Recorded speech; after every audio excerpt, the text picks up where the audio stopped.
I declare open this public hearing of the Standing Committee on Health, Aged Care and Disabilities inquiry into the Thriving Kids initiative.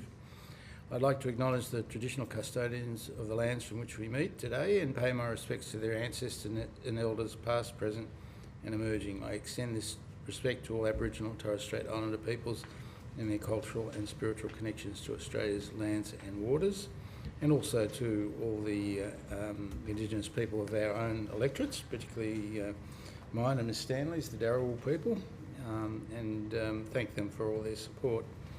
In accordance with the Committee's resolution of the 21st of August 2025, this hearing will be broadcast on the Parliament's website, and the proof and official transcripts of proceedings will be published on the inquiry website. I remind members of the media of the need to fairly and accurately report the proceedings of the Committee. I remind all public officials and stakeholders who are present before us in ensuring the safety of children during these proceedings. This includes avoiding the use of names or identifying details or photographs when referring to children, and ensuring that any discussion involving children is respectful, appropriate and consistent with our shared responsibility to maintain a safe environment. I'd like to invite the members of the committee to introduce themselves. Hi, I'm Ailey France. I'm the member for Dixon. Monique Ryan, I'm the member for Kooyong in inner eastern Melbourne. Mike Freelander, member for Macarthur in outer southwestern Sydney. And Stanley, member for Werriwa, southwest Sydney. Alice Jordan-Baird, federal member for Gorton, Melbourne's western suburbs. I'd like to call witnesses from the NDIA to give evidence today. Ms Janine Mohammed and Ms Amity Durham. For the Hansard record, before giving the evidence, would you please state your full names and the capacity in which you appear before the committee? Although the committee does not require you to give evidence under oath, I should advise you that this hearing is a legal proceeding of the Parliament and therefore has the same standing as proceedings of the respective houses. The giving of false or misleading evidence is a serious matter and may be regarded as a contempt of Parliament. The evidence given today will be recorded by Hansard and attracts parliamentary privilege. To assist with the transcription of the public hearing, it would be appreciated if you could please state your name before responding to each question. I now invite you to make a brief opening statement before we proceed to discussion. Would you like to make an opening statement? No, thank you, Chair. Ms Mohammed? No? Good. All right, well, we'll open for questions. I'm going to start with the Deputy Chair. Do you have any questions for the NDIA? Thank you. We've met with a number of representatives of the NDIA already. Could we just have a bit of clarity about exactly what your part of the agency does? Sure. Thank you. So I'm Amity Durham and I'm one of the Deputy Chief Executive Officers at the NDIA. In my area of responsibility includes children's services, so that's both strategy and service delivery for children. In addition, I'm responsible for specialised services, so people with complex needs, leaving hospital particularly, and also scheme interfaces, so that's our intergovernmental relations activities. Good morning, everyone. Dr. Janine Mohammed. I'm the Deputy CEO of First Nations Group. Our group is responsible for achieving equitable outcomes for First Nations people on the NDIS scheme.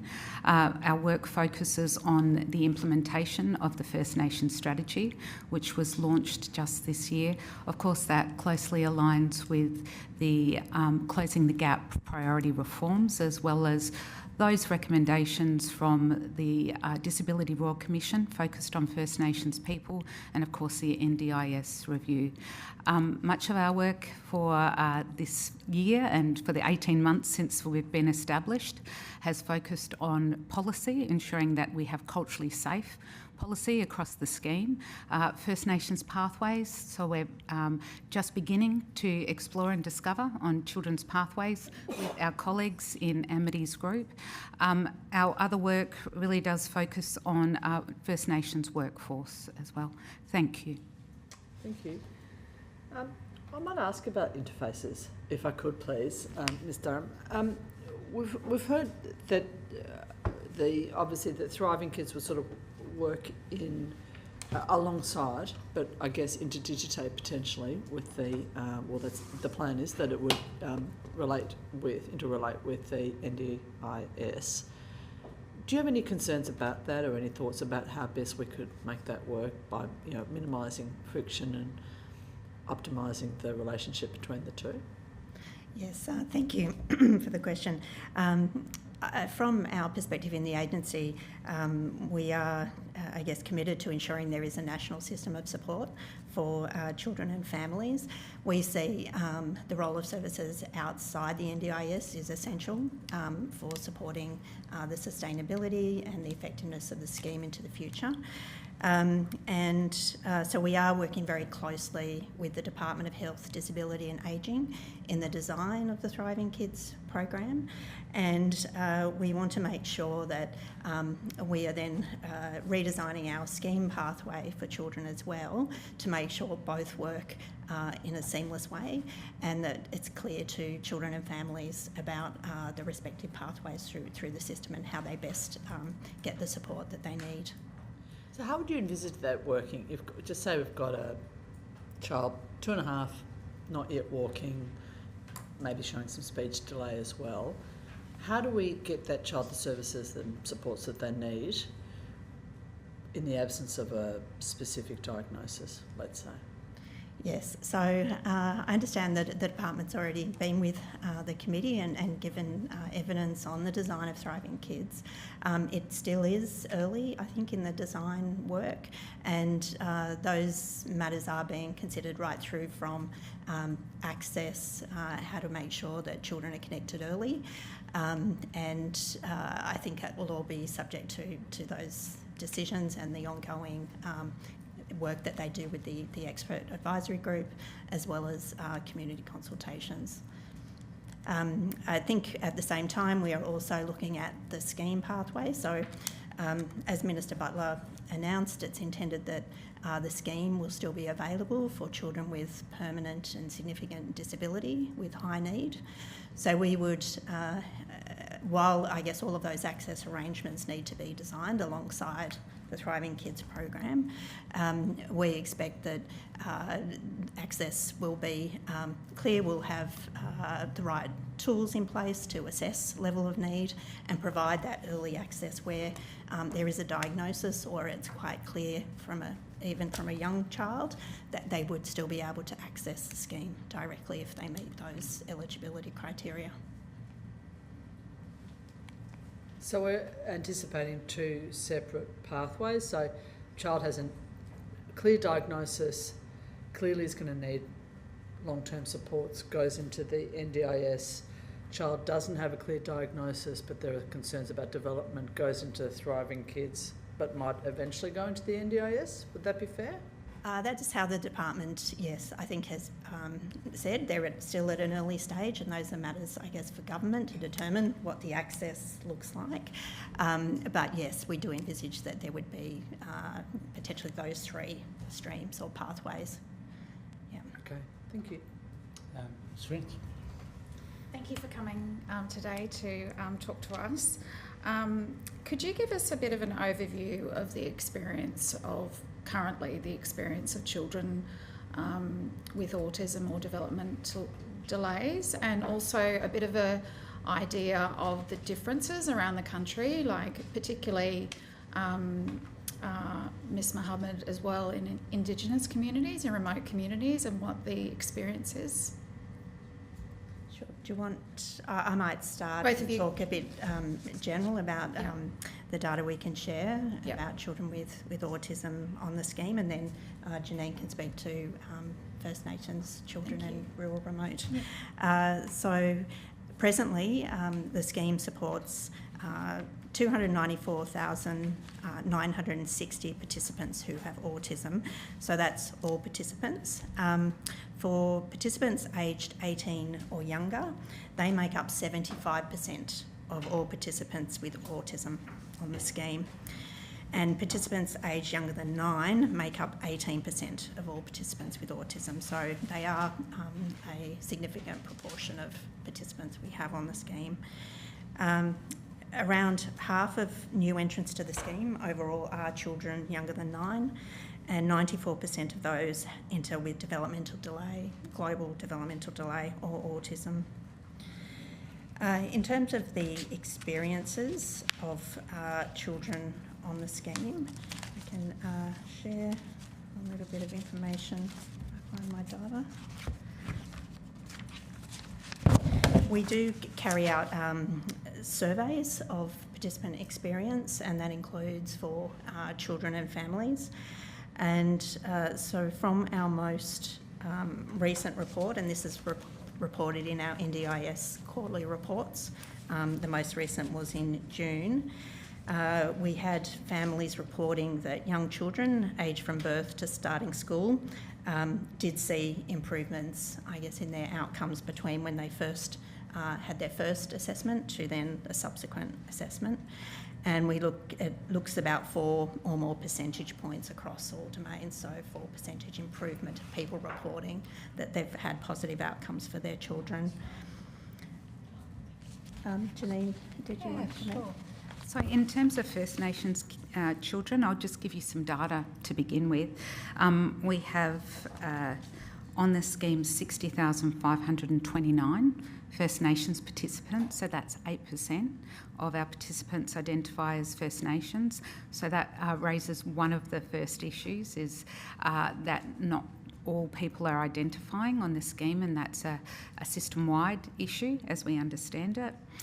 In terms of how many of those children, so 30% are between 0 to 8 years of age, and 20% are between 9 to 14. So that's 50% of the scheme are First Nations children. In terms of primary disability types, autism... Yeah. So 30% under 8, or 8 and under, and another 20% are 8 to 15. 9 to 14, sorry. 9 to 14, sorry. So 50% are children, yeah. And by disability type, autism for First Nations participants, so this is not just children but all of our participants, 35% is their primary disability. 35%? That's correct. Are autistic? Yeah. Okay. To go further and talk to what are some of the access issues, I believe you asked, for First Nations communities, what they've told us through the Disability Royal Commission and of course through the NDIS review is that the system is complex. It's not culturally safe, according to their experience of the scheme. There's issues in terms of identification, particularly where kinship arrangements are in place. The intersectionality, of course, of child removal makes it complex. Diagnosis, if there's not Aboriginal community controlled organisations in place, so getting a diagnosis for a child. First Nations people also in remote communities, what we know is that although plans are in place, there's an underutilisation of plans, and that's largely due to providers. We have what we call thin markets in remote communities. So if I can just speak to then how the agency is addressing some of that, we have a cultural safety initiative in place within the scheme that started just this year, where we are looking at the baseline of the agency and where we are on our cultural safety journey. Once that audit is finished and we have a baseline, we plan to develop a cultural safety plan for the organisation. We anticipate that a part of that plan will be cultural safety education for the whole of the scheme and rolling that out through successive years. We have within that plan, we're working with, our cultural safety working group. We're also ensuring that we're working on, increasing the number of providers in rural and remote communities. So at the moment we have, I think it's just coming out in the next couple of weeks, a market development discussion paper talking about the barriers and potential enablers to growing First Nations markets. At the moment, there's 50,000 providers, less than 1% are First Nations providers. So that's a real opportunity, not just for provision in rural and remote services, but of course economic participation of First Nation providers. And we're looking at not just First Nations businesses, but how we can partner with our Aboriginal community-controlled health services who are, in situ, in place. We are also then setting about developing a market sector development roadmap, so working with communities and how we can grow those markets. So there's lots of work happening in our policy area. We are looking at how we arrange kinship payments in rural and remote communities, which will also increase service provision, as well as a number of other elements such as putting cultural supports into First Nations people's plans, and that includes children as well. And I might just stop there. Thank you. In terms of the barriers that you were just talking about, I know you said there's a report coming out shortly. Can you just list some of the barriers for providers? I think that's probably something that we've heard here a lot on the fact that, there's very few providers. Even if you have a large package, you can't get the help that you need. Yes, if you could talk through that. Sure. So I think it's twofold, and that's ensuring that registered providers are culturally safe. So our Safeguards and Quality Commission at the moment are looking at their standards. So we're hoping to work with them to embed cultural safety as a standard. We know across industry, the health industry, children's sporting industry, that cultural safety now features as an accreditation standard. So that's one way of providing culturally safe services to First Nations communities. The other issue is that in remote communities, standards can be prohibitive as well, in that communities aren't necessarily funded and set up to respond to all of the standards. So we'll be working with the Safeguards and Quality Commission on how we might be able to tailor that and balance integrity and risk and quality with access and equity in First Nations communities. So that's just one. Okay, thank you. Do you have an average wait time, or have an idea of average wait times for kids with autism in terms of how long they wait to get the support that they need?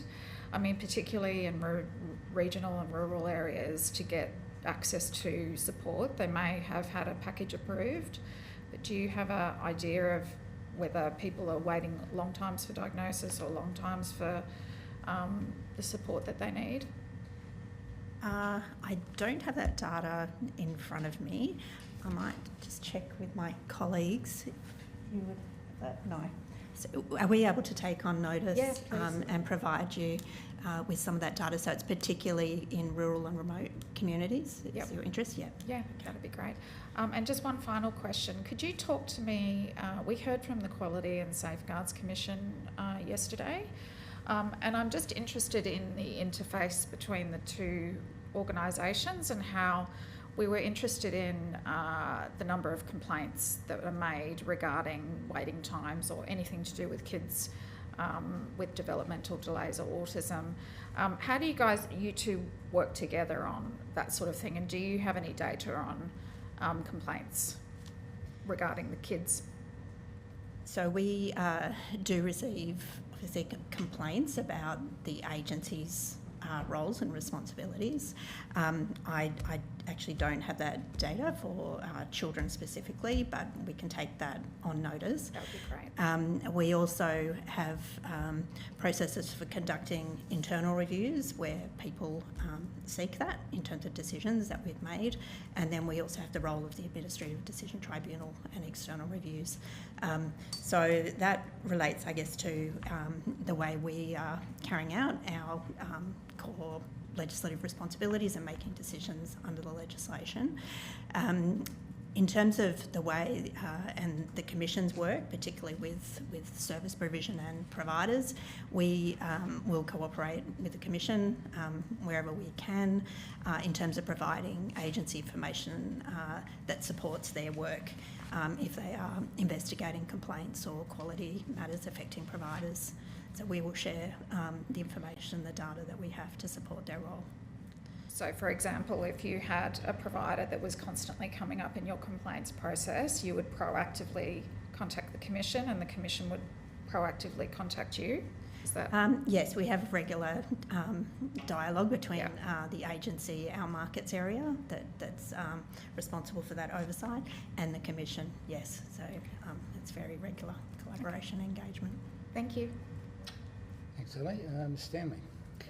Thanks, Chair. Do you have any, you probably have to take this on notice, which is fine, historical data from 10 years ago when the scheme was planned about what the numbers and how that compares to the numbers now of what you're getting? So, under 9 is 18% of the scheme, if I wrote down that information correctly. Is what the data you have now what was envisaged when the scheme was thought about and planned for? Yes. I think when the scheme was designed, it was very much reliant on the Productivity Commission modelling that was undertaken at the time. I don't have those facts and figures in front of me, apologies. But yes, it is true to say that the number of children entering the scheme, particularly under the early intervention pathway, is far beyond what was originally projected, much higher.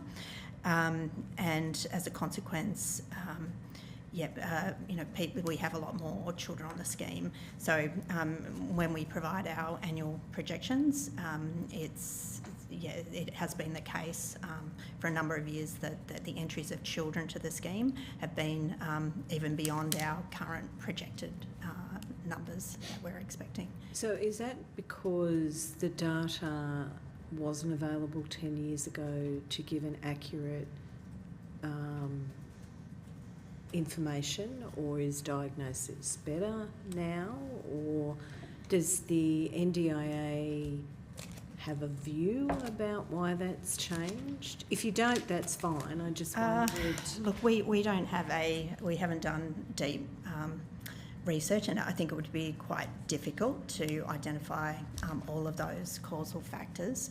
I think it is fair to say that the numbers of diagnosed cases, particularly of autism, have increased.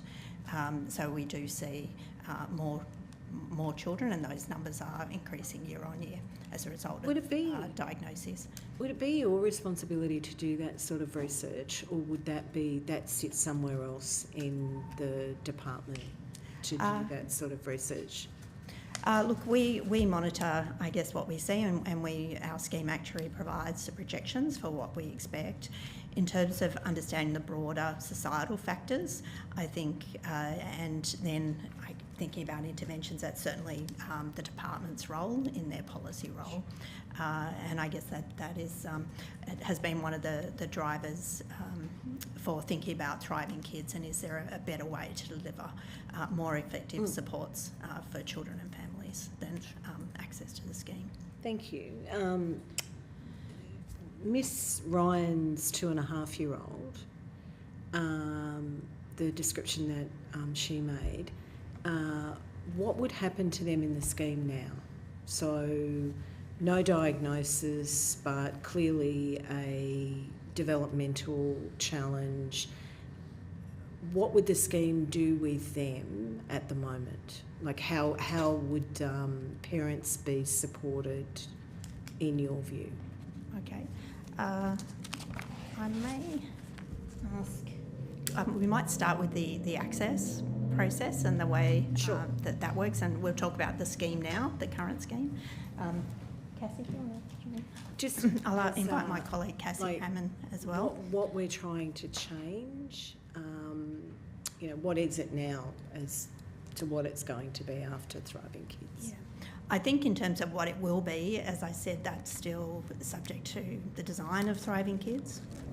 Come forward, Cassie. Still subject to the design, so we won't be able to comment on what it will be in the future. No. But we can certainly give you some information about how it works now. Sure. Thank you, Cassie Hammond, Branch Manager, Scheme Eligibility.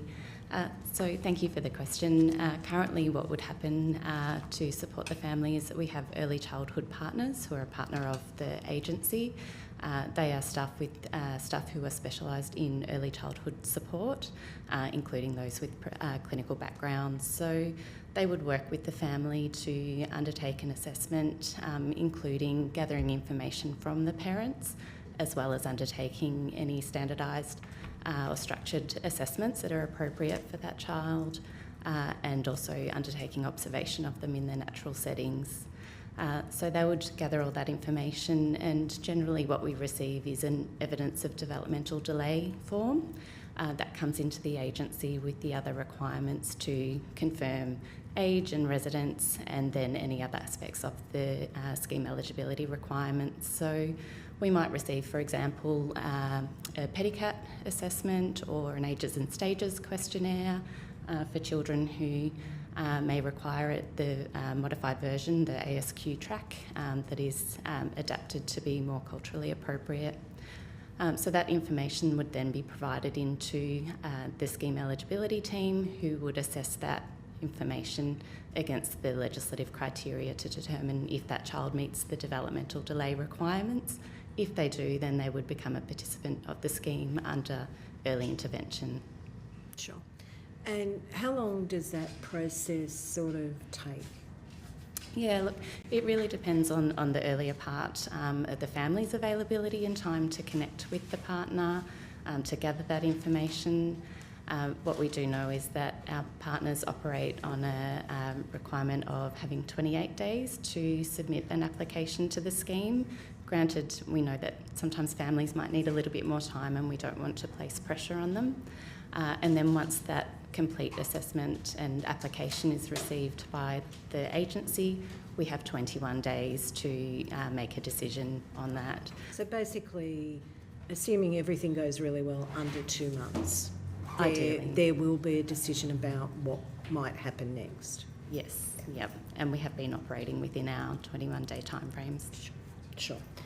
I just have 2 more questions, Chair. Dr. Mohammed, I'm interested about the culturally safe practices, and we heard evidence yesterday that 93% of providers in the scheme are unregistered. So you would have Aboriginal communities in my electorate, because we have quite a large, thankfully, Indigenous population. How are we making sure that those providers who are not registered provide that culturally safe? And what does that look like for the uneducated? Oh, in me. Yeah, sure. Yeah, sorry, but yeah. No problems. Thank you for the question. I think that, you know, it's the choice of the participant, that they're often, you know, pointed in the direction of whether that's a provider that is a First Nations provider.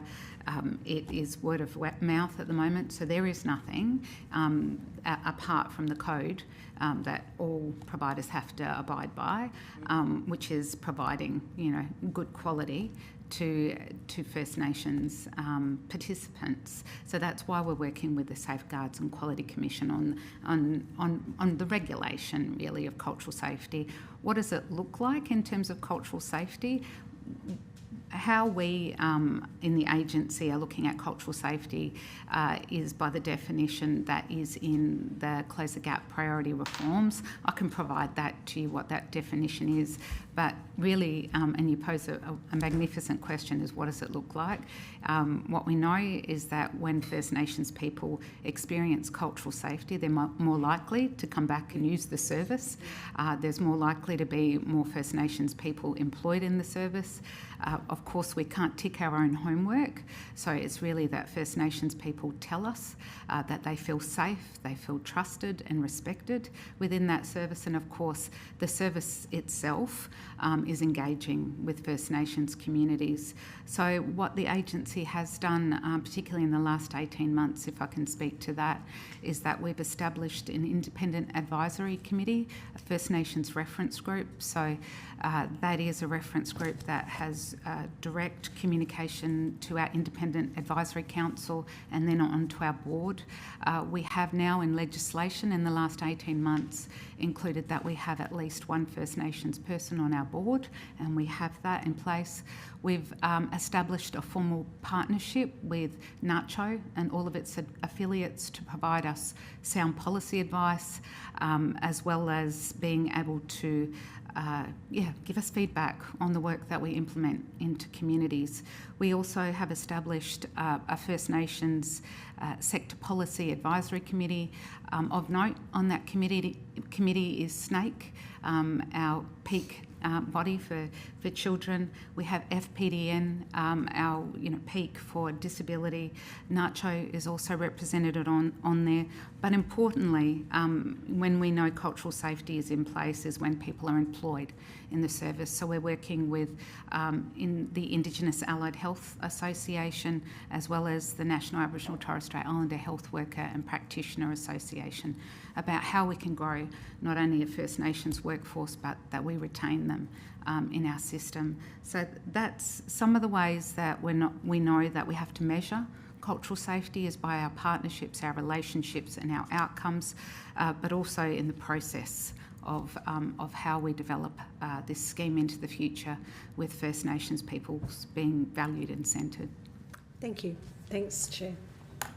Alice. Thanks, Chair. Thank you so much for appearing before the committee today. It's great to have you here. I've just got two questions. We've been hearing a lot from various peak bodies, parents, families about sort of the long wait times families have for assessments and diagnosis, and Ms Francis' question went to this point earlier, so we're looking forward to hearing the average wait time. Given this and given the burden, the financial burden that comes with this as well, how does the NDIA plan to reduce this financial hardship caused by delays due to potentially things like long wait times in accessing public or NDIS funded services? Thank you for the question. I think reflecting on the announcements of government and the Thriving Kids program really is directed at making sure there is fast access to support earlier. So that's certainly one of the issues that the program is seeking to address, so that those children are able to access effective early intervention close to where they live and in natural settings, so whether that's in school or in childcare. So that's certainly one of the foundations of the Thriving Kids program.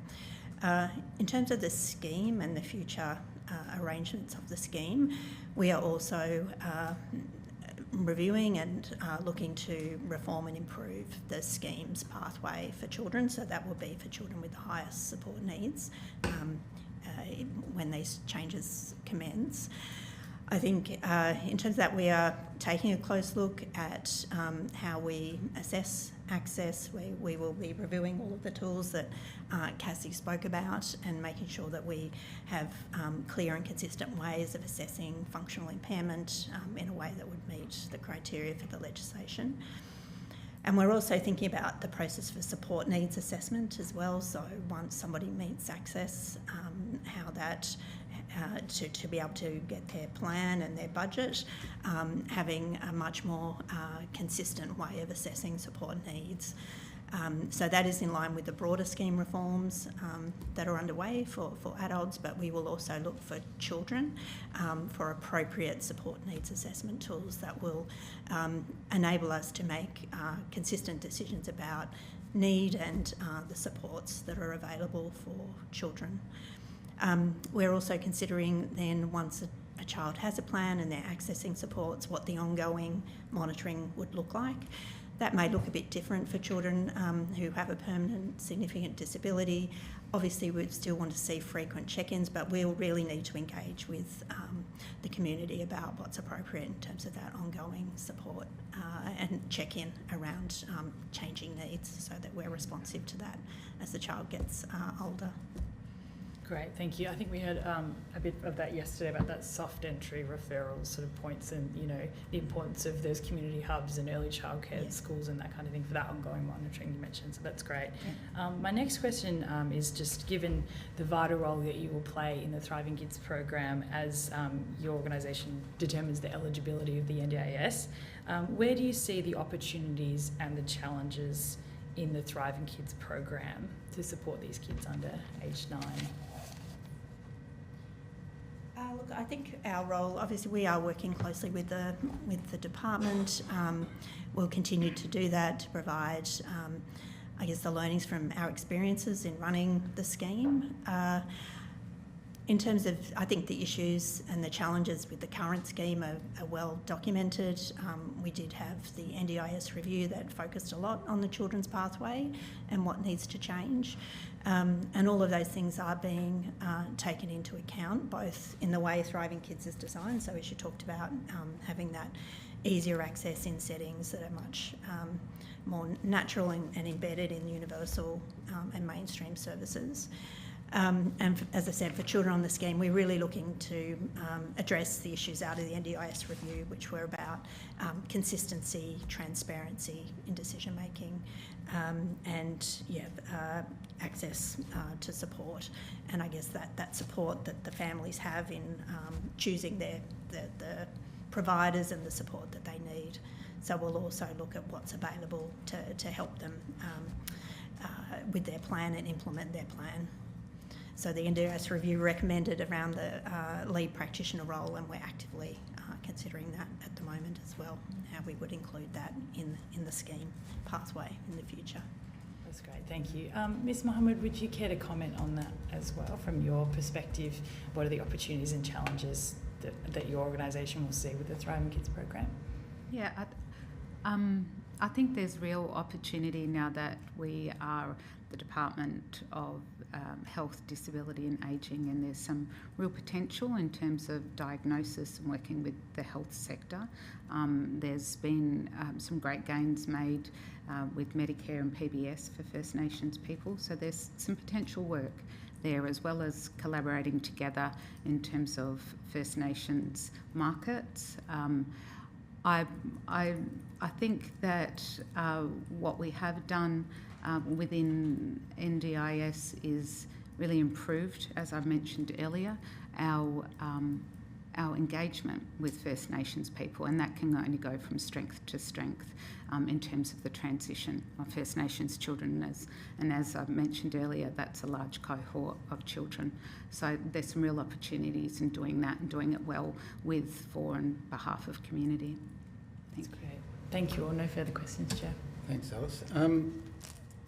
I've just got a few questions. First of all, to Durham, on the current trajectory, is the scheme sustainable? I think it's, and the government's quite clearly indicated that it's not sustainable in terms of the level of growth that the scheme is currently experiencing.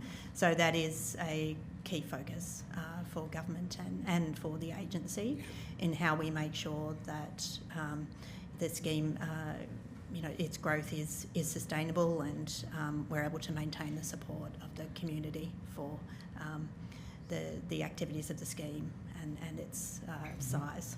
Do you do any surveys as to why there's an increased number of children being referred to the scheme? No, the agency hasn't done any surveys, no. Do you look at data as to the... We look at the data and the trends and what we see. Yeah. And as I mentioned, we do see obviously more children. Well, there's been continued growth in the numbers of children with developmental delay and autism accessing the scheme, and that's been beyond what we had projected. In terms of the causes of that, obviously we have, as Cassie talked about, the role of our early childhood partners. So they are a place where people can go for that early support, and those partners do assist in helping families access the scheme.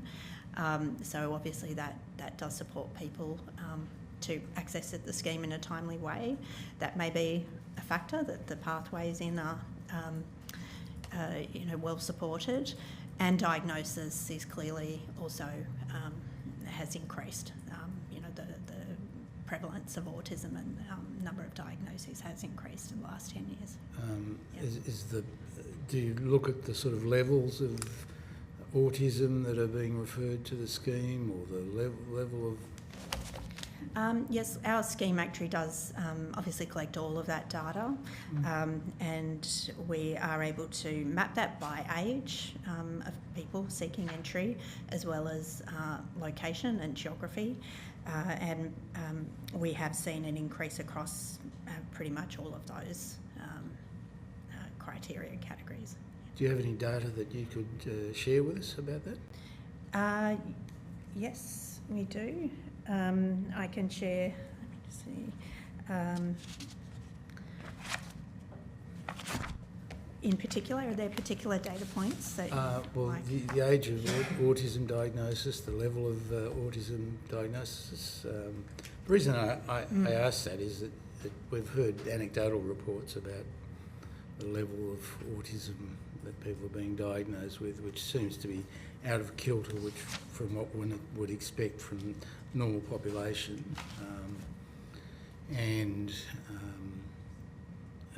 To be completely honest with you, I know that people do upgrade diagnoses to try and improve people's access to the NDIS,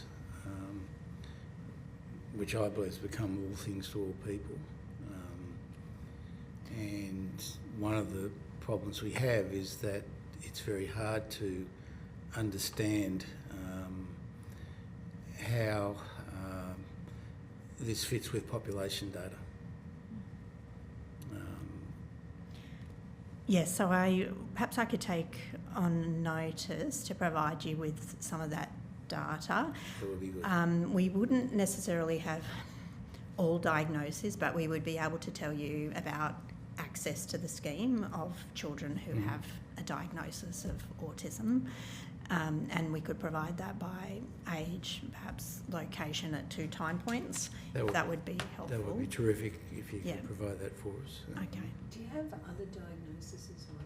So By disability? I don't know, the top 4 or something? Yes, we do have data on access by disability type and age as well, so we are able to share that. Yeah. Well, that would be terrific if you could let us have that information. Now, I just want to ask a couple of other questions, particularly around eligibility criteria. And it seems to me to be very subjective. Would you like to make any comment on that? Thank you. So the Access delegates are trained to utilise the evidence that comes in. We do rely on the evidence provided by appropriately qualified health professionals, and then use that to determine whether we can satisfy the criteria. Can I just ask, if there is any doubt, do you have an expert panel or someone you can refer to that is able to? We do. We have both embedded quality teams within the Access branch, so a higher level delegate that can take that initial view and provide support. If we do require further advice, we can lean into the team within the agency who have clinical backgrounds and can provide more detailed advice to the team around decisions, and that occurs regularly. Because one of my concern, I guess the government's concern, is so many disputes end up with the review tribunal, which is very time-consuming and costly. And is there a way that there is a simpler way to have an independent review? Prior to a decision being made. So we do engage a pre-decision quality check process. So, for example, when we have new staff coming on board, they'll have 100% of their decisions checked prior to completion, and that is by that higher delegate who is more experienced. If need be, we can request additional advice from the clinical team within the agency, We also do post-decision quality checking as well and take those learnings to inform training and also regular update training for our existing staff. I also work closely with our internal review and administrative review branch managers to receive that feedback around what they're seeing going through both of their branches, so that we can look at, are there any adjustments that we need to make to our training or our guidance resources for staff to try and prevent those cases going through. We do also acknowledge that if someone wants to exercise their review rights, they have the right to do that as well. Sure. Can I ask a question, Chair? Yeah. Just on that, in terms of the reports that you receive from medical professionals, I think many medical professionals aren't sure exactly what information to provide. In my previous professional career, I often had families come back and say, you need to mention this, or can you rewrite this and add this? Do you provide any sort of feedback to medical professionals or allied health professionals regarding the information that they provide and the outcomes of those submissions? Generally, our engagement is with the applicant or their authorised representatives. Where we may need to gather further information or clarify information, we will often seek that consent if we haven't already to engage with health professionals. So we do try and take that path to gather that information at that point versus having to go out for a formal request for further information where possible. Health professionals are busy people, so we can't always get a hold of them when we're reaching out as well, so we acknowledge that. Never. Are your reports perfect? Absolutely not. But I've never been contacted. Yeah. What I would say though is certainly evidentiary standards and how we ask for information has been part of the focus around scheme reforms as well, and it's certainly under consideration how we do that. We're not in a position to be able to say what that will look like into the future, but it's certainly something that we're conscious of and have on the agenda. Okay, good. I was disturbed yesterday, I must say, when we heard from the NDIS Quality and Safeguards Commission. Number one, that only 7% of providers were registered after the scheme's been in place for over 10 years. And number two, they identified 40% of the complaints were due to, in their words, sharp practices, but they are not in a position to take action about that. And they refer that then on to the NDIA, which seems to me to be quite a convoluted process. Would you make any comment on that?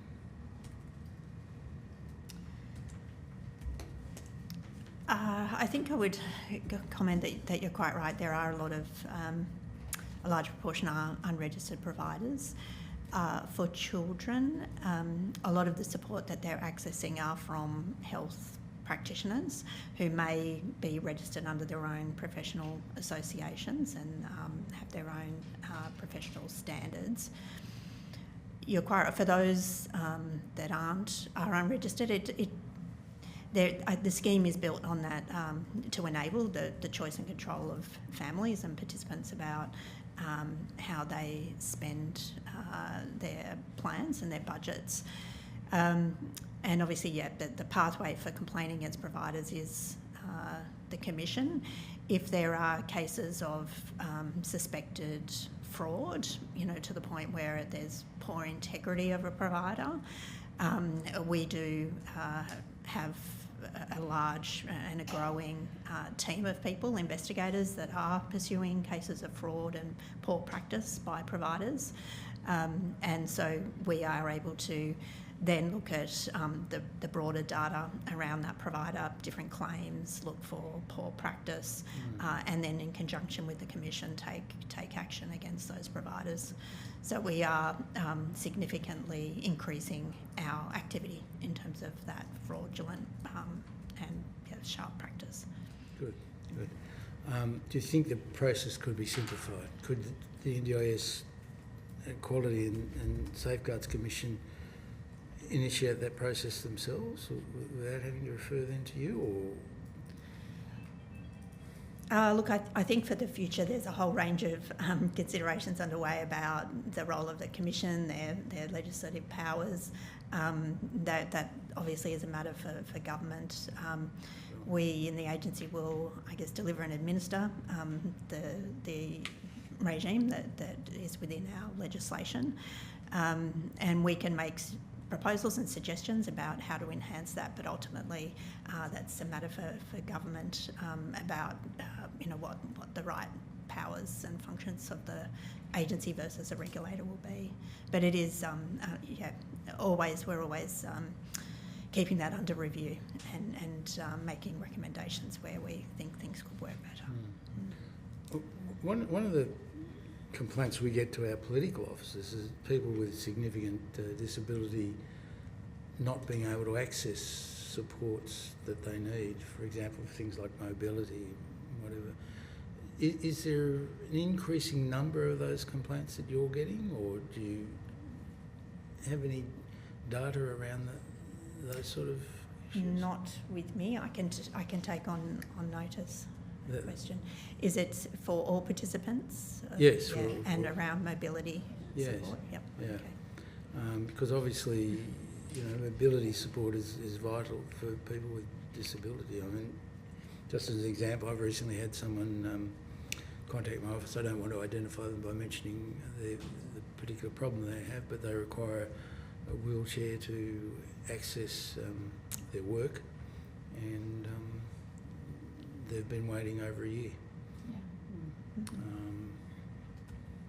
So that to me is very concerning. I'm obviously not familiar I'm with not the actually asking a circumstances. specific case. There could be a range of factors contributing to Sure. the delay, but we'd be happy to take outside the hearing and follow up on any particular matters that you have for your constituents. Thank you. And just lastly, and I realise that we're running out of time, but I think it's been very good of you to come today, so it is really important we hear from your concerns. I just want to ask Dr. Mohammed, one of the issues in the Indigenous population that we see locally is children with disabilities, family are very reluctant to contact any support agencies because obviously there is a history and there is concerns about involvement of welfare agencies, and we do have a large number of Indigenous kids in out-of-home care in my electorate. Is there a way that First Nations communities can be, we can be more proactive about getting them access to NDIS support? Yeah, thank you for the question. So can I acknowledge, yes, that anecdotally and definitely formally has been expressed to the agency, again, obviously through a number of submissions to the Disability Royal Commission and our NDIS review, that the historical experience of First Nations people, not just with the agency but with the system, leads First Nations people to be apprehensive, particularly where children is concerned due to child removal, and so definitely across the agency through that cultural safety initiative, we are absolutely informing our workforce that is an issue of trust that we need to rebuild with community. And as I spoke to earlier, when we know cultural safety is in place, First Nations people will be using the agency, the scheme, at a higher rate. We do know that that the scheme actuary has shared with me that the feedback that we have from First Nations community is that their trust in us is increasing. One of the ways that we're building that trust is through growing an Aboriginal Torres Strait Islander health disability workforce, and that's with our remote community connectors and our Aboriginal disability liaison officers. The ADLOs are placed in Aboriginal community controlled health services. I'm sure I don't have to explain to the panel that they have a footprint across this country and they're a self-determining service. So that's one way that we're, I suppose, ensuring access and equity to the scheme. One of the other two areas maybe that I can share is that we are also working with Queensland Government and the Kimberley Aboriginal Medical Service on strengthening early childhood pathways for First Nations communities. We are definitely receiving good reports back from those two formal partnerships that we have with those communities. They're really giving us information back on screening and referral pathways, how to build a culturally capable workforce, navigation models into the future, embedding an Aboriginal health workforce into our access and assessment processes, so navigation types of models. If we can just interrupt, Yes. we did in another inquiry in the previous Parliament in North Queensland and Northern Australia, Northern Territory, hear that there is a shortage of Aboriginal health workers and that not enough are being trained, and they are a good, if you like, soft referral service, culturally safe for support, not just in development but in health as well. Do you think that we should be doing more to improve the numbers of Aboriginal health and disability workers? I know that throughout the whole care economy that there has been an increase, and I believe that the National Aboriginal Community Controlled Health Organisation has the contract for that, to grow the number of Aboriginal health workforce. What I do understand, and this is through our conversations with NACCHO, that numbers are growing. I probably refer to the statistics of their peak association, NATSI, for that. But I do know that there's a policy in place, and across the agency, and of course working with the department, that is an opportunity for collaboration. And of course there is growth that's been expected within NIAA and remote community workforce as well. Okay. So we will work across the department and of course across the Commonwealth to tap into those other policies and ensure that we have a growing workforce for the NDIA. But that is opportunity into the future. Good. Thank you. Well, conscious of time, Ms. Ford? Sorry. One more question. Sorry. This 7% of registered NDIS participants that we've been, registered providers that we've been told, you mentioned before that some providers have a registration separate to that, so they're psychologists, physiotherapists, whatever. Are they, I don't know where that data comes from and who owns that data, but would they be included in that 7%? Or are they outside that 7%? So potentially this data we've been given is not really a true indication of how many are registered in this scheme? Can we take notice? No, so that's that fine. clearly But I'm just, give that I'm just a bit data. concerned Yeah. we're relying on data which may not be a very true picture. That's all. Yes, we'll seek to clarify that for you. Thank you. Notice. Yeah. Sorry. Good. I'll just go to Mr. Caldwell. Yeah, hi, Cameron Caldwell. I'm the federal member for Fadden on the Gold Coast. Apologies for being late, and I was looking forward to hearing the early part of the presentation and questions. But just following up in relation to registration, because I continue to hear from industry providers that the registration they perceive to be a very important pathway forward for better supervision of what's being provided. At the moment, is there any difference between your ability to investigate and take any action against a provider, whether they are registered or not registered? That would be a role for the Commission to take action against registered and unregistered providers.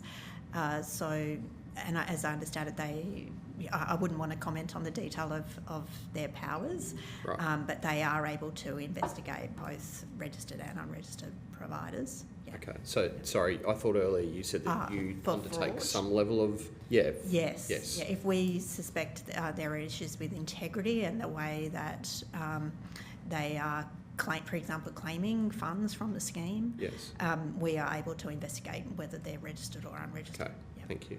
And then just very briefly, is there any approximate age, which is the sort of what you're seeing as the entry level age point for children who have developmental delays or autism getting onto the NDIS services? Do we know approximately? Age of access. Mm. Yes. If I have a moment.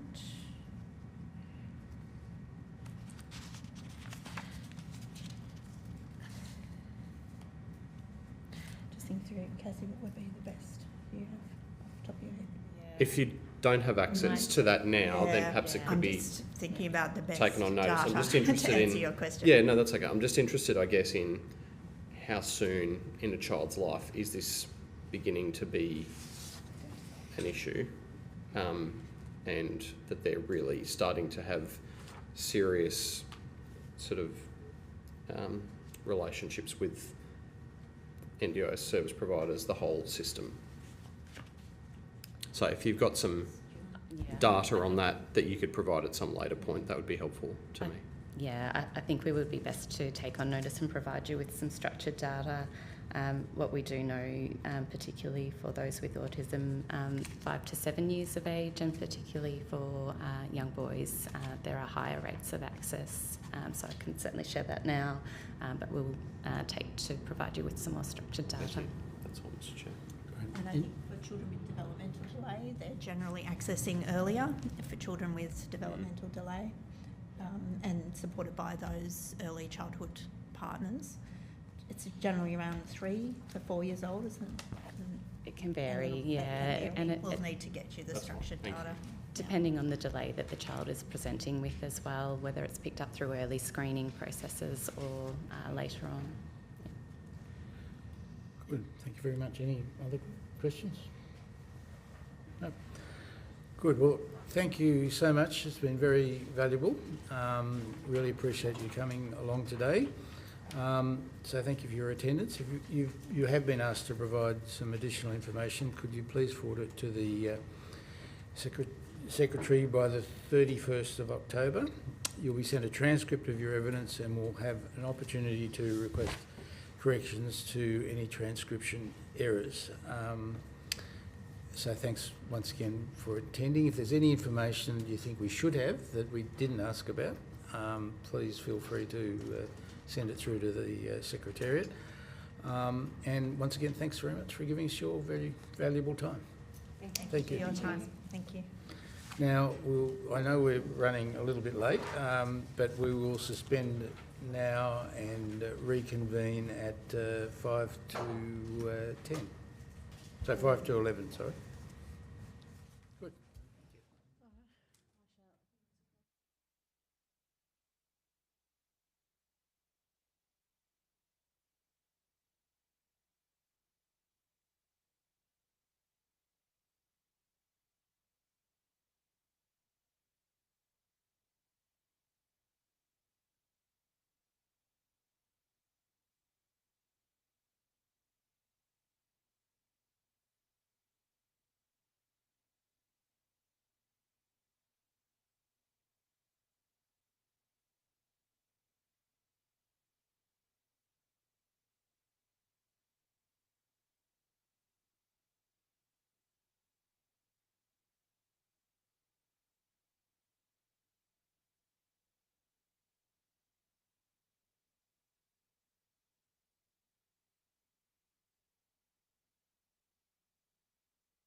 Restart. The Standing Committee on Health, Aged Care and Disabilities Inquiry into Thriving Kids. I now call representatives of the of the Association for Children with Disability, Child and Family Disability Alliance and People with Disability Australia. For the Hansard record, would you please state your full names and the capacity in which you appear before the committee? Although the committee does not require you to give evidence under oath, I should advise you that this hearing is a legal proceeding of the Parliament and therefore has the same standing as proceedings of the respective houses. The giving of false or misleading evidence is a serious matter and may be regarded as a contempt of Parliament. The evidence given today will be recorded by Hansard and attracts parliamentary privilege. To assist with the transcription of the public hearing, it would be appreciated if you could please state your name before responding to each question. And I now invite you to make a brief opening statement before we proceed to discussion, and if you could tell us your name and the capacity in which you appear before making the opening statement would be great. Thank you. Would anyone like to make an opening statement? Okay, all right. Oh, okay. Good morning, committee. Julian Lawrence, Senior Policy Officer, People with Disability Australia. Thanks for having us here today. It's much appreciated. I just want to give a brief acknowledgement of country. PWDA pays their respects to all First Nations elders and leaders, past and present. We're on the lands of the Gadigal people of the Eora Nation today. This is Aboriginal land and was never ceded. I am from People with Disability Australia. We are Australia's leading cross-disability peak body. We are also the recognised peak body for the LGBTQIA+ disability community, something we're very proud of. We are a disability representative organisation, so we receive part of our funding through the Department of Social Services DRO program. It's a great honour to be part of that program, and PWDA, on behalf of its members, thanks the department for this funding. We are also a disabled people's organisation, or DPO, which basically means we are run entirely by people with disability. Many of our staff, a majority, are also people with disability. We're a large organisation. We provide systemic and individual advocacy along with training and policy development for organisations. And our range really gives us a unique, holistic understanding of what is happening in the community. The Convention on the Rights of Persons with Disabilities underpins all of the work that we do, without exception. We take further inspiration from other international human rights instruments, for example, in this context, the Convention on the Rights of the Child. We believe that all frameworks, policies, processes, laws and so forth must be situated within a rights-based matrix and consistent with promoting our human rights obligations. In line with the mantra of the international disability community, and nothing about us without us, we seek genuine commitments from governments for real co-design opportunities. Okay, now real co-design for us is not just about consultation. We thank you for today, of course. It is about the lived experience of people with disability being seen actually as valuable. That lived experience is then seen to directly inform problem-solving processes and solutions, and that people with disability are embedded in continuing key leadership and decision-making roles that are driving those changes. Thank you. Yeah. Anyone else like to? Thank you, committee, for the invitation to be here today. I would also like to acknowledge the traditional owners of the lands that we're joining from today, the Gadigal people, and pay respect to elders past and present. So my name is Stacey Toomer and I'm the CEO of Alongside Families, a family-led organisation delivering more than 250 programs to over 5,000 families across New South Wales to grow their skills, knowledge and confidence. And I'm also a parent of a young person with disability. But I am here today representing the Child and Family Disability Alliance, CAFTA, of which my organisation is a member of. And CAFTA is a national partnership between three long-established independent family-led not-for-profit organisations, so ACD in Victoria, Kind in Western Australia, and Alongside Families. And we have strong partners and networks across Australia.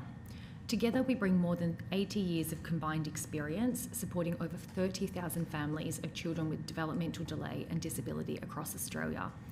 And we are trusted organisations that help families connect with one another, find local supports, and to grow their confidence to self-advocate and understand complex systems.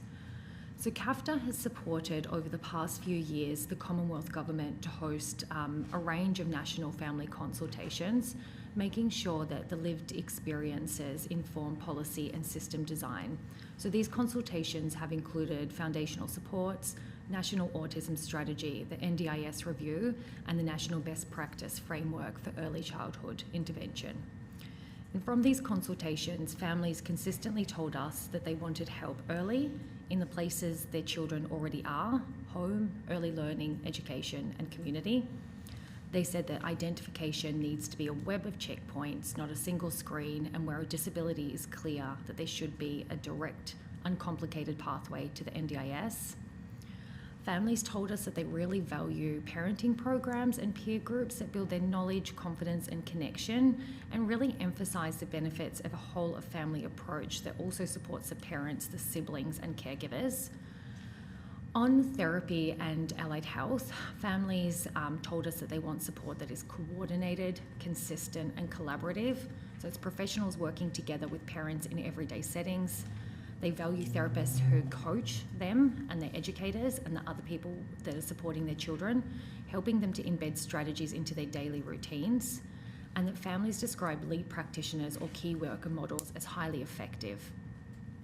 Families also told us that the current system is quite confusing and fragmented, and that they want their children to participate fully in education and community life, with schools and early learning centres that are equipped and supported to include them, but without becoming the sole gateway for help. But I look forward to sharing more. Thank you. Thank you. Ms. Toohey? Thank you. Karen Dimmock. I'm the CEO of the Association for Children with Disability, known as ACD.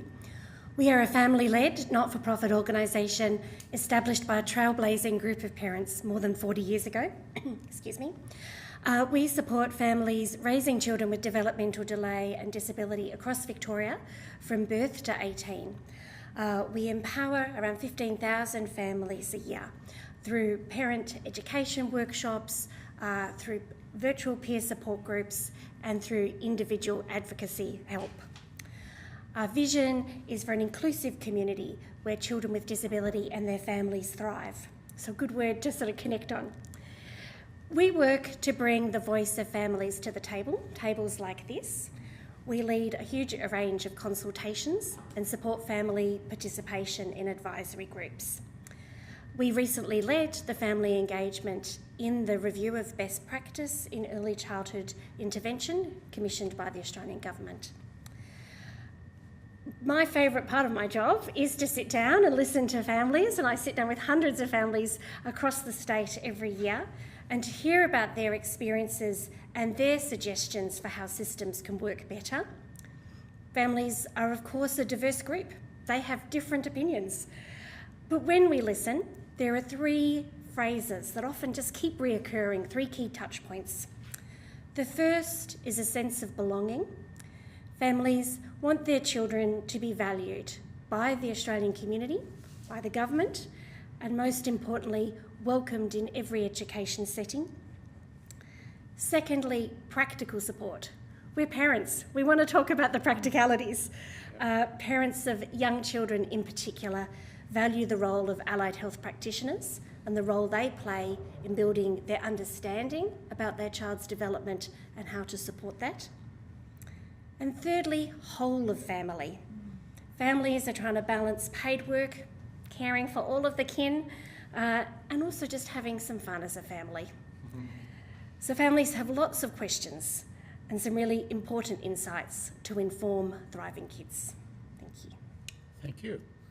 We'll open up to questions. Ms. France. Hi, I'm Ailey France. I'm the member for Dixon in Queensland. Thank you all for coming here today to contribute. We really appreciate it. This is a question for all of you. Do you think that the current system is working adequately for all children with autism and developmental delays, and where are the gaps? You go first on that one. I think, and I'm going to just draw on some work that we've been doing recently, a pilot project across Western Sydney, and the number of families that we're hearing that do not understand what a quality service looks like. They've got a gut feeling that something is not working. They're sharing their experience that, you know, they're not being coached, which we know is best practice. They're not even sure what the takeaways are from these multiple sessions that they're going to, and they're just not feeling confident to be able to speak up, to kind of trust that gut instinct and say this isn't working, but they don't know what the alternative approach is. So I do think the system works for some children and families, but it's definitely not working for all children and families. And it really does come back to the families that are getting a best practice service and the families that aren't. And that's where some of the challenges lie at the moment. Yeah. Yeah. Yeah. Oh, yeah. Oh, did you want to go? Well, I would perhaps just build on that and say it's a really clunky interface between NDIS-funded supports and allied health therapists, which are really important, but the education settings where children participate. And families are often the ones that have to sort of build the bridge between the two, convey all the information, try and sort of get them to work better together. So I think that's clunky in how it works at the moment. And that's a great segue to the member's question for me, I guess, as well, is, and I hate to do this in a sense, but it's like, what system are we talking about?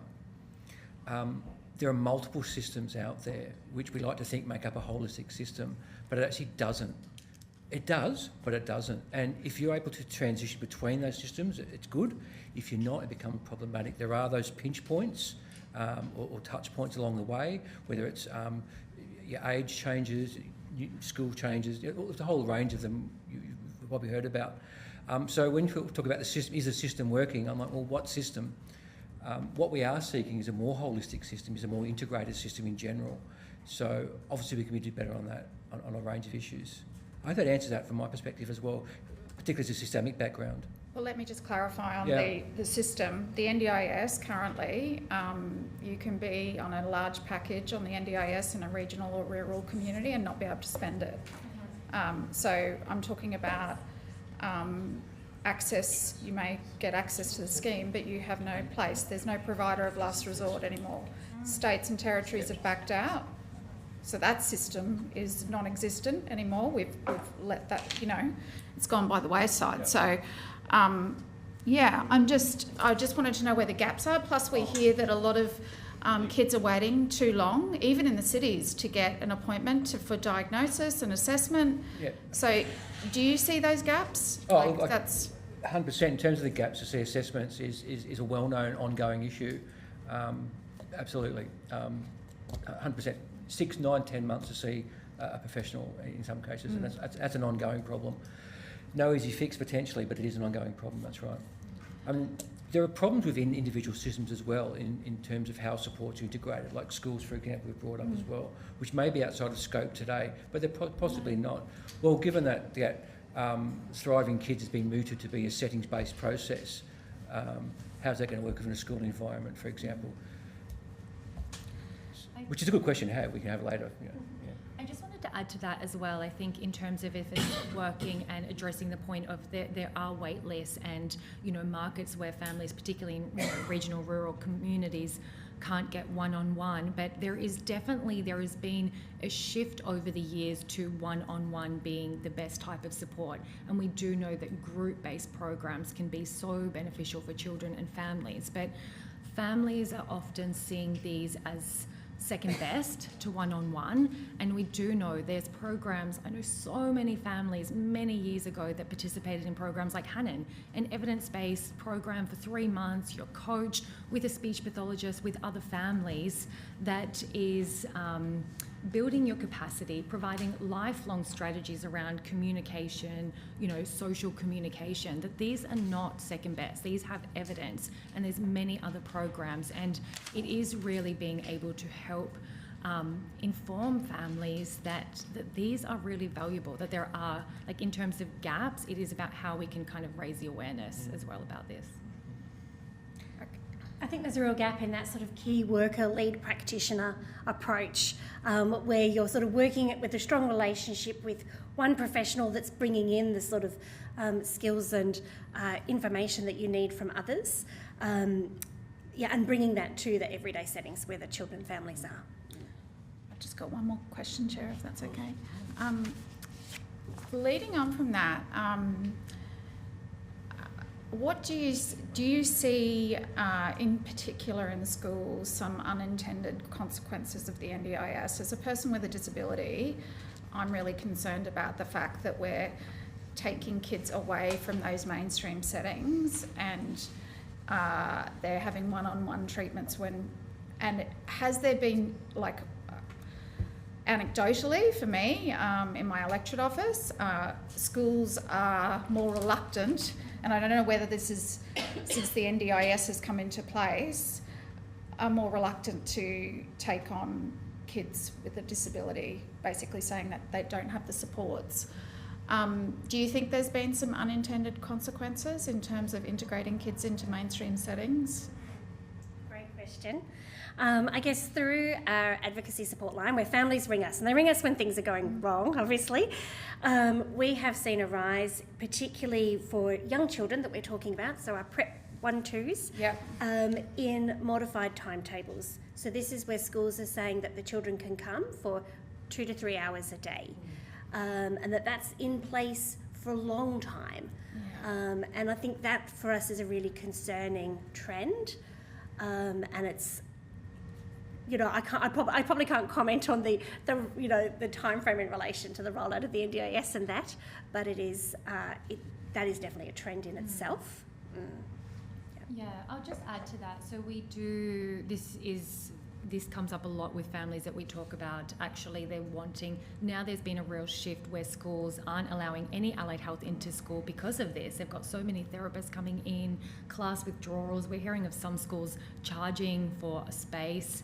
And again, we know this isn't best practice, but I think where we've seen it work really well is when it is in alignment with best practice, where it is coaching the teacher, sharing strategies, and it is, again, being able to help families understand, like, that is what good quality looks like. And I think it's, schools have definitely, where we've seen it work, schools are more open when that type of approach is in place.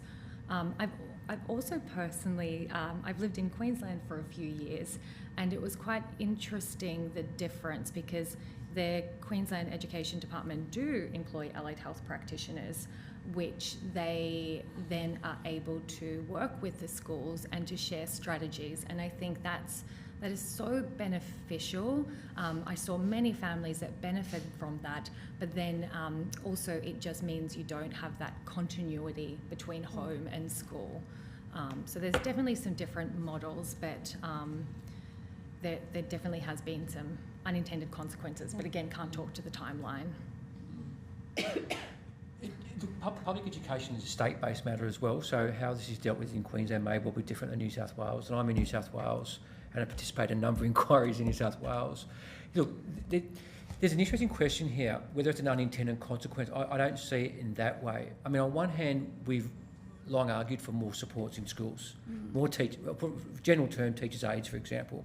And there are programs you can access in New South Wales to get those support hours. We want more of them. Having supports in a school that a child would normally use can be a good thing as well, for example. We could see a benefit of that, for example, if that child has to leave the school premises for 4 hours a day to go to support, but the support can come to school and cut that travel time, that's a good thing. We're really concerned about an influx of allied supports into a school environment where that would actually detract too much from learning, if that makes sense. So that's got to be something that's got to be really balanced here and dealt with when we talk about bringing foundational thriving kids, whatever you, allied supports into schools. It's got to be really balanced here. We don't want kids spending half their day doing therapy. Being taken out of the class. Yeah, that's right, exactly right. So we can make that very, very clear right now. But at the same time, we really want more support in schools. The teachers can't do this themselves either. We're really proud of, happy that the New South Wales government recently made some announcements about, increasing the availability of support classes and so forth. It's not full inclusion, but hey, great, well done. but we need the support teachers to go with that, for example. So it's a real fine balancing act here. The issue in New South Wales, and it's probably the same in Queensland and Victoria, the principals have a lot of discretion about what they can and can't allow in. There's no blanket rule that says an allied health professional can't come to a school.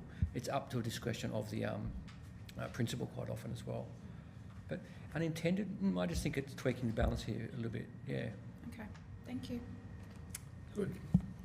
Thanks. Monique?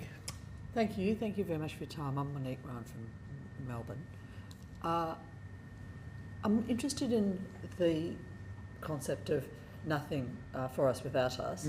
Could you speak to the challenges of embedding people with a disability in provision of disability services? Yeah, look, well, we would say that any policy, anything that affects a person, people with disability, should have its genesis with people with disability for a start. If you're bringing people in at the beginning of that process, it's going to make it much easier at the end, to get that process, rather than coming to us at the end and saying, hey, we've got this policy, what do you reckon? It's like, well, come on, So that's the first part about embedding. It's about embedding that voice, as my colleagues noted previously, in from the start. Is it difficult? Well, it shouldn't be difficult. A great example recently, and I'm quite gratified to see, great to see this, was the National Best Practice Framework for Early Childhood Intervention. And what I was really interested to see in that was they've made an effort within that framework to reference rights, to reference disability and reference inclusion. And that wasn't done in a haphazard way, it was done in a very structured way, with some consultation, with somebody obviously understanding what the CRPD is, for example. It shouldn't be difficult. It's not difficult. In fact, I'm saying it's not difficult at all. I guess I'm more interested in having people with a disability providing those services. So I'm talking more about employment of people with a disability within the agency and elsewhere within our system. Well, that's an ongoing issue that's come out of the Disability Royal Commission. It's an ongoing issue that we've had in New South Wales in various inquiries as well. We've really looked to the public service, for example, to really raise the amount of people with disability within the public service. That's a challenge. I can't speak to policy and hiring processes, but we obviously think it should be higher.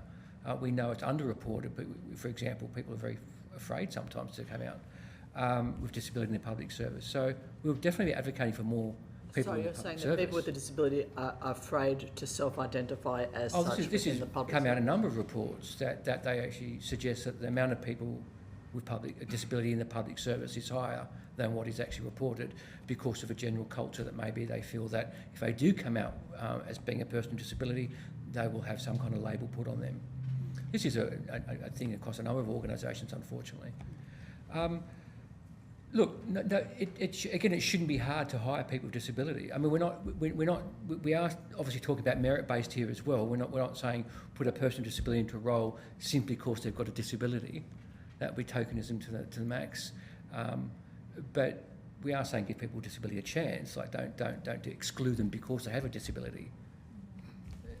Do you think there are structural roadblocks in place, though, that make it more difficult for a person with a disability to access roles within the NDIS, for example?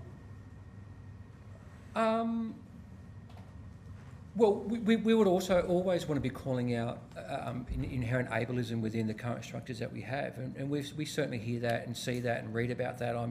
My role is to read these reports. Somebody's got to read them, and I read them. And look, we know it's still. We know that many institutions are still rife with ableism throughout that, and they might have a DAP in place. They might have statements on walls and things like that. But we know it still goes on, and you can't account for every single person and their values in an organisation. Are things better than what they were? I think things are better now than they have been, in many ways, absolutely. But to sit there and think that at some points within some areas ableism and that doesn't still exist, I think would be a little bit naive, and that should be called out wherever possible. And I know people are doing that. I know people in government and many departments are actively promoting cultures of inclusion. And that's ultimately what we want to see. We want to see people with disability in those leadership roles, Okay. I hope that answers the question. Yeah, that's good. I just want to ask a few questions about the Thriving Kids program and what you're hearing from your clientele. Have we created anxiety? And what are they saying to you? What are the families saying to you? That's Ms. Dimmock, you'd like. Great question, thank you. Yes, I think the original speech did definitely generate some anxiety, and I know you've heard about some of the concerns about language, but people are also just alarmed about change and what this might mean for their child, and particularly when they're accessing supports that they can see are really benefiting and helping their children. So I think that's definitely been the case. So I think there's it's about what happens next. Yep. And I think it's about including families in the conversation about the design of Thriving Kids. And in that detailed design, we had some consultations with families last year where we said, if you were thinking about how to embed allied health therapy in education settings, what would that look like? What would be some benefits? What would be some risks? There was some really great, rich conversation, and I think that's, where families need to be able to have a say. Yeah. Did you actually do a formal survey? We didn't, because others did. Right, okay. I felt like I didn't want to do death by survey. Yes, yeah. Yep. And we will obviously have shared the survey of this inquiry so that families can directly have a say to that. Yeah. So I think that's the current state. There's a real interest and desire to be involved in the detailed design of it. Yeah, and I was very interested, Ms. Toomer, about your comment, because one of our concerns about the NDIS is it's become very transactional, so people think that it's all therapy-based, and if one session a week is good, then 2 is better, and 3 is even better, and maybe 4 would be great. Whereas you're talking more about a nurturing environment that is language rich, and is that the sort of thing that you... Absolutely. I think we hear so many, anecdotes from families of that holistic model of support where they might connect in with a service, they get a lead practitioner who is their that key person that works with them. They work as part of a transdisciplinary team. So there's speech pathologists, there's physiotherapists, there's occupational therapist. And that person might be a speech pathologist, but they've got their team around them that they can draw upon for other strategies. Mm-hmm. They do, a capacity building program that's focused around their child development. They get a little bit of peer support. And when we hear families, particularly I think pre-NDIS or, that have just connected with wonderful best practice providers, they talk about how much that's helped them. Absolutely. And particularly in those early years, it is about how we can support families and children, but particularly we know that families spend the most time with their child. We need to build capability, so they need less services down the track. And when we can build capability, when we can build their confidence to be able to, my child at this next transition needs support. It's where do I go to? What are those strategies? Let me get my Hannon book out and refer back to those strategies because they're at a different developmental, point. But we need to build capability of families and do that early so they can be supported for those next stages with hopefully less as their child gets older.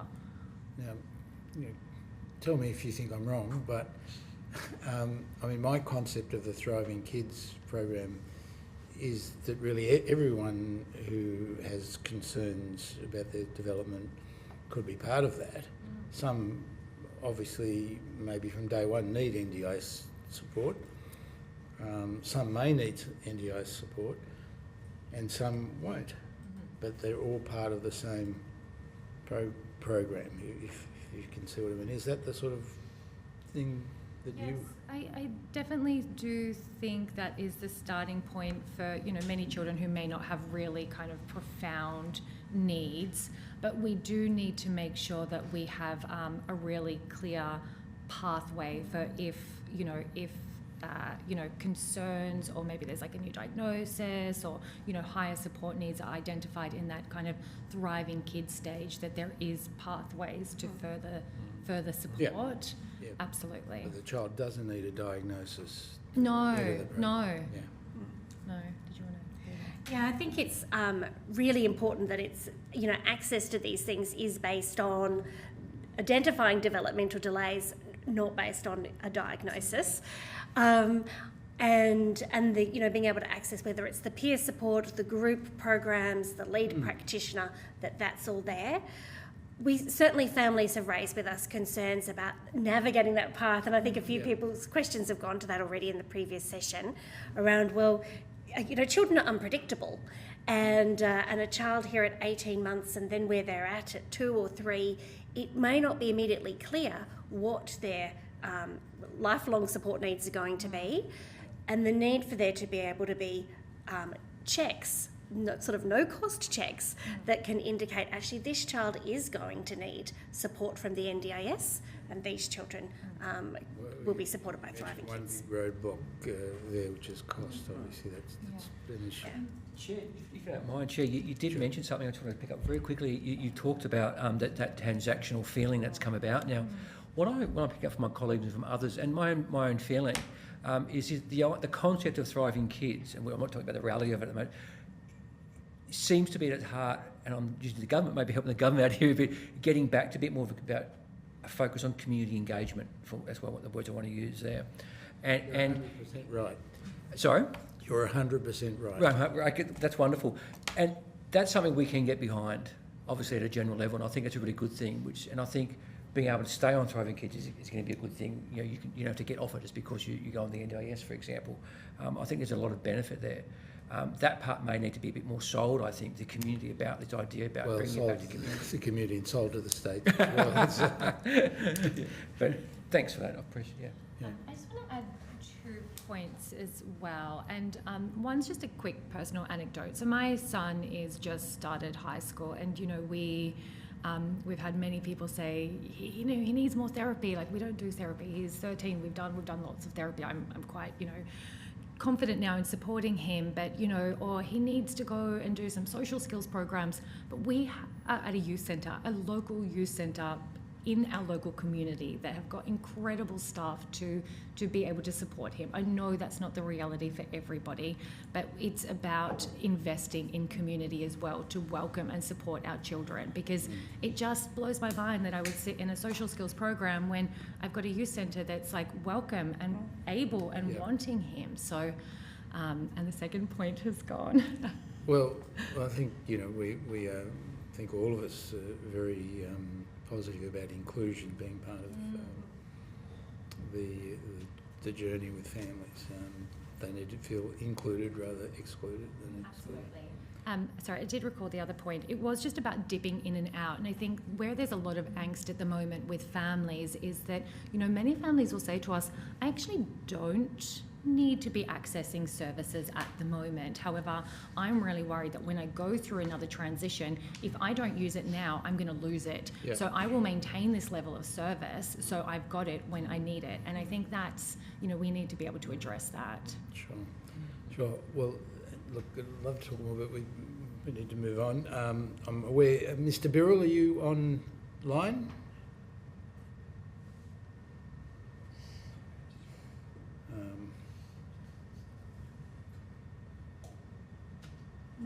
No? No. Oh, okay. We might go to Mr. Corbell. Thank you. Cameron Corbell. I'm member for Fadden on the Gold Coast. Just for you, Karen, your Something for Everyone report into accessible children's playgrounds. I spent 12 years in local government before I got into the federal parliament. So playgrounds are right there next to roads, roads and rubbish. But I'm just interested in your high-level takeouts from that body of work that had been undertaken. Yeah. Oh, great question. It was a really fabulous project, again, all about sitting down with families and hearing what worked for them, what helped them feel, that they could take their children out and play. And we also heard from parents with disability about what made it possible for them, and for grandparents, taking children along and out. And they were really able to identify sort of key characteristics of both the physical space that made a difference and made them feel like their child could play safely and play alongside others. But as well as just sort of talking about some of that preloading, the sort of information you might need beforehand to feel confident to go. But it does come down to some sort of practical things like fencing, so people just feel like, okay, we're in here, no one's going to run off to the road, particularly if you've got multiple children, that there's lots of spots for being able to do supervise but not be hanging right over your child. You can sit and watch, but also lots of spaces for them to be alongside others and just that sort of parallel play to be able to happen. And families are absolutely wanting their children to be able to have as much of that as possible. Since I've got the floor, I might just place on record something that I had a concern with, which was we had this, a Liberty swing where the wheelchair can go on, and it was at Runaway Bay, it's near the library, and it was fully fenced. Just this one particular play item, fully fenced and locked. And you had to go to the library to get the key, to come back out to unlock it. And I'm like, okay, so now we're in a public hearing. I'm just going to place on the record, to me, the fence should be taken down. And I just didn't understand why that level of barrier was placed between the general public. And honestly, it doesn't need to be a wheelchair. It could also be a pram, or, there's a whole range of different things that could be utilised for. But the fence that had been placed around it had become a serious deterrent and barrier to its use, and I had never ever seen it used at all, which was quite unfortunate. So you're echoing absolutely what we hear from families, and I guess echoing a mindset of inclusion. And that there's new play equipment that's out there that that really creates a much more of a, we're playing alongside each other together. This is and again slightly off topic because this is not really Thriving Kids specific, but the MLAC keys or whatever they are that are used for disability changing places. So we had a great program for equitable access across the city, very credible, but then you see these places where you need this key. Now, my assessment of that is it's completely unnecessary. But is that just a perception from me, or is it a real? Is it better that they're locked, or is it better that they're unlocked?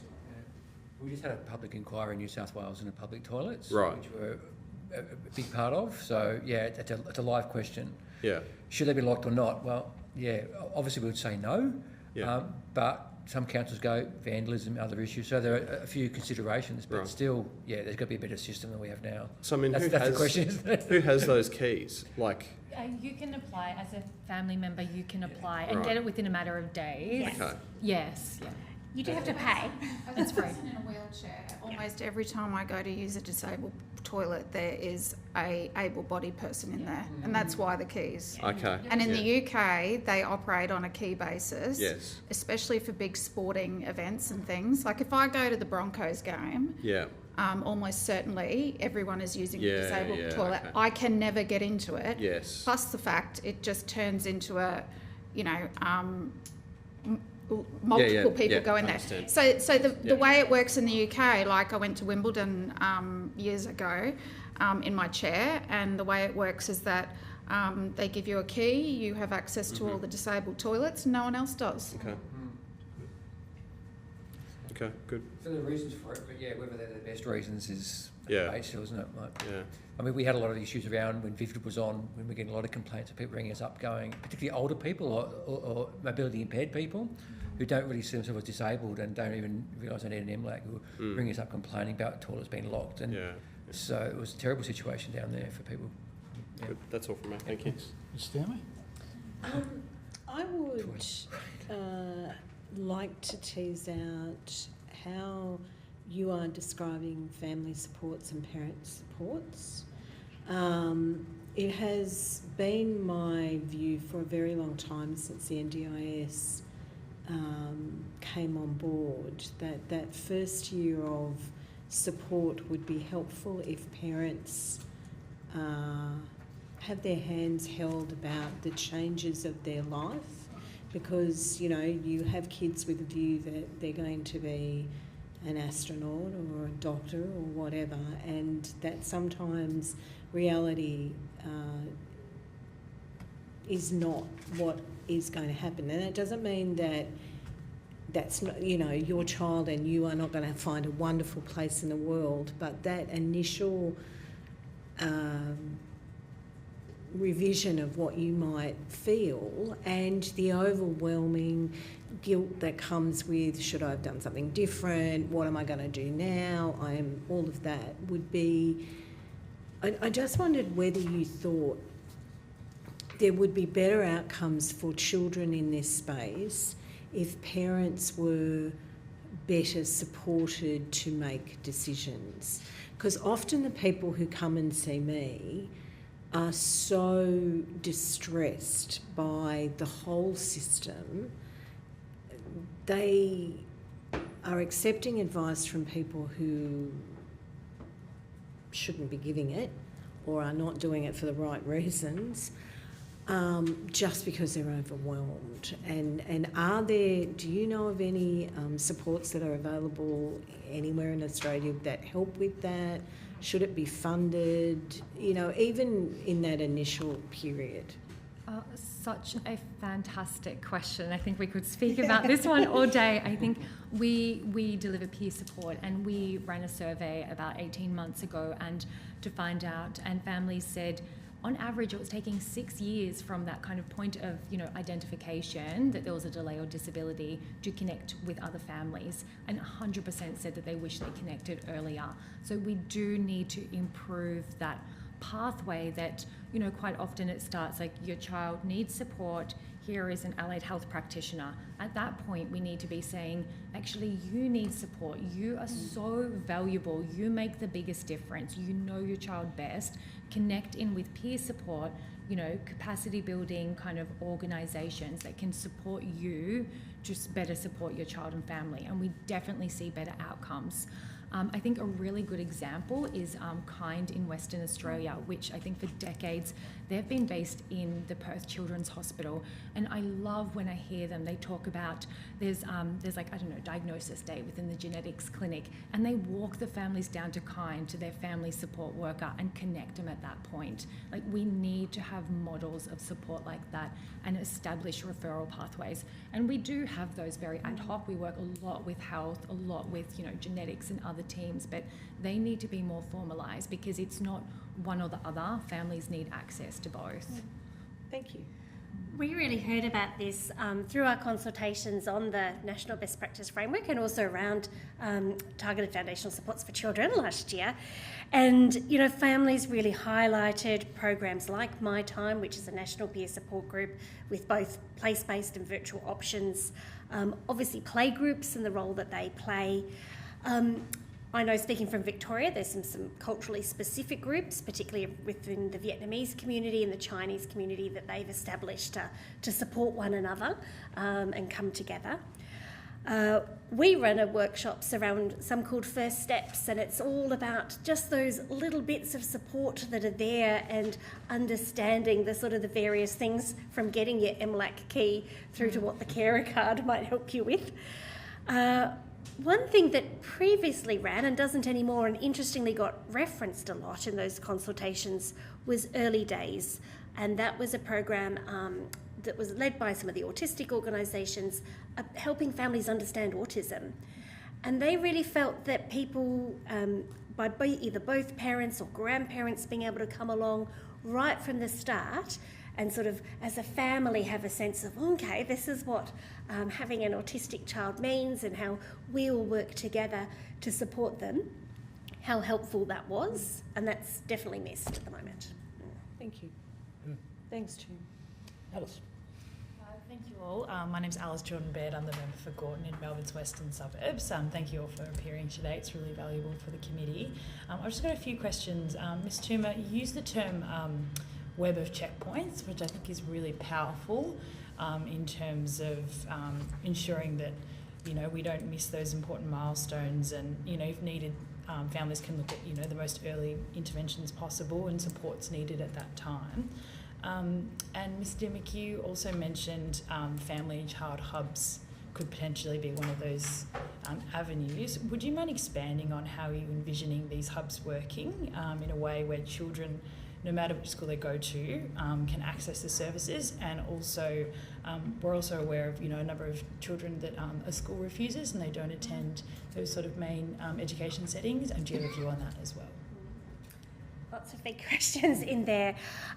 Certainly, I really love Stacey's approach to that web of checkpoints, and it is really important that that developmental delay can be picked up at a whole range of points, including responding to when the families themselves have concerns that they can go and access a check from maternal child health or a GP, but also those important conversations that early childhood educators are having with families to say, hey, there's a developmental concern here, I suggest you go do this. I think in terms of the role of hubs, and they exist in different sort of forms in different states, but it is, can often be a place where you've got all of these things happening together. You do have maternal child health, you've got the checks, you've got some peer support groups, you've got play groups running. We can certainly see how you can embed things like lead practitioner and access to allied health therapy from those types of settings as well, and then being able to be that glue to giving the advice to the early education setting or the school if there are some challenges in terms of the child participating in those. The allied health professionals bringing their expertise to that, so it doesn't all have to sort of sit with the family.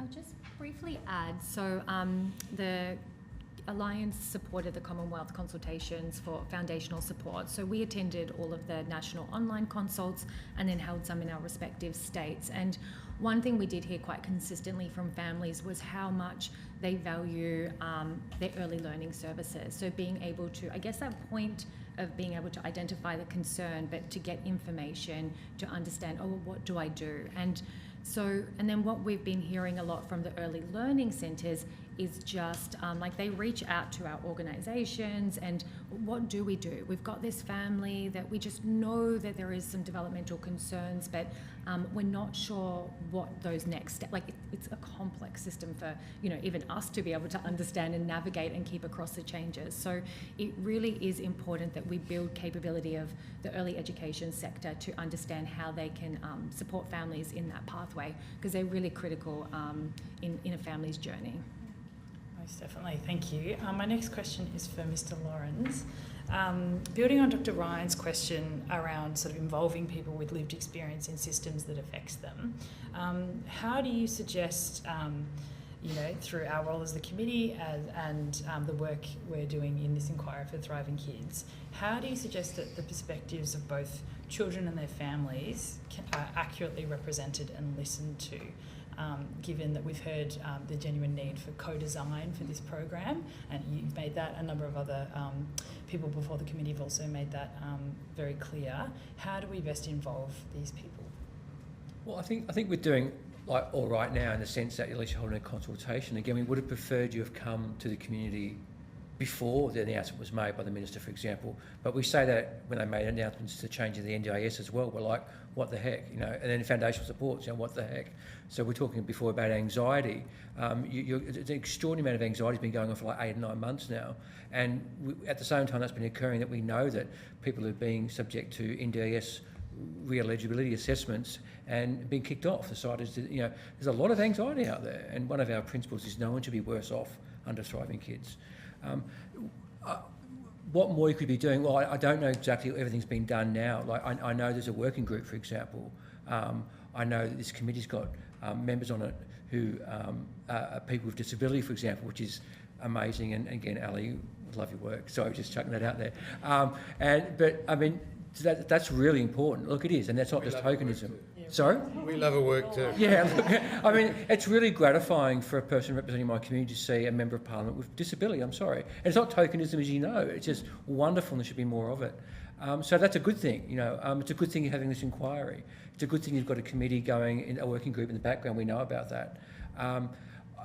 That committee is going to be the best thing, I think. You need to listen to that working group that's going on now. People representing CIDA and so forth, you need to listen to what they're saying. And I go back to that national best practice framework. It's really amazing when they've done this report and you can see all these organisations listed. So they've gone out of their way to go and consult with these organisations, and you can see clearly in the final document where the voices are. And that's what we want to see in Thriving Kids. We want to see ultimately, when you work out what is going on with it, we want to see where the voice of disability is in that. Where is all this lived experience that has been shared with the community, where is that reflected in the final product? You're on your way, keep doing what you're doing, make sure people with disability are in that leadership role as well. That's all I can say at this stage. Thank you. Thanks. Thanks for your contribution. No further questions, Chair. Great, thank you very much. Look, we could talk much more, but we have time constraints, so I'm sorry. If there's any information you think that we should have, that we haven't elicited today, please feel free to send it through to the Secretariat. Thank you so much for your attendance here today. If you've been asked to provide any additional information, would you please forward it to the Secretary by the 31st of October. You'll be sent a copy of the transcript of your evidence and will have an opportunity to request any corrections to transcription errors. And once again, thanks so much for giving us your expertise and your time. It's been very valuable, so thank you. Absolute pleasure. Thank you very much. Thank you. Good. So we are a little bit over time. As always. Yeah. Still quality. So I might call on the witnesses from ADHD Australia, who I think are all online. Is that correct?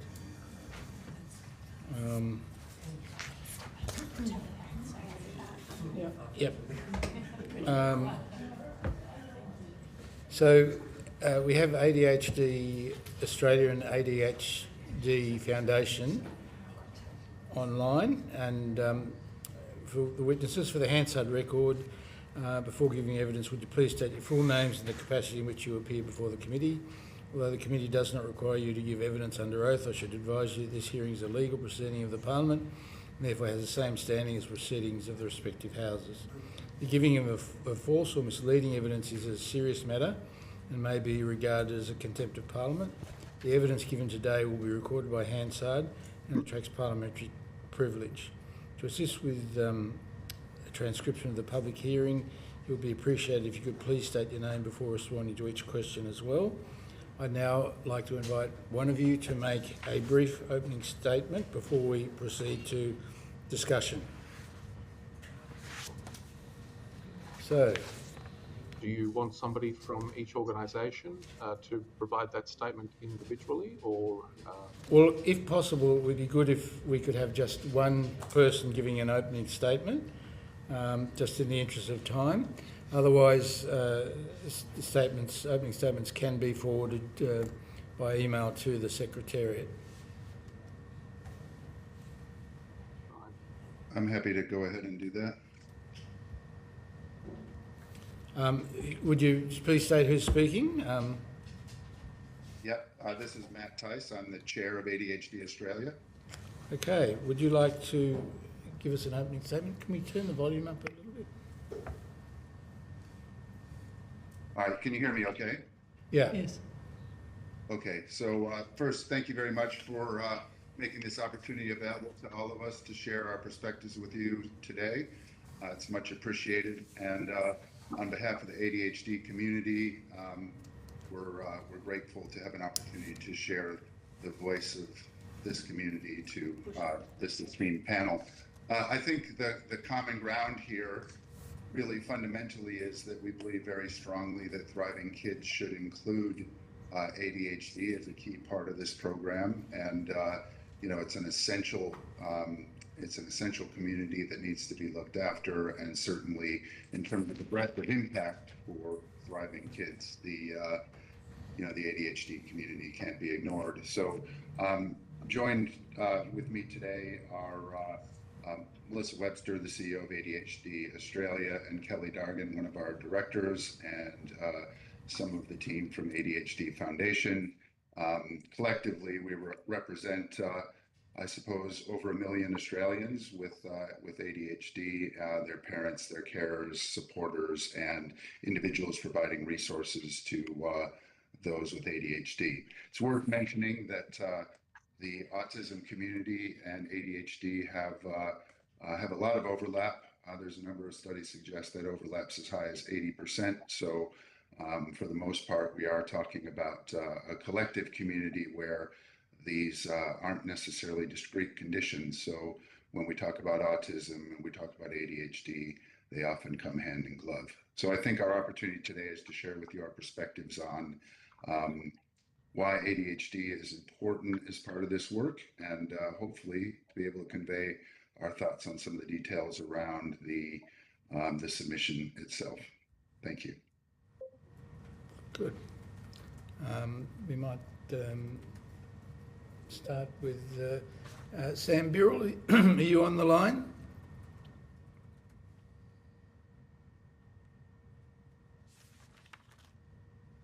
No. I think he can hear us, but doesn't have any questions. Ms. Stanley, would you like to open the questions? Sure. From your perspective, what are the gaps in support needs for people with ADHD? And if we fill those gaps, what does it look like for the child? Is that question to ADHD Australia or the ADHD Foundation? I don't mind. You can all have an answer, or it's up to you. All right, well, I might just jump in initially. In terms of some of the existing gaps, clearly it's an inability to be able to identify, diagnose, and then treat conditions at the early stage. So early intervention is one of the major inhibitors to the condition being identified and then treated. We know that the long-term impact of a lack of identification, lack of diagnosis, and lack of treatment leads to not only quality of life implications, but potentially societal impacts around things such as people dropping out of school, domestic violence, family separations, absenteeism in schools, crime, unemployment, homelessness. So the impacts are significant, and I think Deloitte Economics valued it at some 20.4 million through the life billion rather through the life cycle of an untreated ADHD across the globe, or particularly in Australia. As a consequence, I think if you could fill that gap with early intervention, and I think the Thriving Kids program has a wonderful opportunity to be able to do that through proper training, education across not only the educators, the maternal processes, early learning centres and the maternal processes that parents go through, but also around ensuring that the parents understand the condition, because they're the first that might potentially identify that there's a potential issue.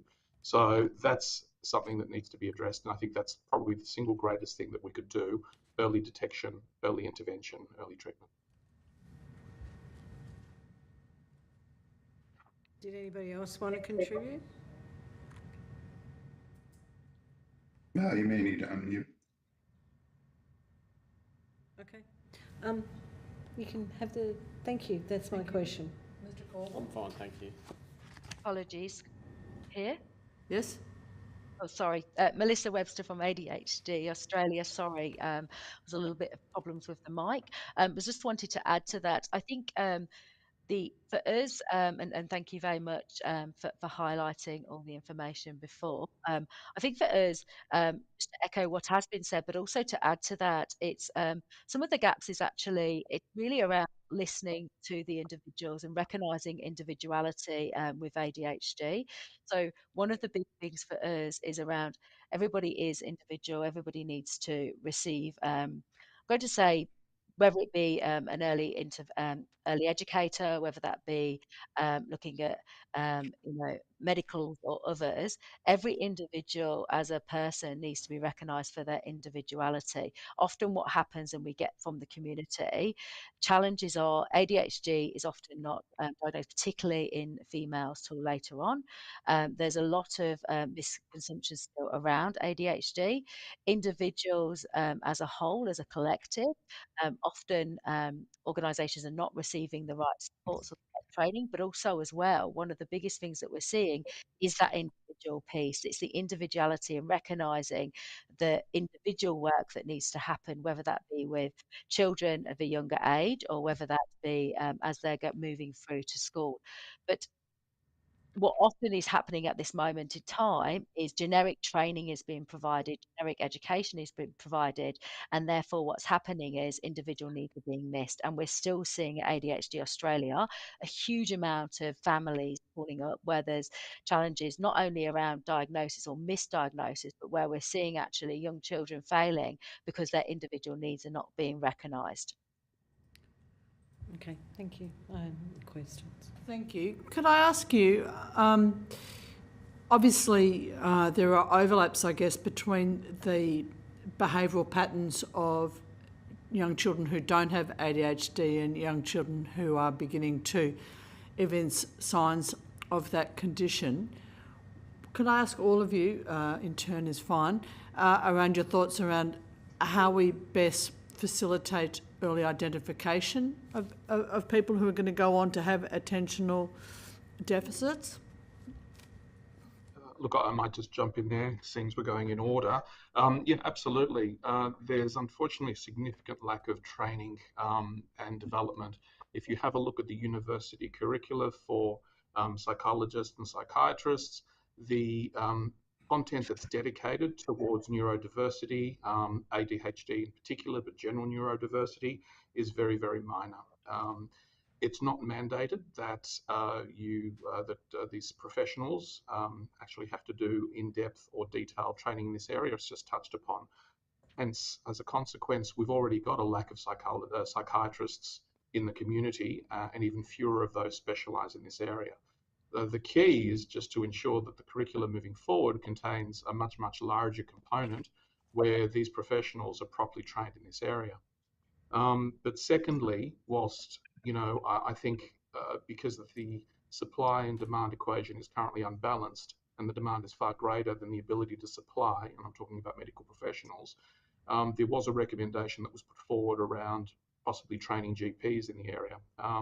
The issue with that is, as a general practitioner, by nature, they're general, and they need to undertake a specific area of specialism in order to be able to identify what is a very, very complicated condition. Neurodiversity, ADHD, autism, they manifest in different ways, and it's very difficult to pinpoint this, and you can't pinpoint it with blood test in many cases.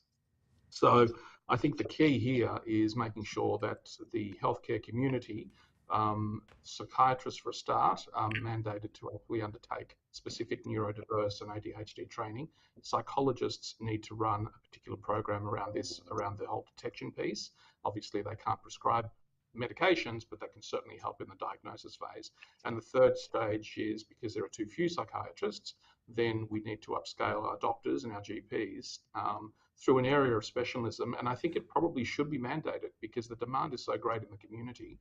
It seems to us that the government has underestimated the impact of neurodiversity, particularly ADHD.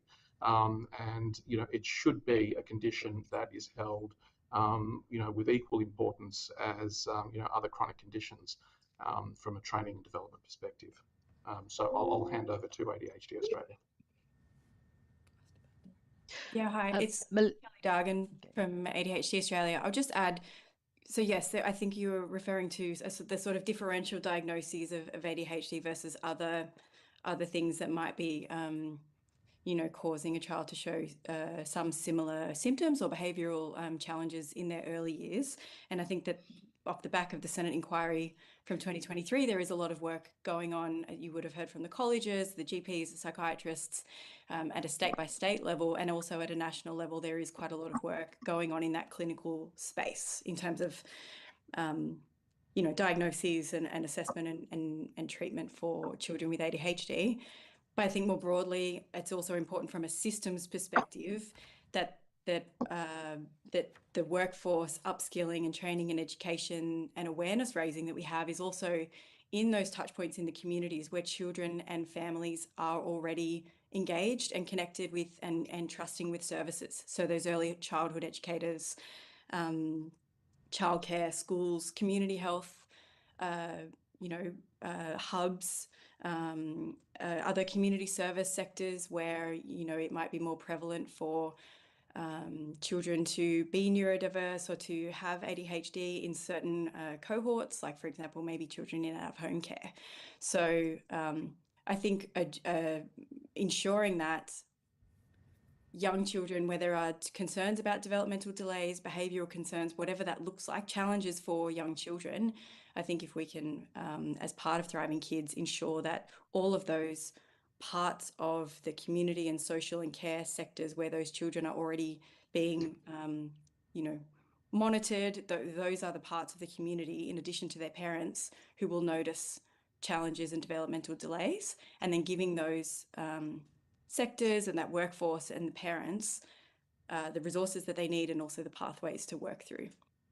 Mm-hmm. Just to add to that, Kelly, Melissa Webster, so I think the critical part is, for many individuals, we know that getting a diagnosis is challenging, wait times, etc. We're aware of that. We know that there's some pathways that some states are looking at to try and help with that, which is fantastic. But one of the things that is absolutely critical is to equip individuals, whether that be parents, whether that be extended families, whether that be healthcare professionals or other, to be able to have strategies to identify strategies to help young people when they're having challenges.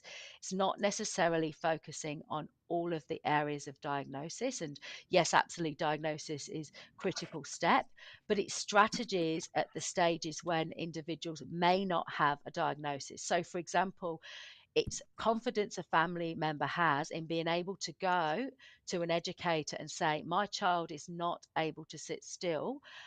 I'm having difficulty, and this is something that I need help with. And the educators having the tools to be able to recommend what to do as a positive strategy in that situation. So it's breaking down individual areas and helping people to be able to have the strategies to cope when a child is in a stage where they are not coping or they're having challenges, and giving people the tools to address that. And then also recognizing part of the next step is obviously having a consideration for a diagnosis. So even if at a later date a child is not diagnosed with autism or ADHD, there's a problem that a child needs help with, and how can we address that? So it's looking at it differently. Thank you. Just a quick poll around the four of you, if I may. Do we think that it's likely that across the board 3-year-old, a check on children at the age of 3 would be likely to be sufficient by a GP, Medicare funded? Would that be sufficient to identify early signs of attentional issues that might warrant further referral to psychologists and or psychiatrists, given the significant overlap between the behaviour of a normal 3-year-old and a 3-year-old with emerging attentional deficits? Just very briefly, go ahead, Chris. It's fine. Thanks, Matt. Look, I was just going to say, you may be saying the same thing, but I was just going to say that it depends on the extreme condition. So at the low level, it's going to be very, very difficult to determine at the age of 3 whether somebody has ADHD or indeed neurodiversity. But at the other extreme, it can be very, very simple. So unfortunately, I don't believe that there's a black and white answer to that question, because it depends on where they sit on that, on that spectrum, if you will. But a very, very well-trained professional will be able to identify signs, and parents who are well-educated, which I think is what Melissa was suggesting as well. You give them the resources, the education, the training to be able to identify early signs. That would go a long way to developing that. But there isn't a black or white answer to that. Sorry, Matt, over to you. Chris, I was going to say basically the same thing. It's unusual for diagnosis to happen until age 5 or age 6, but being able to understand which pathways are available to you at an earlier age is really important. So, age 3, age 4, age 5, being able to, as we described before, have those resources and that training at those touch points to enable people to start understanding those signs, because treatment can happen before diagnosis, and or resources can be shared before diagnosis, and certainly intervention can happen at an earlier stage, which will be beneficial no matter what, regardless of later diagnostics. Melissa Webster, I just want to add to that very quickly as well. I think it's important around the messaging. So what I would say is a lot of our community have had later diagnosis of autism and also comorbidity of ADHD and or other. But what I would say is they also have fed back that they, in the early days, went to actually seek support. They actually had seen a paediatrician and had not got a diagnosis. So I think the messaging is really important to families that it's not about if somebody is having difficulty, their child is having difficulty, and it's to continue to seek support, to continue to seek help, to understand what is occurring. Whether that is a diagnosis is got at a particular stage or not at all, it's actually making sure that the right supports have got. And I emphasize that because it's very common for our families to feedback that they, for a long period of time, didn't seek extra support because they hadn't been seen as getting a diagnosis when they initially went out. They went through the process, and it wasn't until actually the child got into later stages, and that being secondary school or where more social interaction and problems occur, that things just fell. So I think it's giving people the confidence to keep that conversation happening and know that it's looking for a solution and answers, so that people don't just move away from trying that process. And if I could just add to that, Melissa, I agree with everything you've said. There is one other factor, and that is continuity of healthcare. So having the same GP, the same paediatrician in the same location, monitoring behaviours and so forth over a linear period can be very, very important. So those that are jumping around all the time, seeing different healthcare professionals, it'll be much more difficult to pinpoint. Yeah, and the coordination between that GP and potentially early childhood learning and or other elements of the system. Thank you. Chair? Good. Alice, would you like to ask any questions? Thank you, Chair. Thank you all for appearing online today. My name's Alice Jordan-Bed. I'm the member for Gorton in Melbourne's Western Suburbs. Can you talk to us a little bit about wait lists for ADHD assessments and diagnosis that families are sort of facing across the country? I know I have many families in my electorate in the outer suburbs that are in this position, and I just wanted to see if you had any sort of anecdotal or quantitative data around that. I might just jump in here if you don't mind. As it's Christopher Wiesman here. As you know, the ADHD Foundation runs a helpline and we process thousands of calls regularly. We've had anecdotal evidence to suggest that in some communities it can be up to 24 months to get paediatric diagnoses. In other cases, it can be a little bit shorter, but it depends on, unfortunately, how much money you have. And there are some practitioners out there that are somewhat unscrupulous, will provide diagnostic interventions without necessarily a treatment plan. But in answer to your question, how long does it take? At the extreme, 24 months. In rural and remote communities, it can take considerably longer because there's just insufficient support and resources in those rural and regional areas. The CBD, the city areas do have organisations that are publicly owned. They're for-profit organisations who profess to be able to do this, but there's not many of them that do it well. Melissa Webster, so I fully agree with all of that, Christopher. And what I would just say is adding to that is we know families that have contacted ADHD Australia, and it not to be uncommon that they not only have had to travel extensively to actually get a diagnosis, but they've actually had to up and move and live in a particular area where they could actually get supports for their children. So the diagnosis is one part of it in the extreme wait list, and the secondary part is if they get a diagnosis, then to receive the right supports from the right allied health team or the right professionals, they're having to travel extensively to do that. So that has, I'm going to say, a common theme that we're finding, and I'm actually talking in some instances across states.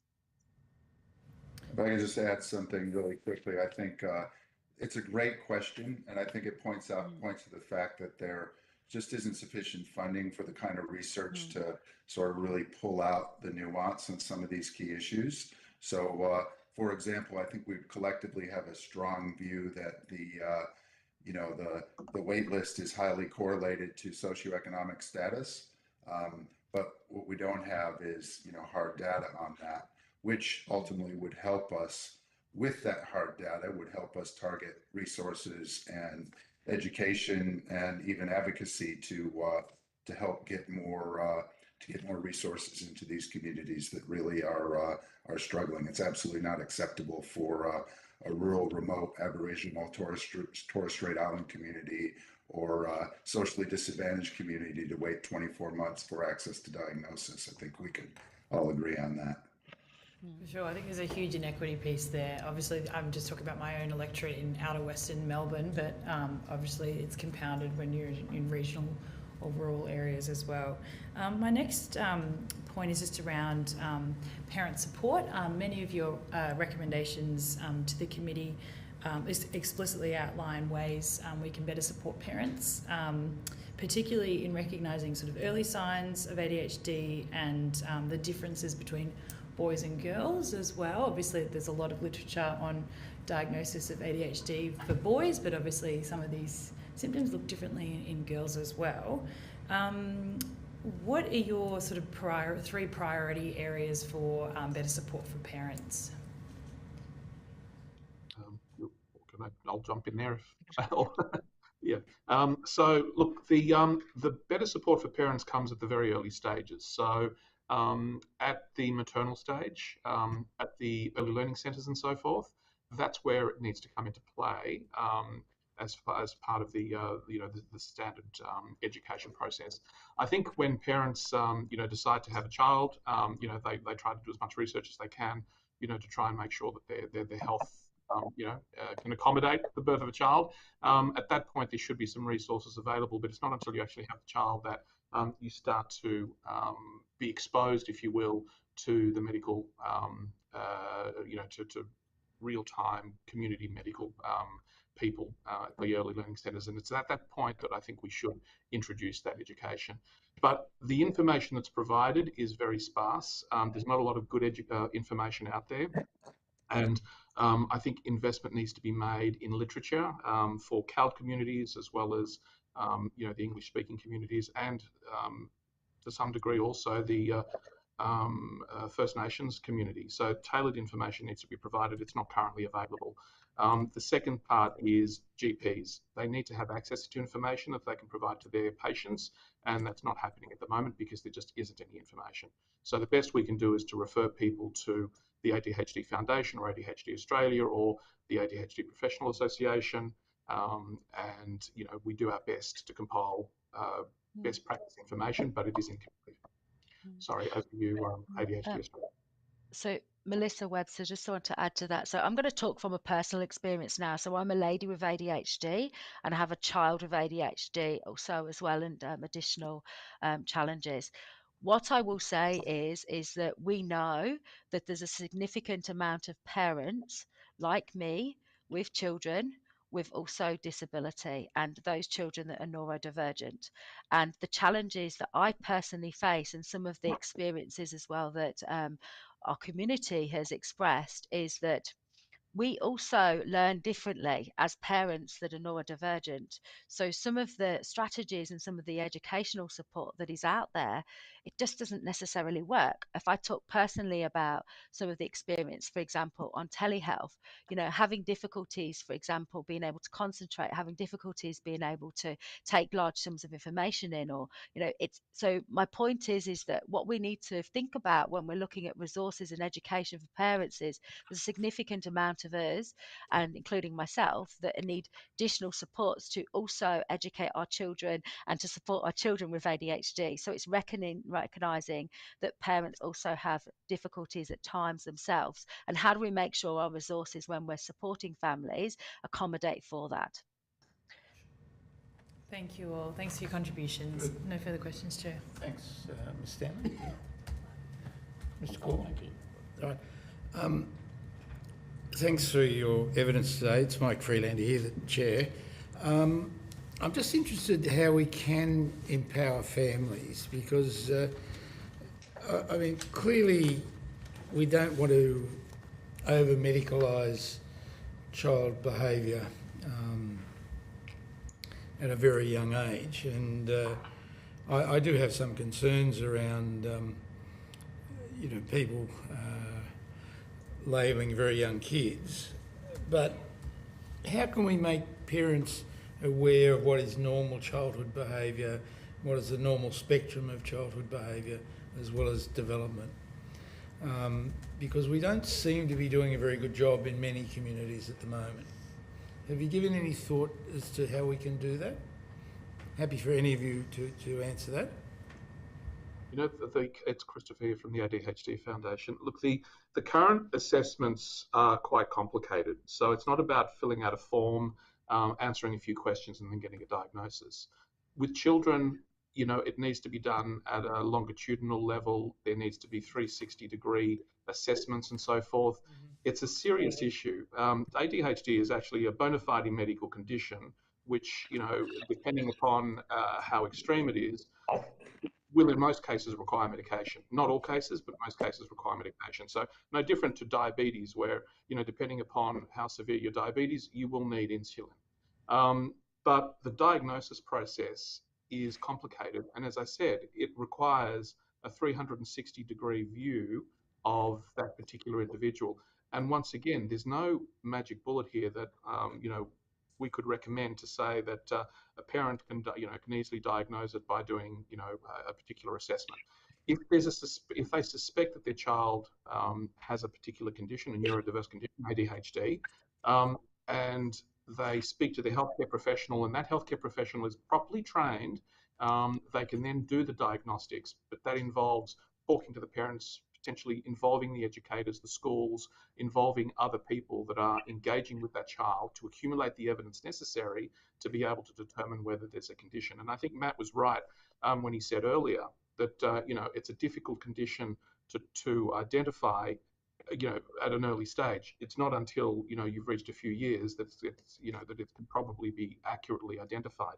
We don't believe in medicating straight away, and a medication is only required if it's been positively identified by properly trained people. So we don't advocate it unless it's needed. Right. I might add a little bit of experience here, Chris, if I might just add to your point. Again, speaking with dozens of people in the community and my own experience as a father with two boys with ADHD, one who is coincident with autism. And I can just tell you that in year 3, year 4 with my younger boy, we knew, and it was very clear. The early childhood people knew, and it was very clear, and the teachers knew, and it was very clear. But it wasn't the GP that was the first signal. It was the, it was what was happening in the home and what was happening in the, in the early childhood, child care. In this case, Montessori. It was very clear to us. My older boy wasn't diagnosed until 6 or 7. It was a slower thing, but it is a spectrum, and for severe cases, what's outside of quote unquote normal becomes quite clear.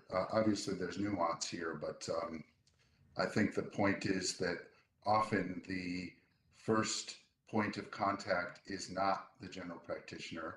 It's more likely to be the parent, and it's more likely to be early childhood learning or someone else in the community that's familiar with ADHD or autism and what that means. So providing those resources to those individuals who are likely to be the first point of awareness of the condition is essential, but inevitably that ends up in basket of the GP.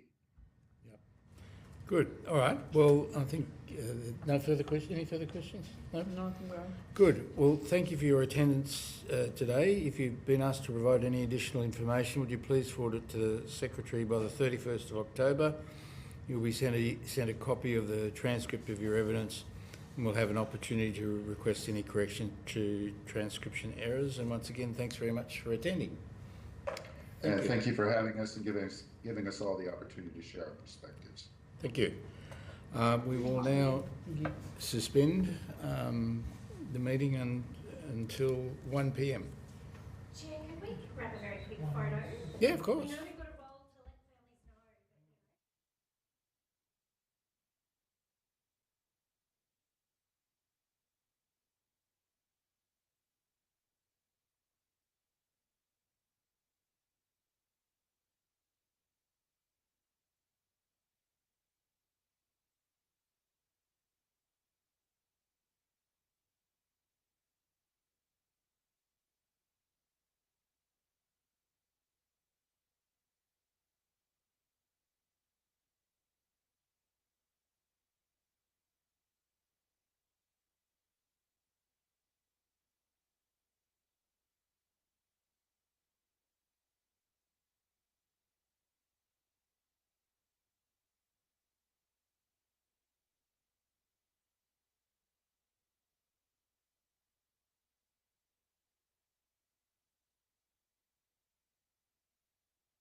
So,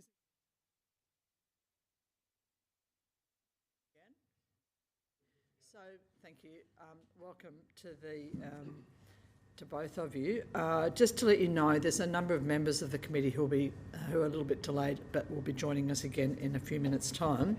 So, I'll just do the premonitory sort of statement. The committee doesn't require you to give evidence under oath, but I should advise you that this hearing is a legal proceeding of the Parliament and therefore has the same standing as proceedings of the respective houses. The giving of false or misleading evidence is a serious matter and may be regarded as contempt of Parliament. The evidence given today will be recorded by Hansard and does attract parliamentary privilege. For the Hansard record, we'd be grateful if you could both state your full names and the capacity in which you appear before the committee. And I'd like to invite you to make a brief opening statement before we proceed to discussion, if you'd like to do that. Thank you, Chair. Thank you. My name is Denise Lyons. I am a nurse practitioner in general practice, and I'm here today and thanking you for the opportunity to present this submission in support of the Thriving Kids Initiative. This submission is a joint effort by the Australian Primary Healthcare Nurses Association and the Maternal Child Family Health Nurses of Australia. Australia's primary healthcare nurses, over 98,000 strong, form the backbone of community health, providing critical care and disease prevention, early childhood development, and family well-being across metropolitan, regional, and remote settings. We nurses are uniquely positioned as the first point of contact for families, both for proactive health promotion and for addressing parents' initial concerns about a child's development. However, our submission highlights that there is significant inconsistency across states and territories regarding how early childhood developmental concerns are identified and managed, resulting in a postcode lottery for children and families seeking timely care. Our central message is clear. Empowering primary healthcare nurses is essential to making the promise of the Thriving Kids Initiative a reality. Early and systematic developmental screening, supported by primary healthcare nurses trained in evidence-based tools, is proven to lead to earlier detection and intervention for developmental delays and autism. These early interventions take advantage of the brain's neuroplasticity in early childhood, significantly improving lifelong outcomes for children. Yet many families are currently facing confusion, prolonged delays, and missed opportunities due to inconsistent screening practices and barriers in accessing specialist referrals, particularly in our under-resourced and rural communities. So to address this, we recommend a few actions for the Commonwealth, including supporting the use of a standardized national screening tool at 18 months of age, creating Medicare items to fund early assessment and referral by nurse practitioners and appropriately qualified registered nurses, investing in training for primary healthcare nurses in the use of validated assessment tools, and supporting a national campaign to raise parental awareness about the importance of early developmental checks. Primary healthcare nurses are ready, willing, and able to shoulder more responsibility in this area. So we urge the government to invest in the workforce and the systems needed to deliver on the Thriving Kids vision. Strengthening the role, capability, and support structures for Australia's primary healthcare nurses is the most effective path towards a fair, effective, and sustainable early intervention system for all of our children. Thanks for your Thank attention. you very much. Ms. Finlayson? My name's Jan Finlayson. I'm one of the directors of Maternal Child Family Health Nurses Australia, and I have a substantial role at the moment. I'm a team leader in maternal child health in Victoria. So thank you both, thank you all for this opportunity. MCAFNA is the peak professional body representing the speciality of maternal child family health nursing. We recognise that our members provide our specialist and specialised knowledge across all jurisdictions. This encompasses metropolitan, rural, regional and remote service provision. Universal consensus is that universal screening delivers better outcomes, but we can't refer, treat, solve what we have not or yet to detect. And that's a real sticking point in the current Thriving Kids framework that we've looked at. So we're looking at early intervention of developmental delay is foundational to improving learning and life outcomes for children. Leveraging maternal and child health nurses in mainstream makes sense. We're trusted frontline professionals. We're already detecting and providing developmentally appropriate care. Unfortunately, across all jurisdictions in Australia, different tools means that we get different results, and then to actually look at developmental vulnerability in Australia doesn't happen until they're first assessed in school at 6 by the AEDC school. By that stage, it's too late. We're already have lost years worth of foundational work that we could have used for these kids. All children, irrespective of geographical location, must have a pathway to reach their developmental potential through early identification and appropriate care.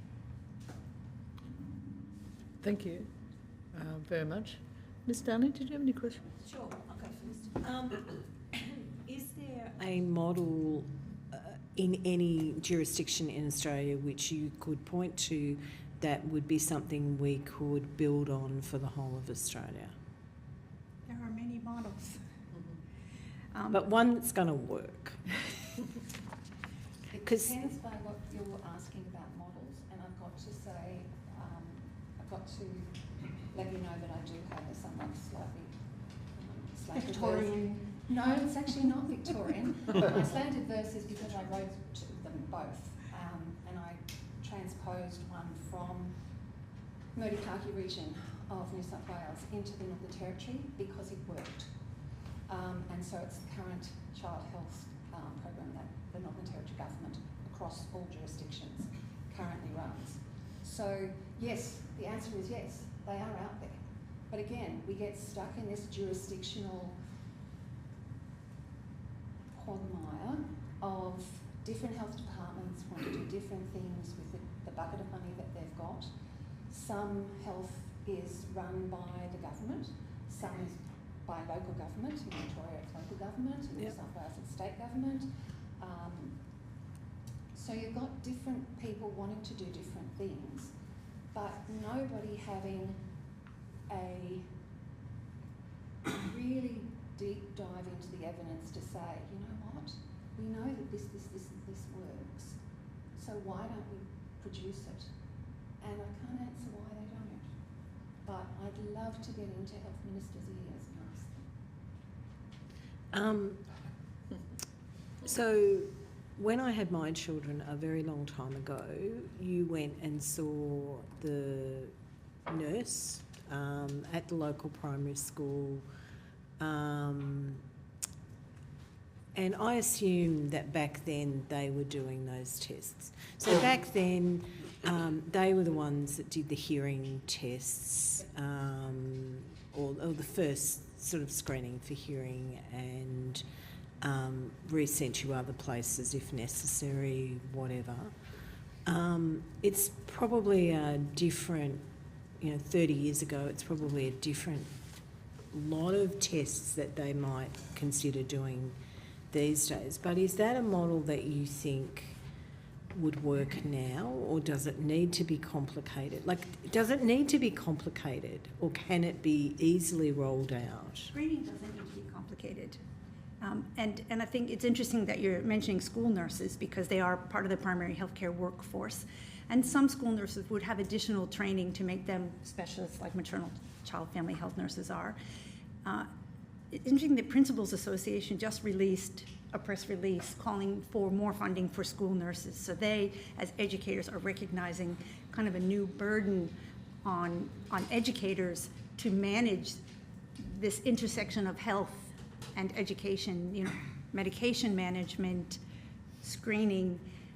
I think there's a lot less screening that happens in school now because we don't have a school nurse in every school.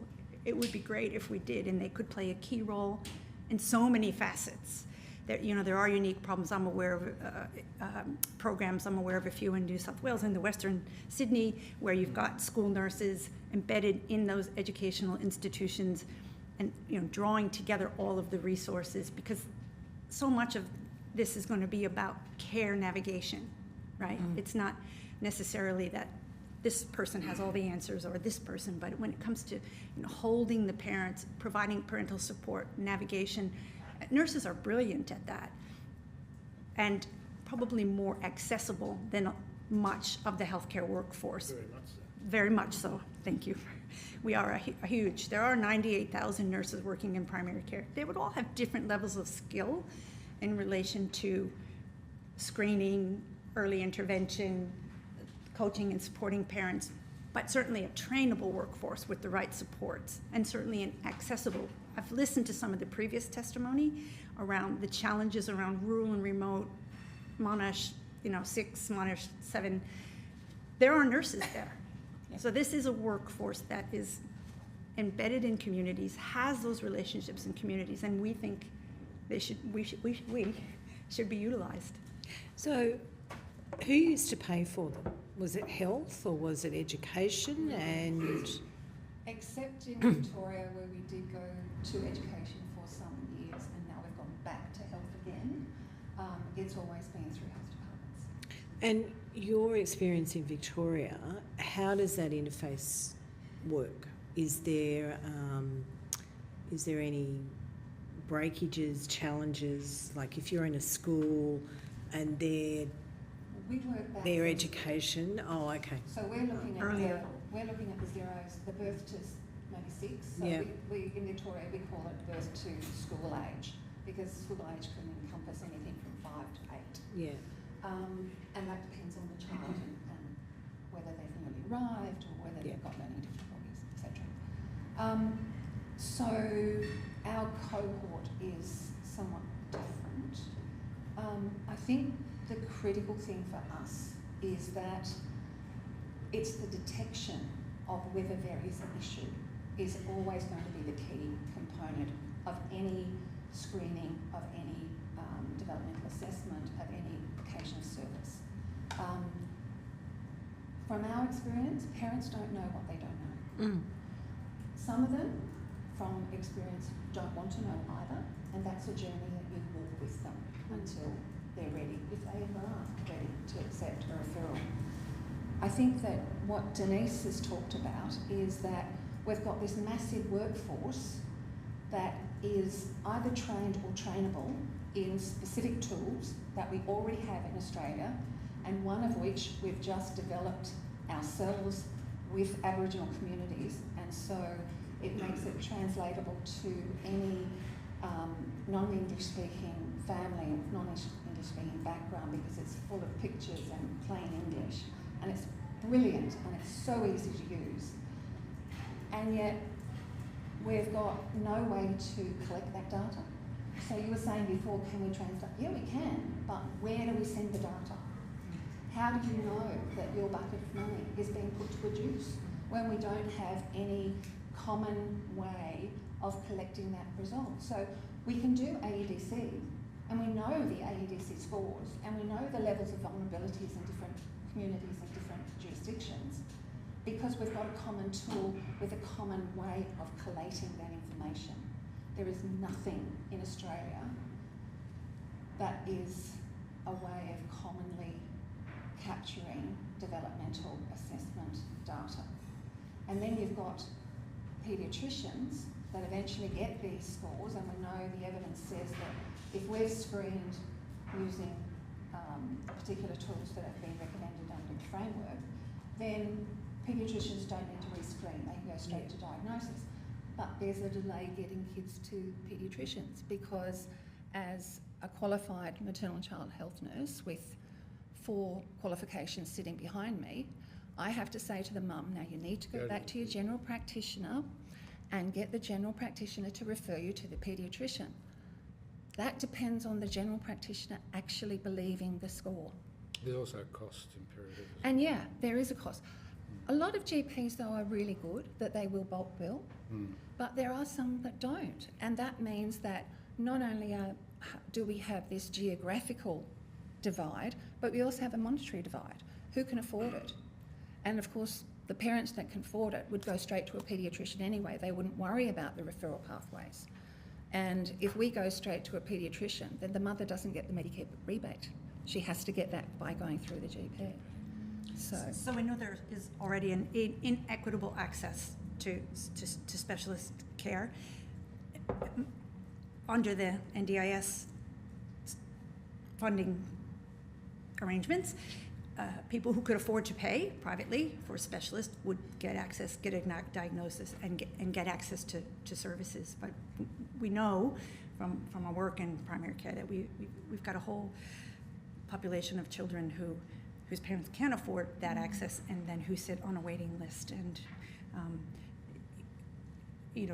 adding the number of people who can refer to a pediatrician doesn't help as much as making more pediatricians available that can do that diagnosis. But with Thriving Kids, I think we're looking at two really different levels, a kind of general need for support and linking navigation, again, talking about navigation to the services that exist, and hopefully there'll be more of them with this program, and the specialist level, which are really two different cohorts on a continuum of children. And we want to focus on the earlier screening and intervention, not just screening and then we say go to your GP or go to your pediatrician, but we have this middle level, we have these nurses who can navigate to the services.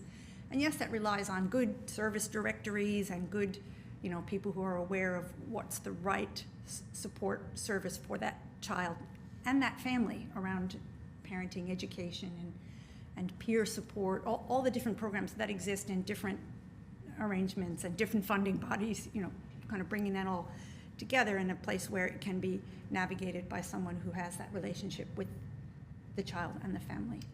And this also is this also supports, even when you have a developmental screening tool and it identifies that there is a vulnerability across any number of domains, and it could be a global developmental delay, it could be a developmental delay in speech, it could be in fine motor skills or gross motor skills, it could be in social and emotional regulation, it could be in communication, or it could be across all of them.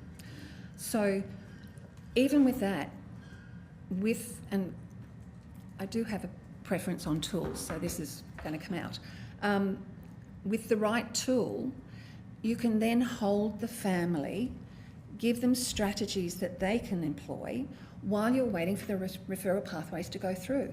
Because we've got parents in metropolitan Melbourne, we have parents sitting on waiting lists for over 2.5 years to see a paediatrician to get a diagnosis. That's even before they go into any system such as NDIS or Thriving Kids. And that's why we're saying, if you wait, as Minister Butler has suggested, if we wait to 3.5, it's too late. Brain elasticity is 80% done by 3. I don't think the Minister's necessarily saying wait until 3.5. He's saying there needs to be universal screening. Yeah. But that doesn't mean people should wait. Well, we're saying bring it back to 18 months. Just for Hansard, can you tell us what is the name of the tool? Because it's called ASQ Track. Right, okay. It was a research project that Dr. Anita DiPrano did for her PhD probably 15 years ago. And she went and she worked with remote Aboriginal communities in Arnhem Land and created a culturally appropriate tool that was based on ASQ, which is an American tool. And she only did certain ages in that. They've now gone through and they've done all of the ages so that it aligns with ASQ3. The beauty of that, as compared to the American version, they've got the same specificity and sensitivity that they've got from the American trials, and they've done millions of children. And they've got the same evidence backing it up. Snake is just about to take it on board and trying to get federal funding to roll it out across all of Australia, and the art shows are very interested in rolling Track out as well. The difference between one and the other, ASQ Track, they got Aboriginal artists to draw pictures. And so for non-English speaking families, you point to the picture. And the English is a lot less Americanised, if you can imagine that. But it's a beautiful tool because it basically asks 6 questions in each domain, and the developmental domains in ASQ align they line up perfectly with AEDC. So Australian Educational Developmental, no, hang on. Could you forward it to the committee? I will, yes. I won't give you Take the... that one on notice. I will. Basically, that has 6 domains that the school teacher assesses all 6-year-olds, and it's done it's either 2 or 3 years, but I'll check that for you. And when it's completed, they're able to then graph all across Australia how many vulnerabilities per school, per area, etc. And it's based on number of children, etc., etc. So it's a very precise and detailed tool, but it does tell you where there are pockets of vulnerability and where money needs to be spent to develop children further. If we've got a tool that links perfectly together, if we can screen these children at 18 months, longitudinally, we should be making differences to the AEDC scores at 6 years, because we'll get early intervention. Every child has the potential to grow and learn. Even the most vulnerably challenged, neurodiverse children still have potential to grow and learn with appropriate supports. So what we're saying is, if we can get those supports early enough, we can make a difference to their lifelong journey of learning, as well as skill mix and just being a thriving person in our community. Thank you. Thank you. Thank you. Dr. Ryan. Monique Ryan from Melbourne, currently in Melbourne. Can I ask you, that tool that you just mentioned, you said that it had been tested and normalised in Indigenous communities in Australia. What about culturally and linguistically diverse communities? There isn't one specifically for them. ASQ has been used in culturally and linguistically diverse communities across the world. It's actually also a tool that's been written in Spanish. It has been used in lots of jurisdictions, certainly in Europe, and in the Americas it's been mainly it's been Spanish, Mexican families in there. So it has potential to do that, but does it need to be translated? No, because the pictures, it really does not need to be translated. And for most occasions of service, you've got an interpreter with you anyway, so you can go through and you can ask the questions with that. Can I ask you, we've heard repeatedly about thin markets with provision of early intervention, diagnostic and therapeutic services. What's the situation in Australia at the moment with primary health nurses and maternal child health nurses? Would it be fair to say that there's a bit of a shortage of them in some areas as well? I think you're always going to find that people congregate along the eastern seaboard and the western seaboard. There's always going to be shortages in rural, remote and extremely remote communities. However, it's unusual that you would not have a nurse in those communities, at least one. Even if it's a fly-in, fly-out, you would have at least a nurse. And engagement in the sort of post-COVID era, do parents engage as closely as they have in the past with their maternal child health nurse? I think it depends. I think it depends where people are. Maternal and child health is a very unique place to sit, and I would say probably for most primary healthcare nurses, it's the journey and it's the therapeutic relationship that you create with that family. That's that net of safety and safe hands that you hold. And whether or not people have had that experience or not is going to depend whether they vote with their feet or not. If I could, Janice, correct me if I'm wrong, I think there are roughly 5,000 maternal child family health nurses in Australia. There are 98,000 primary healthcare nurses. They are definitely a specialty in and of their own right, but there are a lot of primary healthcare nurses. I think every health workforce has a bit of a shortage, but they're definitely there are definitely more nurses in those rural and remote, thin markets than there are any other kind of healthcare providers. Yeah. And I would say about that engagement with I'm going to speak about general practice now, is again a piece of primary health care. The big piece of primary health care. Children come often to general practice for their immunizations, 12 months, 18 months, and it is often the nurse in the practice who's doing the vast majority of that consultation. Different practices will handle it in different ways, but sometimes they will be actually a maternal child family health nurse who's chosen to work in a general practice. Sometimes they will be a nurse who's come from a pediatric ward, they, come from all walks of life. What I will say about primary healthcare nurses, they're very, on average from our workforce survey, we know they're in their middle years, so very experienced nurses who have a lot of expertise and know how to hold families, to use your own language. Families trust them, I think. Oh yeah, it's a very important role.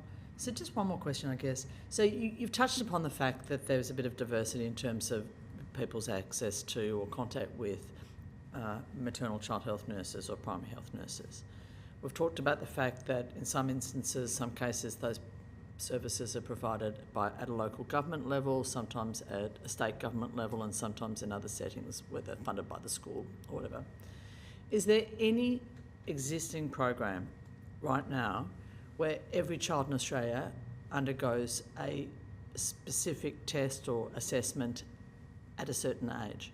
Because that's what you're proposing, is that every child in Australia should undergo a screening test at 18 months of age. I think I can probably say with some level of certainty that all jurisdictions would have a key age and stage at 18 months. So they would offer that to a parent to come to us and we'll do an assessment on your child at 18 months. What you were talking before about eye tests and things like that, that's usually done at the 3.5-year-old assessment. And hearing used to be done at the 3.5-year-old assessment, where we don't do that anymore. So there is similarities of the ages to which children are brought back into or offered to parents. Some jurisdictions offer more. The Territory certainly offers more.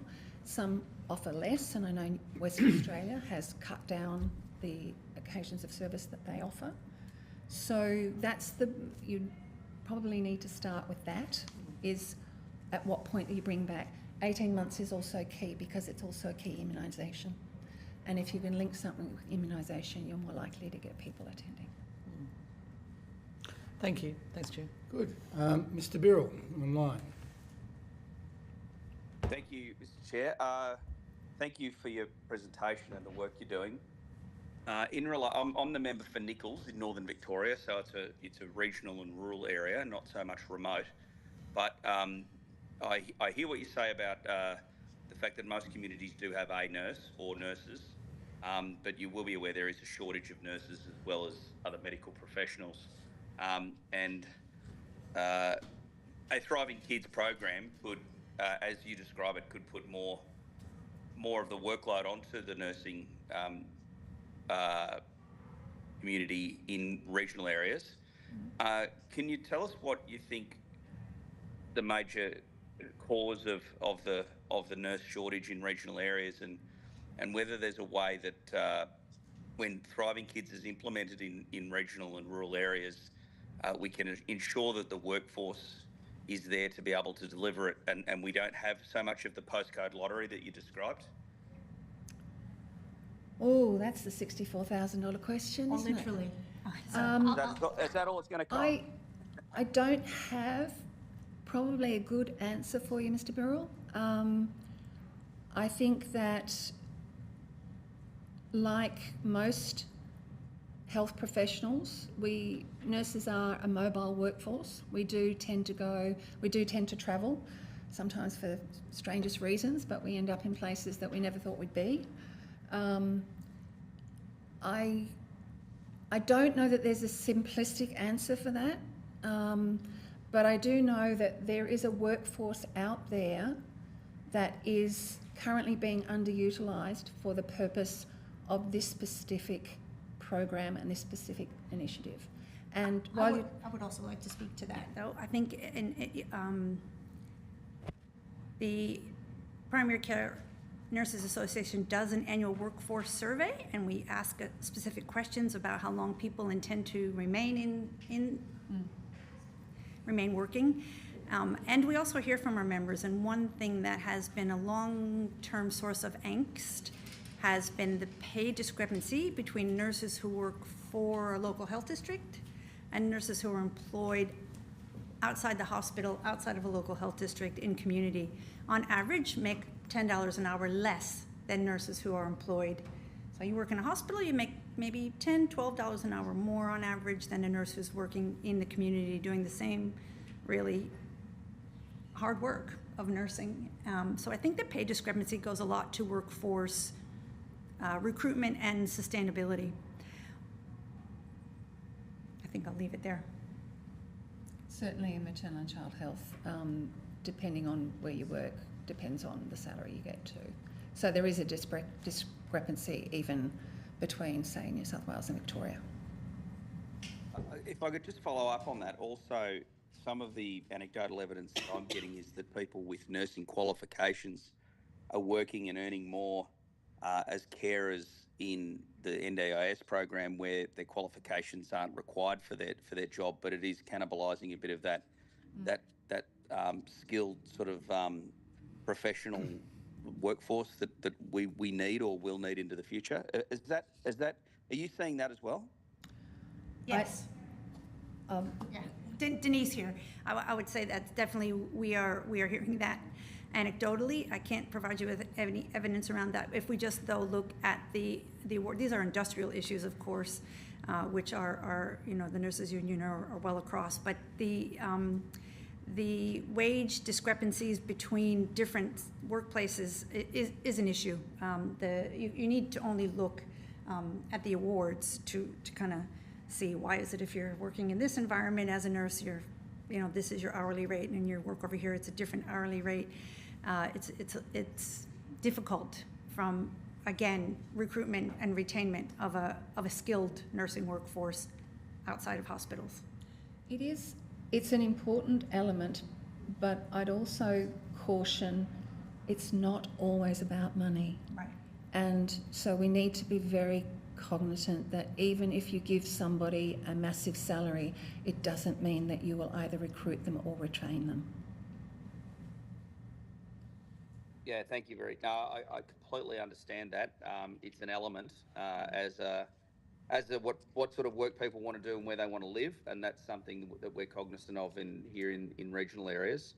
But no, thank you very much for that. I think that the reason for the question is that if this the design will be critical to any successful program that gets developed, but the resources will be critical as well. Correct. Absolutely. Thanks, Sam. Alice, do you have any questions? Thank you both for appearing today. My name's Alice John-Bed. I'm the member for Gorton in Melbourne's western suburbs. I've just got two questions for you. And one is around the transition from the child and maternal health system to the education, early education in school settings. Do you find that children have a smooth transition between receiving the support they receive from the child and maternal health system through the nursing sort of appointments to receiving support from education services like kindergarten and early childhood settings? And how do you think this could be improved? I'm also from Melbourne. I work in the western suburbs as well. I think there are private kindergartens and there are state-run kindergartens. I think that can create its own benefits. Where I am, we have a lot of co-location, so maternal and child health office is co-located with a kindergarten, so we do have that. Often that transition there is very much a two-way street. I think we can always do better. I think it's not so much for the children that are developmentally on track, that they're developmentally age appropriate. I think it's the kids that are falling through the cracks. They're the real issue, because they're showing up at kinder, either 3-year-old or 4-year-old kinder, and the kindergarten teachers are beside themselves with how will I manage this child in a classroom of 30 or 20 or 30 other children? How do I manage this so that we're at least attempting to get some school readiness? And the education department does have some programs once they're into the school system, but I think kindergartens, it's not quite education, but it's not quite health, and I think there's a bit of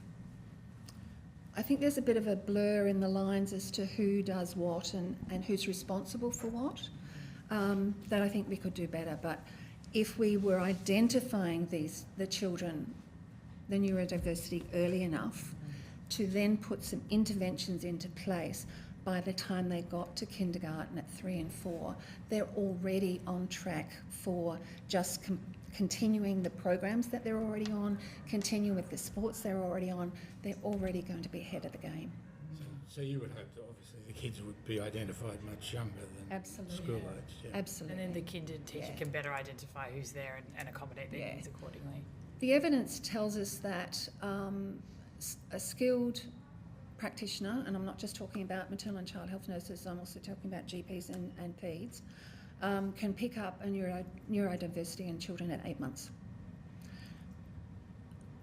Most of us in my profession will catch them at 12, but we say that 18 is a good yardstick because you've got different levels of expertise, novice to expert, in that, and by 18 months you're definitely getting all of the traits of neurodiversity coming through that you can very easily assess that they need further intervention.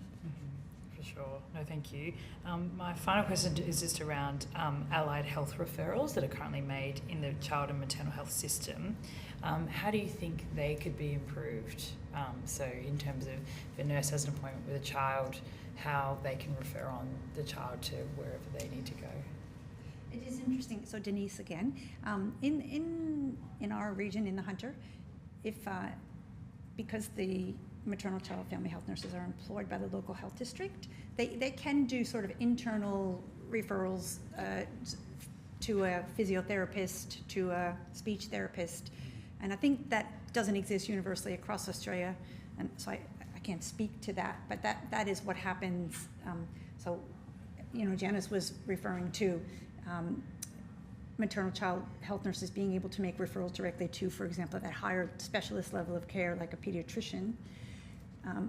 That doesn't happen, but the referral to allied health, if you have the same employer, it does work.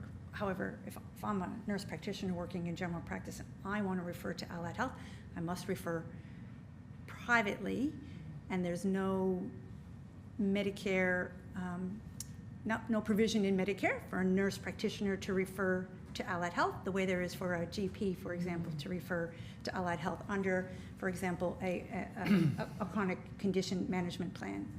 So whilst we work alongside them and kind of do some overlapping work, they would then need to be, I've seen them and I've assessed them and I recognize the issue and I know the need for referral, but I need to refer to one of my GP colleagues, thus another fee on Medicare before we can refer them for allied health services. So it's also a time block too. Yeah, it is. It's the and it doesn't always come down to money, but it does come down to timely access, and there's so many roadblocks along the way. And yes, as a maternal and child health nurse in Victoria, I can refer to a speechy or an OT or a physio. Again, if we don't in local government, we won't give any parents any private referrals because we don't feel that that's ethical. But we will refer to funded organisations like IPC Health, for instance. But they have criteria about the children that they can accept, and if they have more than one issue, they can't take them in speech because then they have to wait for the diagnosis for the PED, so it goes back to the PED. And so if the mother shows up and they're wanting a speech therapist because their speech is delayed, but the speech therapist can see that, whoa, there's a lot more going on here than speech, they'll reject the referral. So, and this is the mother being moved And it's usually mums, although we do get dads that are also just as involved, that are being moved from pillar to post and backwards and forwards and up and down, and it seems like nobody is helping their children. All right. Thank you. Cameron. Thank you, ladies. Cameron Caldwell, I'm a member for Fadden on the Gold Coast in Queensland. Firstly, thank you to all the nurses and midwives out there, because they play a very important role in our children's lives. Jan, just a question. In addition to the ASQ track that you mentioned, I thought in your earlier remarks you talked about a system that had been rolled out in the Northern Territory, which I assume that's greater than just the ASQ track. Correct. Could you give us some high-level sort of comments about what makes that system so much more successful than perhaps other places? Okay. Just I know that it's probably a very detailed answer in full, but just to give us some idea of the features of that program that you think make it better than others. To start off with, the Territory was divided into two areas. So you've got Top End and Central. So that was number one. Then you had Metropolitan and everyone else. So they had two entirely different systems. One was for the metropolitan areas and one was for the rural and remote areas.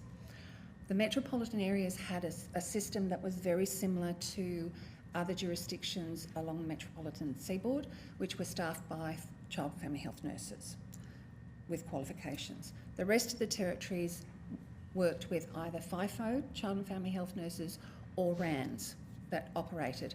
And a lot of those were very much in that medical model of care because of the burden of illness with children living in remote communities. So there was a discrepancy of the care that people were available to have based on geography. There was a lot of work done by a leading paediatrician in Australia, and he got the approval by the Northern Territory government to combine both of those programs into one program, and it was called Healthy Under 5 Kids Partnering Families.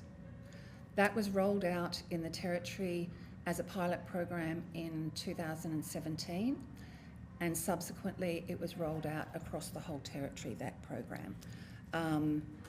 In the budget, I think they got an extra $9 million just for staff to be able to do that because of the level of commitment from the Northern Territory government for that program.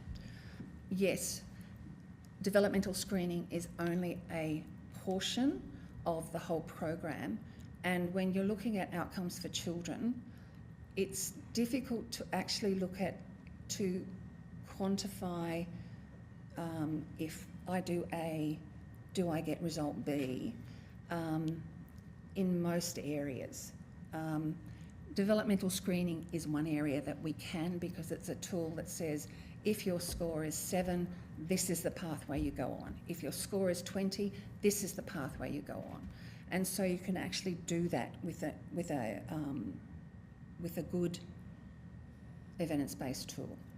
The Territory one talks about anthropometry, which is over time, weights, lengths, head circumference.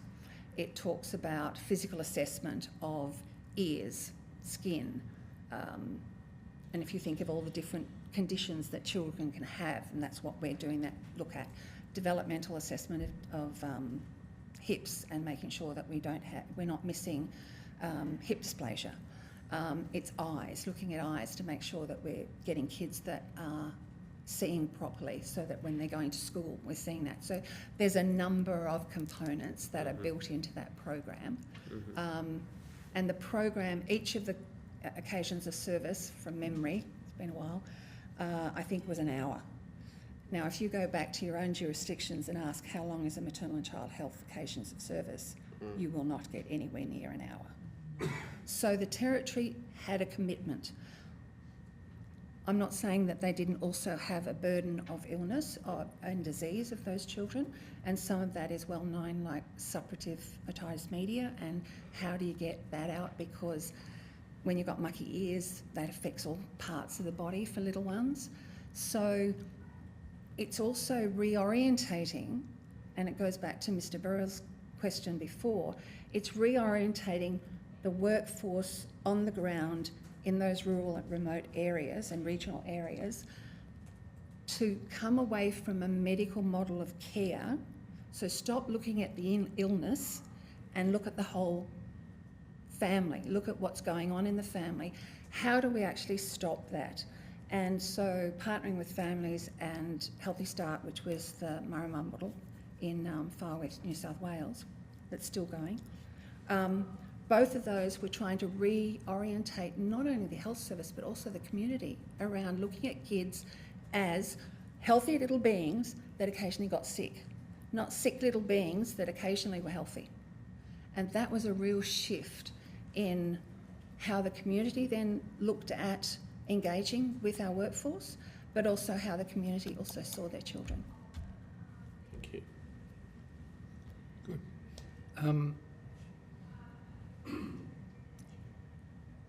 Your workforce for both of you is clearly accessible, and we don't want to reinvent another system that is just going to add another layer of complexity. So how do we make it easier for people to access your workforce? And I think the maternal and child health nurses are very important because they're not doing assessments just at one point in time. They're continually seeing kids and they're mostly experienced, so they're very important. The primary healthcare nurses are also, unfortunately, often the ones that pick up kids with issues when they go to school. And when I say unfortunately, often that's far later than we would like to intervene. So how do we improve accessibility to both your services? And how do we free up referral processes so that it makes it easier for the child and maternal nurses to get kids into a system if they think they need it? I think Denise mentioned we've got several points in the submission that we presented. So some of those, Chair, would require some changes to Medicare funding, which is legislative reform. But we used to have a 4-year-old health check, you would remember, and there was an NBS. Been around for a while, that's true. Yeah, me too. There was an NBS item number for that. That was at 4 years, which again is a little bit late. We've been talking about that 18-month immunization encounter being a great opportunity. And because we have a fantastic national immunization program with rates of immunization that could use work but are admirable in comparison to some countries in the world, including my country of origin. It's commendable, you know, it's commendable. I feel proud to be a part of that we immunize children. So we have those touch points, and that's not just general practice, right? That maternal child health nurses immunize, community health centers, councils immunize. So if somehow we could link up that particularly 18-month immunization encounter, because we know more than 95% of children are having their 18-month-old immunization. So if we want that reach, if we can link it to that 18-month immunization, and I think that's why we opportunistically saw that as a good, in terms of neuroplasticity, you know, good early opportunity, and we know we're already seeing, and they're seeing nurses at those points. So what would be needed, I think, is upskilling in terms of utilization of a standardized screening tool, whatever is agreed as being the best one. There's probably not going to be a perfect one, and that's why 20 of them exist. But if we're using evidence-based, culturally appropriate screening tool, and we have an army of nurses who are trained in utilizing it, then we know we can at least identify the screening. But that's not all. Then we also identify opportunities to, again, support the family, enable the family with the things that they can do at home, and also enable with those referral pathways. And that's where I think those are structural changes that I think it's going to be hard for the government to solve all at once. The structural issues around referral pathways that exist and the funding mechanisms. Sure. But government's already talking about blended funding models in general practice anyway, in that piece of primary care, which will go a good way towards enabling the work that can be done as a multidisciplinary team within or around general practices, as you know, as we're already looking at changes there, structural changes there that could enable this kind of work to be done better. I think naively, and I do say naively, if maternal, child and family health nurses across Australia were able to direct refer to paediatricians and directly make an allied health plan so that referral to allied health practitioners was not as inexpensive as going straight to, that would certainly be a great place to start. Yeah, I mean, we did have community health centres that did have allied health professionals, that did have paediatricians in the public system that would take referrals from child and family nurses in particular. And we're really lucky. There are some places in Australia That still have that. that still have access to that. I've worked in Aboriginal community control organisations, and I've got to say they do a brilliant job at trying to get access for their communities into those services. We have one in my electorate where the Aboriginal health workers can refer directly to the patient. Absolutely, absolutely. Now, I'm a great believer in the first 1,000 days child health policy, so you're seeming to sort of fit in with that. We are. When assessment should be done. Absolutely, yeah. Rather than later. And as you would know, and I'm preaching to the choir, a lot of people don't understand that the 1,000 days is up to 2. It's not 1,000 days from the date of birth. No. It's from conception to 2, and that's because of, as you mentioned, neuroplasticity. We're looking at children. 80% is done by 2. So if we're waiting, we talked about windows of opportunity. There are windows of opportunity that are built into the epigenetics of children, of young babies and infants, and that's where we need to be tailoring our programs. Otherwise, we're pushing uphill with a teaspoon. Good. Well, look, we have run out of time, although there's much more we could talk about. So thank you very much for your time today, and thank you for all you've been able to tell us. It's been very useful. If you've been asked to provide any additional information, and I think you have, would you please forward it to the Secretary by the 31st of October? You'll be sent a copy of the transcript of your evidence, and we'll have an opportunity to request any corrections to transcription errors. And if there's any information you think that we should have that we haven't elicited today, please feel free to send it to us at the Secretary. So thank you so much. Thank you for giving us your time. Thank you. Thank you. I think you're welcome to. Yeah. You'll have to declare it, though. Dr. Freelander will sign it for you. It'll be much more valuable.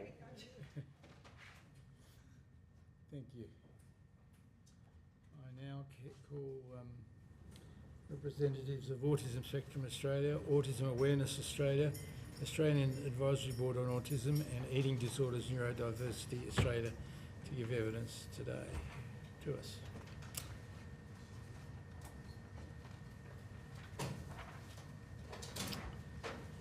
And welcome everyone.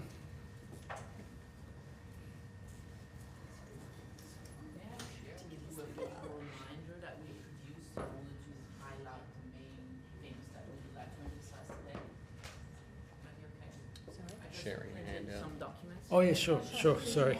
What we would like to emphasize. Sure.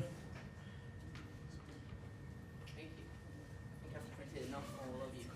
Good, thank you. Thank you. We are visual thinkers. Yeah. Not today. Thank you. Thank you. Thank you very much. Maybe one more there if you've got a spare. Alice. Thank you. Thank you. Okay, so Thank you very much for appearing today. For the Hansard record, before giving evidence, could you please state your full names and the capacity in which you appear before the committee? Although the committee doesn't require you to give evidence under oath, I should advise you that this hearing is a legal proceeding of the Parliament and therefore has the same standing as proceedings of the respective houses. Giving of false or misleading evidence is a serious matter and may be regarded as a contempt of Parliament. The evidence given today will be recorded by Hansard and attracts parliamentary privilege. We would like to offer you the opportunity for one of you to give a brief opening statement. I realise there are different organisations involved. If you all give an opening statement, it means that we'll miss a lot of time for questioning. But you can forward your opening statement to the committee via email if you like. Although if one of you would specifically like to give an opening statement, you're welcome to, if you could keep it brief. Any of you want to give an opening statement? Voted you. Okay. Mrs. Borland, would you like to? Yeah. Thank you. But could you state your name and in the capacity in which you appear first? Thank you. Good afternoon. So my name is Jackie Borland. I'm here today as Chair of the Australian Advisory Board on Autism. For transparency though, just to let you know that I'm also a CEO of Aspect and we are represented here as well today. So actually I think we are all a little bit similar in this way, but I've worked in autism education and indirectly supporting families for over 25 years, but I'm also a parent of an autistic man, and so I have personal and professional experience of the difference that the right foundational supports can make to an autistic child or our person, and more importantly their family. And I know I'm not the only member here who probably can speak to that. So the AABA, Australian Advisory Board on Autism, is the national peak body for the not-for-profit sector, and our members are the state autism specific peaks and service providers. Without talking too much about the advisory board, with Thriving Kids, we welcome the government's commitment to supports in early years, because we know that the evidence that providing the right supports where children live, learn and play does lead to better outcomes for many children and their families. And I think certainly the members of the advisory board have seen the emerging void of such supports as the NDIS has rolled out. There's been a number of things that have been put forward as critical to the success of Thriving Kids. So maybe I'll just mention a couple, but other people may have other things to add to this conversation. So firstly, accessibility. So Thriving Kids has to be accessible to children and families regardless of whether they live in metropolitan, regional or rural Australia. And supports should recognise the unique needs and strengths of the communities that they live in. So if the committee is interested, I've got some examples and can bring to life some examples of successful support models in such things as, rural areas. Second, anything you can give us would be very important. Okay, now? No, later. Yep, that's fine. Okay, and just so secondly, I think most people believe, and we agree, that Thriving Kids has to be designed with lived experience with families as well as specialist service providers. And alongside that, given the critical timeline that has been spoken about in terms of designing Thriving Kids, we think it's also important to draw on the knowledge of previously successful evidence-informed supports. That should also be leveraged. So I guess just in summary of that point, we believe that there's a lot of other models and examples of local and state-based programs that have been in existence. Some of them have been wound down. And we may not need to fully reinvent the wheel with Thriving Kids to develop a successful program. some of my colleagues may have other things to add to that starting point. Anyone like to add anything? Nicole, would you like to? I think you'll probably find furious agreement here for the most part. And I think the one benefit the committee has, certainly in the time I've spent reading the submissions that have already been submitted online, there seems to be an awful lot of agreement from certainly the organisations that have been around for a very long time. Autism Australia's been here for 18 years. I think if you collected all of the things, it's all in front of you, everybody telling you all the needs, what's gone wrong with the NDIS, what the opportunities are, and I think the opportunities are really exciting. But then I think it's really important to spend equal amount of time looking at where it could go wrong, what the risks are, and I don't think that's organisations being reactive or negative. I think it's just we know what's gone wrong so far, and I think to Jackie's point about existing services that used to be there that have since gone away from the NDIS, I for one under the NDIS this time 10 years ago would have said how wonderful that parents get choice and control about what they choose for their child, particularly when it comes to early intervention. But over the years I think we can see that an open marketplace has left a lot of people with funding packages, but parents aren't necessarily supposed to be experts in early intervention. I think it's important to talk about lived experience, but it's equally important to talk about robust clinical and evidence. So I think we can see where it's gone wrong. I don't think we have to throw the baby out with the bathwater. I think we can build, from what I can see from the submissions, I think you've got a sector sitting in front of you that agrees on more than it disagrees with, and we should build on that to build this new Thriving Kids, which will do, as the name suggests, help kids thrive. I'd throw the bit in about autism. I think what's a really important part, everyone seems to get it, is let's look at the functioning of the child rather than the label.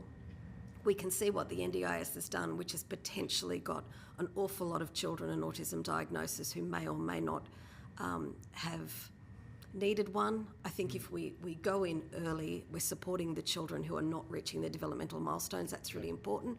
The one thing I want you guys, the biggest risk I see is that even if we build Thriving Kids and it's a beautiful utopia of early intervention, let's just pretend that happens, okay? I'm prepared to suspend that is definitely going to happen. That's going to happen.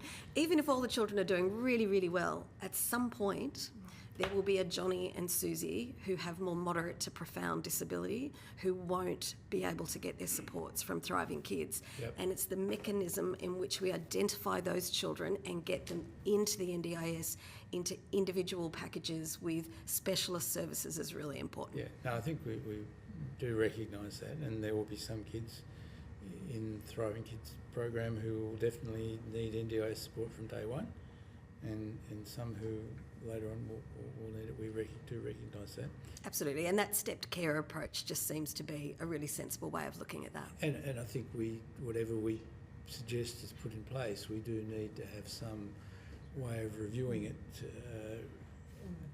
as progress goes on, because I think, as we've seen with the NDIS, one of the problems has been inability or lack of flexibility to change as the program's rolled out. I think outcome data and evaluation has been missing from the NDIS, and we would be insane if we were to make it to be non-existent in Thriving Kids. We have to look at outcomes for children and families.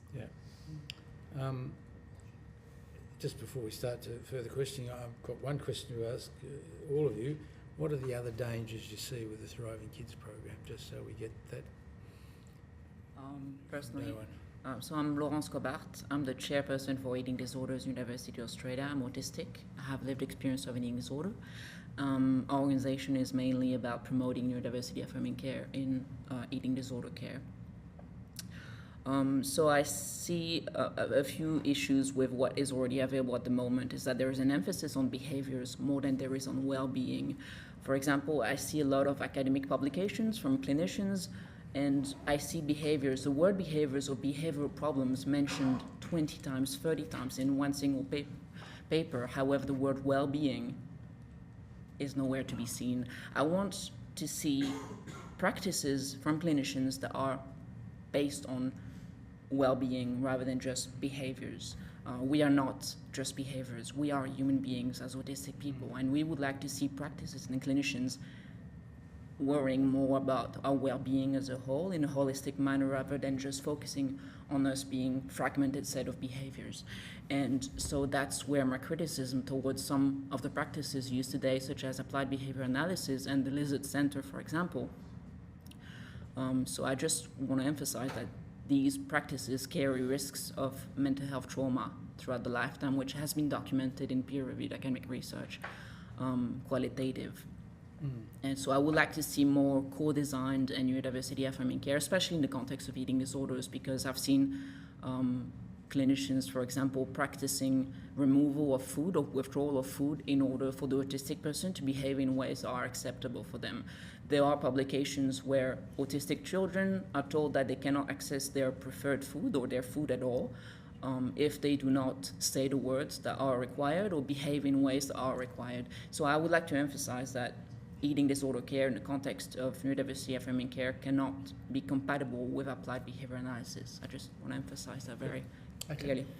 Thank you. We'll open up for questioning. Monique, would you like to start?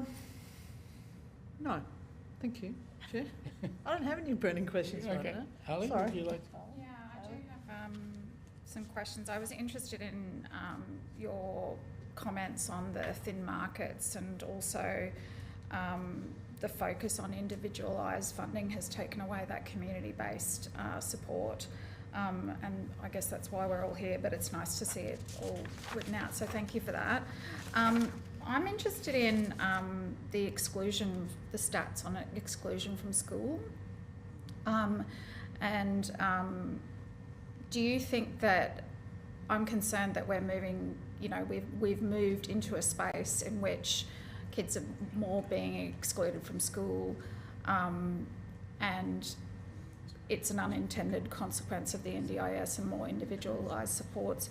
Do you think that Thriving Kids has the potential to be helpful in that space? I think that's a really good point that you make about education, and I think what Thriving Kids has to remember is so far it looks like the age is 0 to 9. The needs of a 2 and 3-year-old are really different to the needs of a 7 to 9-year-old, and I know that one size is not going to fit all, but when Thriving Kids was announced, or even before Thriving Kids was announced, and there was a discussion around changes and bringing the states into the NDIS, our commentary at the time was, that's fine, but the states aren't ready and the schools aren't ready. Over the last year, I've actually travelled to see every education minister in every state across Australia to tell them how unprepared they are for these changes. And not one of them has said, no, Nicole, we're completely prepared for these changes. They've been really quite open about it.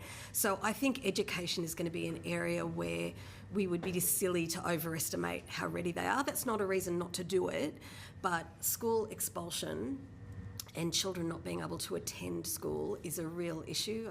Worthy of having a look at today's Sydney Morning Herald. There's a great article on it. We see school exclusions for behaviours that are very real to children on the autism spectrum, and schools just simply not understanding them. So we've got a really long way to go with teacher training, with school training, with education more broadly. That's certainly just not going to be done by next July. So it kind of feels to me that there are Thriving Kids things that we could stand up quicker, and some that are really systemic, because I think that's the conversation we're having today, right? It's not so much about individual ideologies, it's about how do we systemically roll something out that can help this community, but education is a really worrisome one at the moment. And can I just add to that, and I think this links in actually to Dr. Freelander's question about what could go wrong, and I think we have to have a serious conversation about workforce capability alongside Thriving Kids. We can't just design one without the other. And so, and that speaks, I guess, to Nicole's point about capability within schools as well. So noting that, I guess, early childhood and Thriving Kids will be separate from the education system in many ways. I do see that in developing a Thriving Kids program that does build capability within early childhood and within community settings, I guess has the potential to then, provide a pathway or a platform or be leveraged to do the same. I think there's some differences, but we need to just be very aware that that capability is a really important piece within Thriving Kids, because we can see what's happening in education. So that's, I guess, the example of what could go wrong if we don't really focus on capability as well. Any particular part of the workforce that you're concerned about, or everybody, all aspects? I'm going to say all of it. And I think the education part is the most obvious, because schools were not designed necessarily to have staff that were trained to be able to deal with this. But we do know that bringing children out of school and out of that educational setting to get that one-on-one NDIS support hasn't necessarily helped. I mean, some principals will say to us, you know, they might have 30, 40 allied health professionals coming in and out of their school in any given week. It's fair to say we do have a workforce issue, and that workforce strategy, to Jackie's point, just has to be developed at the same time. I don't think we can wish them out of a tree. We really have to have a plan to bring a whole range of services from, you know, psychological services, speech, allied health, behavioural. You know, it requires... autism is a spectrum condition, so it requires a whole lot of different responses, and we need a really diverse workforce that can deliver that. Yeah. Just moving on to that, you obviously have lived experience. There's a whole lot of roadblocks along the way. I'm interested in the early intervention, the early times. How can we make that better and easier for families? I think one thing that your team were just talking about before, the speakers just before, were talking about those early developmental checks. I mean, I think the 3-year-old check is brilliant, right? We check babies for their 10 fingers and toes and are they looking, etc. I'd just argue that why are we not doing that at 18 months and 24 months, and, you know, making sure that we're checking in with kids, because we know we can see it really early, and the earlier the better for good quality early intervention. Yeah. And then I think, you know, identifying is really important. If I think of my personal experience, which is a long time ago as a parent, once that the developmental delay was identified, there were programs in place that I was referred to with my family, who were able to provide that wraparound family support. So the difference... Not necessarily one-to-one therapy. No, not at all one-to-one therapy. And so the difference I see now with families being supported, they get their package, and then the family has to be the case manager to go and find therapists and manage therapists and understand. I wasn't required to do any of that. I was supported within a program that was funded to understand about developmental delay, to be linked in with where there was other supports. So, for example, you know, supports to attend a particular play group, or supports to for my son to go to an early childhood program, and importantly links with other families, because that was very, very important in terms of that foundational support. So those are the sorts of things that I don't see as systematised anymore. And so, you know, I think, yeah, that's what we're missing. And it's where the inequity comes from, right? Because obviously some parents who, you know, are very organised, who understand it, who can absolutely take on that role as case manager. In fact, they want to, and they're potential control freaks. I seem to remember feeling that way. So some people want to do that, and that's fine. But there's a saying, parents are experts in your child. Well, sometimes you are, but sometimes you're not.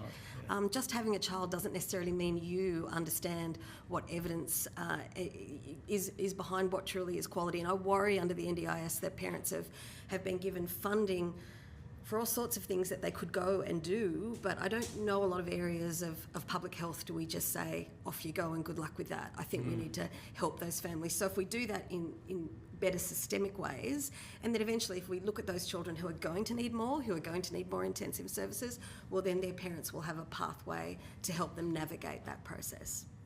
I think there are very easy implementable steps as well in order to address or help autistic children with feeding or eating difficulties that are based on sensory processing differences.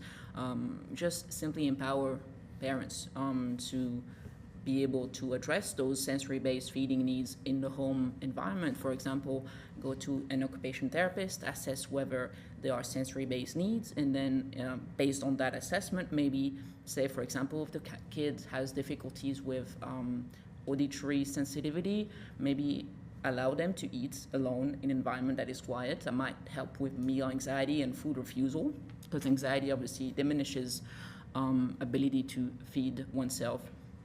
And in terms of the school or the early learning environment, we could foster an environment where children can be able to eat in an environment that is appropriate for their sensory-based sensitivities.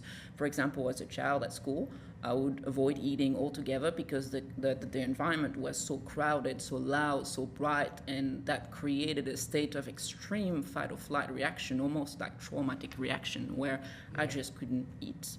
And so I think it's important. This comes to the school issues, and I did read that article in the Herald this morning about school refusal and schooling, and I think there are issues around inclusion and how we can manage that in the education system.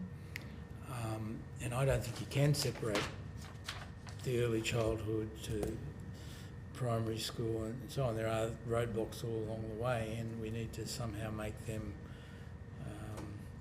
smoother. It's how we do that. And Thriving Kids is really about the younger kids, but what you do for them carries through the education system. And I think we have to get the states on board for that reason, which is going to be one of the difficulties, I think. Sorry? My name's Natasha Lane. I'm a clinical... She does get aggressive like that from time to time, but we can manage it. I nearly got it. So, let the record show that there's a very large fly. There's a big fly around here. So. Sorry, Miss Lane. That's okay. I'm a dietitian. I work in the eating and feeding space. I am also autistic, and I have 3 autistic children. And I think you make a really important point in that when I chat to teachers, and I presume you know about the education system and reasonable adjustments that are made for neurodivergent children within the education system in a mainstream setting. When you talk to most teachers, they will say this is not just for neurodivergent children, this helps every child.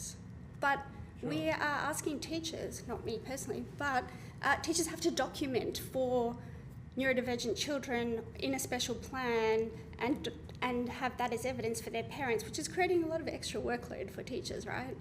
However, the changes that we are proposing to make adjustments would actually probably benefit most children. And I think that's kind of what you were saying in that, Laurence also suggested, little changes that could be systemic and widely implemented would benefit autistic children, and they're not going to hurt any other children. No, that's true, but sometimes it does need some extra resourcing. Sure. Sure, we do believe in inclusion. So, these are the dangers for us in developing a Thriving Kids program. We need to make sure that we are resourcing those issues if it's going to be a success, and it means we have to get the states on board for it. I'm interested in how we can empower the families. Nicole, you spoke about getting families who understand their own child, their own. Yeah, and I think there's 2 ways of looking at it. There's parent support and empowerment to navigate the system is something that's a little bit different to giving parent support and guidance on how to best manage their child in that situation when they're very young. And I think that's one area where the NDIS has seen such individualised services, and I'm not against individualised services or therapy, by the way. I think it's really relevant for a lot of children. But what we moved away from was looking at broader parent training to be able to upskill and build capacity in parents where possible, not true across the board, I understand, but helping parents be able to work with their children to get the most out of them and to understand what their developmental delay is causing, Yeah. to understand that kids only stop learning when we stop teaching. So the more hours of the day we can be teaching children who are developmentally delayed, the better. So I think it's important that we do that, not with the view to burden parents and parents become the therapist necessarily. No. But I think the more you know, right? And I think certainly what we're involved with at Autism Australia is we have a program called Autism What Next, which is designed to help people and parents at the point of diagnosis. There's an aspect of it that is also designed to help adults at diagnosis, but we're not talking about that. We're talking about little kids. So I think how we build on that and how we put parents in the right frame of mind, thinking about evidence and quality and thinking about what works and outcomes and how to build skills in their children, I think that's a really positive way that we should see. That should be a part of thriving kids. Yeah. Well, we see there's also some equity issues around that as well. Oh, there definitely will be. And I think, just because it's hard doesn't mean we shouldn't do hard things, Sure. right? I think what we've got, we shouldn't not design it because it's not going to be accessible for some people. I think we have to design what good looks like to support the majority and then go back and work out what we need to do to be able to get. I think it's really important. I saw in lots of submissions, I'm going to talk about everybody else's submission being really good and ours wasn't that good, but I saw some great things about the obvious things we talk about, which are obviously Indigenous communities and cold communities, but I thought it was really great how many organisations called out parents who are just of social disadvantage. That can be a game changer in terms of being able to navigate this very complex system. Yeah, sorry, Ellie, I didn't mean to interrupt. No, that's all right. I just, another question. In terms of an ideal system, which is, there's never an ideal system, but the transition from, like, say you have a 2-year, 18-month-old check, and then you're transitioning into early childhood education, and then you're transitioning into a school, and then from 9 you're going into that. Like, how do you see, in terms of families and being able to cope with those transitions, do you see a sort of navigated model that there's a navigator in each school and there's a handover period of some sort? Or can you talk about that transition? Because I can imagine you sort of get your all the systems in place and everything for your early childhood education, and then you're out of there, you're into the school, and then you're out of there, you're out of the primary school, and then you're into the high school. So, like, do you have any examples of systems that work really well? Like, we heard from the nurses we should be taking advantage of the school nurses, for example. Do you have any examples of what works well? I might just jump in. It's Dr. Vicky Gibbs, Head of Research at Aspect. I think that is a really critical aspect because, families really don't want to be telling their same story over and over again to different services, to different appointments, and being able to know what's available. Like, there is great information that's out there, but somebody's got to kind of go searching for it, and families don't have the time to be doing that. So some models that we've seen in the US and the UK, like a key worker model, where, there is a person who is a skilled professional whose job is to be there, to be the point of contact for a family and to have that kind of continuity and to be able to make the family know that these are the options that are available to you, to be able to kind of liaise, let them know where the referrals, pathways, what the options are, and to do that over time so that the family's not having to kind of repeat their stories over and over again. So, like, having someone who holds that family over a period of time, and that's going to really help the transition over time and between different services, between education, health and community services. So that key worker model is something that would be really worthwhile looking into as a component of what goes forward. And it would be nice if it was complemented, I agree with Vicky, it would be just nice if it was complemented with a digital option as well. We know that for some families from certain cultural backgrounds, disability is very difficult to talk about, but everybody's got Google. So I think that's important to do. Also, sometimes with the key worker model, we can be very human reliant. I think it's an interesting model they're doing in South Australia at the moment, is putting an autism-specific teacher in every classroom. I think it's a good idea on paper. There's no outcome data yet, but I do worry that it's very person-specific. It's an awful lot of people relying on a key worker, and that person moving around has got some issues. So it's not a no, but I just like the idea of us having something national that's digital as well, so that people can access it the way they feel comfortable. Oftentimes in a family, both parents might not be on the same page as to where their child is developmentally. one might be more prepared to investigate things than others. So again, just having a multimodal approach I think would be great to get information to families. Thank you. On a very pragmatic level, I think the Eating Disorders Queensland has proposed a sort of passport for people with eating disorders, not necessarily autistic people, but in general. And you have sections about what my needs are, what are the triggers to my eating difficulties, what do I need from people when I experience difficulties, what are my sensory triggers, what are my safe foods in terms of sensory-based textures or smells. And I think maybe we could implement something like that, which would be quite easy, and have a passport for each child and have all those sensory difficulties mentioned and how that impacts on their feeding or eating abilities. And then that could be implemented and used for teachers, GPs, and everywhere in the system as well. Anne, do you have any questions? I just have one. Ms. Borland, sorry. Need glasses for that far. One of the things that you said in your first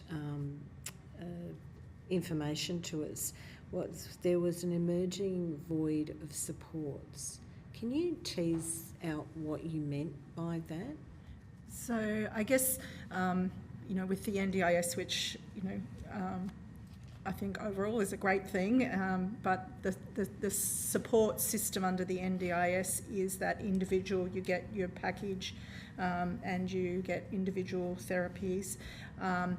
What is missing now, or what is being, I guess, eroded away, is that support for families. So, for example, so it's that early wraparound family support. Did it happen before the NDIS? Yes, it did. And who was providing it? So often it was state funded, although also as part of the Helping Children with Autism initiative, there was a federally funded program which had, early days, which was a nationally consistent program of workshops, but they were locally tailored in each jurisdiction and delivered by local facilitators. So that was that point for families to, to speak to Nicole's point, I guess, learn about the system and learn about, so not just, there was workshops specifically about developmental delay and autism and characteristics of autism, but also about how to support your child or what the system is in place. And then alongside those workshops, there were autism advisors who were locally based, and so they were able to connect families because they were connected to local networks and local services. So they were able to, I guess, refer and connect families into supports within their local region. So that's, that was quite a few years ago now. Certainly if you were redesigning, you would bring in the elements that Nicole was talking about, a digital, we could supercharge it. It's a different generation of parents, right? The answer to right. everything is here. And they expect it to be there. Absolutely, Jackie's right. You could take those great programs that might have an element of coaching and workshop, but also have a digital bent for two parents that are working and are really busy and can't necessarily get to a workshop. I think what's interesting, and certainly the work we've done recently building some training programs for early childhood educators, we work with industry and said, what do you need? And they said to us, the answer has to be here, and it has to be short, and it has to be modularised, and no one needs a PhD in autism. So we took that away and designed something that was, how do you help teachers in the very moment, early childhood educators, do the thing that they needed to do? I think we can get really sensible in how we build and design these programs for parents. That means digital means you can scale, but the coaching workshop side of it means we still have human connection. Can I ask a controversial question? Love it. Isn't what you're describing, and I know the answer to this question, what support coordinators in the NDIS are supposed to be providing to these? Because I'm sorry, I have a frustration with some of them when they come to me to solve their problem, which is my job. That's fine, I don't mind helping. But I wonder why, because we often get families in crisis. something has gone wrong, there's no funding left for whatever reason, and it's like, can't you divide the money you've got by 12 and not overspend? Or can't you, 6 months ago see when this family is struggling, for whatever reason that might be, and intervene then? Because you can't come to me on Friday morning and tell me that this child has no longer got anywhere to live tonight and expect that I can provide a miracle. I can't. But I thought that was what they were supposed to be doing. Well, I would say there's possibly what's changed over the years is back in the day, the program that Jackie was referring to, Aspect, used to be the New South Wales provider of autism advisors. Autism advisors were independent of funding. They didn't care what you did or who you did it with. They were just there to give you some really good independent advice.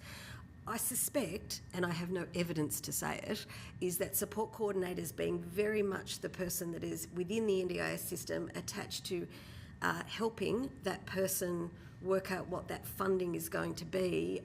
It's been an unbelievable failure. I think it also, there's an element there of just workforce capability, the people in the roles, their understanding of disability, of child development, or people.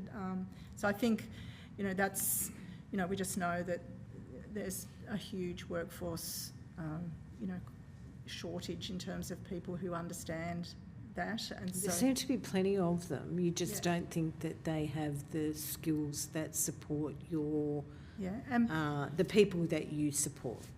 Potentially, I think potentially the system itself doesn't support the way they work either. So there's a comment. It's not just about the people not being the right people or having the skills for the job, but the way they're being set up perhaps is they're not being set up for success really in the way the system is designed. But I think within Thriving Kids we're talking about something a little bit different. And so there is the potential, if we do pay attention to the people, the workforce that is delivering it and how it's set up as a program, that we can, I guess, avoid we can learn from some of the lessons and do something a bit better. Well, I think the point of my question is to learn from what is not working now, because we don't want to duplicate that. But if you take that support in Thriving Kids and it's more systemic for the broader part of the community and they're being serviced, it may free up space within that coordination piece within the NDIS to be able to do a lot more individualised support, which is what we would want to see. And it's getting back to Nicole's point about the two aspects of parent support. One about navigating the system, and potentially that's what support coordinators are supposed to be doing. Maybe not as well, but the other is more capacity building of parents. What is autism? What can we tell you about your child's development? How can you support? The support coordinators were never supposed to be doing that. So it's a little bit more. Sorry. That's okay. I think there's also another point that is raised in that while we are looking at autistic children and early intervention, it is very likely that those parents are also autistic. And so when we talk about them not being able to manage things, their resources, I personally work clinically with lots of families, their resources are low. There's a heavy reliance on a family unit that can work well together and is well resourced and don't have executive function difficulties and all of the other tricky things that come with being a neurodivergent family. So that wraparound support and being able to have a community is really, really essential in that. It's slightly adjacent to what the support coordinator does, but I think that that role of families and understanding families and not making assumptions about what is manageable for them. Because I would say I certainly see very strained families that find themselves in difficult situations, and it's not through any fault of their own. I wasn't suggesting it was their fault. No. At all. No. I appreciate it. But I think that the NDIS system doesn't give them that support that was previously there. Yeah. They don't have that one person or that community to wrap around. Sure. Thank you. Alice, do you have any questions? Yes, thank you, Chair. Thank you all for appearing. appearing before us today. I have a question around group therapy. Obviously, the stats that you provided around exclusion in schools is quite concerning. My question is, do you think there's a role for group therapy in the Thriving Kids initiative, and do you believe it would be beneficial if it was delivered in sort of early learning and school settings? I'm not sure about the term group therapy. If we're talking about, and again, it's a bit back to the future, because back in the day, we did have groups of like early education where you could take your child, you know, for a morning session where they would, you know, work on very early play and communication skills with other children with a range of disabilities, and at the same time parents would get that support. It would run at the same time, like a concurrent parent session. And I think that sort of thing has been whittled away with the NDIS, and I think there were benefits to that. So in terms of saying, would there be opportunity to have early education opportunities that are offered in a group with children, especially if there's a capacity building element for the parents at the same time? I think if that was reintroduced, there are a lot of parents who would value that. Yeah. I think it's just, again, it goes to that mechanism I was talking about with aforementioned Johnny and Susie. For children with more moderate to profound autism, a group setting's going to be very, very difficult. Of course, it would depend on the child and their circumstances. Yeah, really difficult for them to learn. So I think it's fine for us to have the tiered system, but at some point it's the mechanism where we identify the fact that just putting that child into the group may not be effective. It will be for some, but it won't be for all. No, thank you for that. And my next question is just around eating disorders, and obviously they can be prevalent with children with autism, with children that have, food aversion or food anxiety. And I noted in your submission that you raised concerns about potential service gaps for children with autism with sensory-based feeding challenges and avoidant restrictive food intake disorder. Would you mind elaborating on your concerns about this? And my follow-up question is, what are the current supports? What do they currently look like for a child with avoidant restrictive food intake disorder? Say, for example, you've got a six-year-old, with autism. They're exhibiting these behaviours. What does support for that child look like? So for a child that's not in the NDIS system, there is no support for that child. Their parents have to privately fund for that. So I am not sure if you're aware that the Medicare eating disorder package used to include feeding disorders. That has quietly disappeared, so it does not cover ARFID or feeding disorders anymore. So there is a massive gap there in relation to food. I feel like I've missed the first part of your question. I'm very sorry. That's okay. I think you mentioned in your submission that you noticed some potential service gaps that you'd see in this. Would you mind elaborating on those concerns? So there's certainly gaps in terms of supports around food. I think diet culture is quite prevalent within our world. Everyone has a comment about food and eating. And therefore that is exacerbated for the children that have sensory sensitivities with foods. For many autistic children, their food aversions is the first thing that is noticeable, and this is often played down, I guess, or not taken seriously. So then this is delayed even further for them getting any extra help or any diagnosis. As I mentioned earlier, I'm a dietitian. Dietitians were only included on the Medicare 135 as of July. So we were not part of the multidisciplinary team being able to support, but children that are autistic, we will see them have food difficulties from 12 months old, from when you introduce solids, but parents are not able to access any support for that.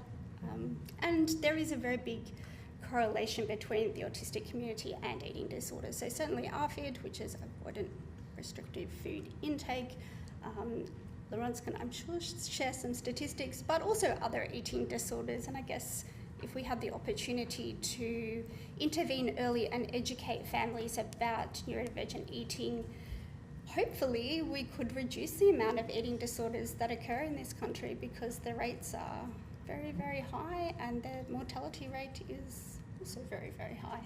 So to follow up on you with regards to the statistics and the risks associated with sensory-based eating difficulties, ARFID, So essentially, ARFID is a disorder that is based on sensory based difficulties such as aversions to taste or textures or smells.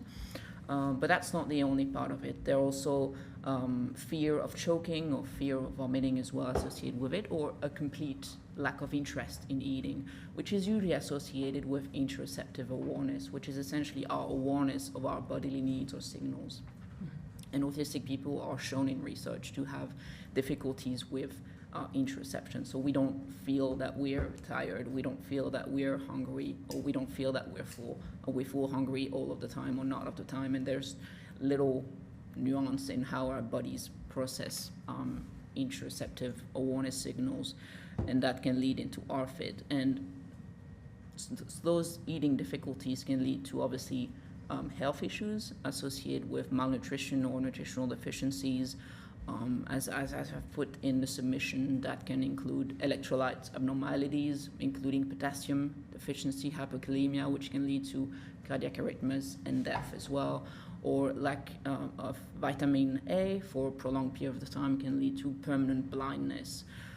So these are very serious risks associated with sensory-based difficulties in ARFID especially. And as shown in the research, ARFID has a community-based point prevalence of about 4%, which is actually higher than anorexia, which is very worrying. And then on the other side, meta-analytic results or findings show that autistic people represent about between 8 to 54%, depending on a sample of people with ARFID. So autistic people are obviously more at risk of developing ARFID.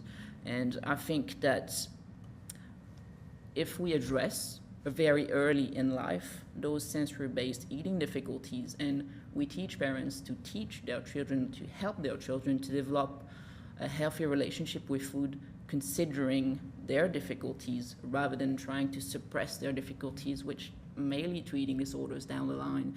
So if you force autistic children to eat foods that they are extremely averse to, you might actually cause trauma. So that actually may make food phobia even worse. So it's important to see where the difficulties lie, why they happen, and try to find alternatives that are accommodating of the child's preferences and sensitivities. And I think if we can have that addressed very early in life, we might actually prevent autistic children down the line getting eating disorders, including ARFID. So if we address sensory-based eating difficulties very early in lifetime, then we might actually prevent serious eating disorders later on. And so what you're saying is that you've seen, sorry? So we're just conscious of the time. Yeah, sorry, it's just one comment. Just make that you said that these children are exhibiting these food aversion behaviours as early as 12 months. So an 18-month checkup would, be able to identify that. Yes. Yeah. All right. Thank you. Thanks, Chair. Good. Well, I think we've... Mr. Birrell, are you still online?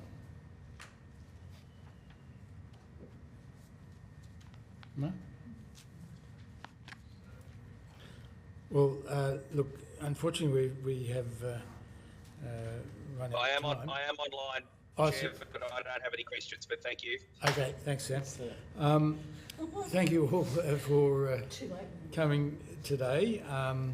If you've been asked to provide any additional information, could you please forward it to the Secretary by the 31st of October. You'll be sent a copy of the transcript of your evidence and will have an opportunity to request any correction to transcription errors. Thank you very much for your evidence. It's been very useful and very helpful.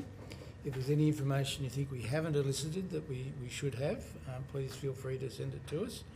And what you have told us today will be very useful in our formulating recommendations for the Minister about thriving kids, and we hope that we will be able to provide a report that is a very positive one and looks at building a stronger system. So thank you. Thank you for your time. Thanks. Yeah. And I'll just adjourn now for 5 minutes.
reopen this meeting of the Standing Committee on Health, Aged Care and Disability of the Thriving Kids Inquiry, and welcome representatives of the National Centre of Excellence in Intellectual Disability and Health and Down Syndrome Australia. For the Hansard record, could you please state your full names and the capacity in which you appear before the committee before giving evidence? Although the committee doesn't require you to give evidence under oath, I should advise you that this hearing is a legal proceeding of the Parliament and therefore has the same standing as proceedings of the respective houses. The giving of false and misleading evidence is a serious matter and may be regarded as a contempt of Parliament. The evidence given today will be recorded by Hansard and attracts parliamentary privilege. I now invite you to make a brief opening statement before we proceed to discussion. To assist with the transcription of the public hearing, it would be appreciated if you could please state your name before responding to each question. And now invite you to make a brief opening statement. So, hello. Do we have... Hi there. My name is Darryl Steff. I'm the CEO of Down Syndrome Australia. Yep.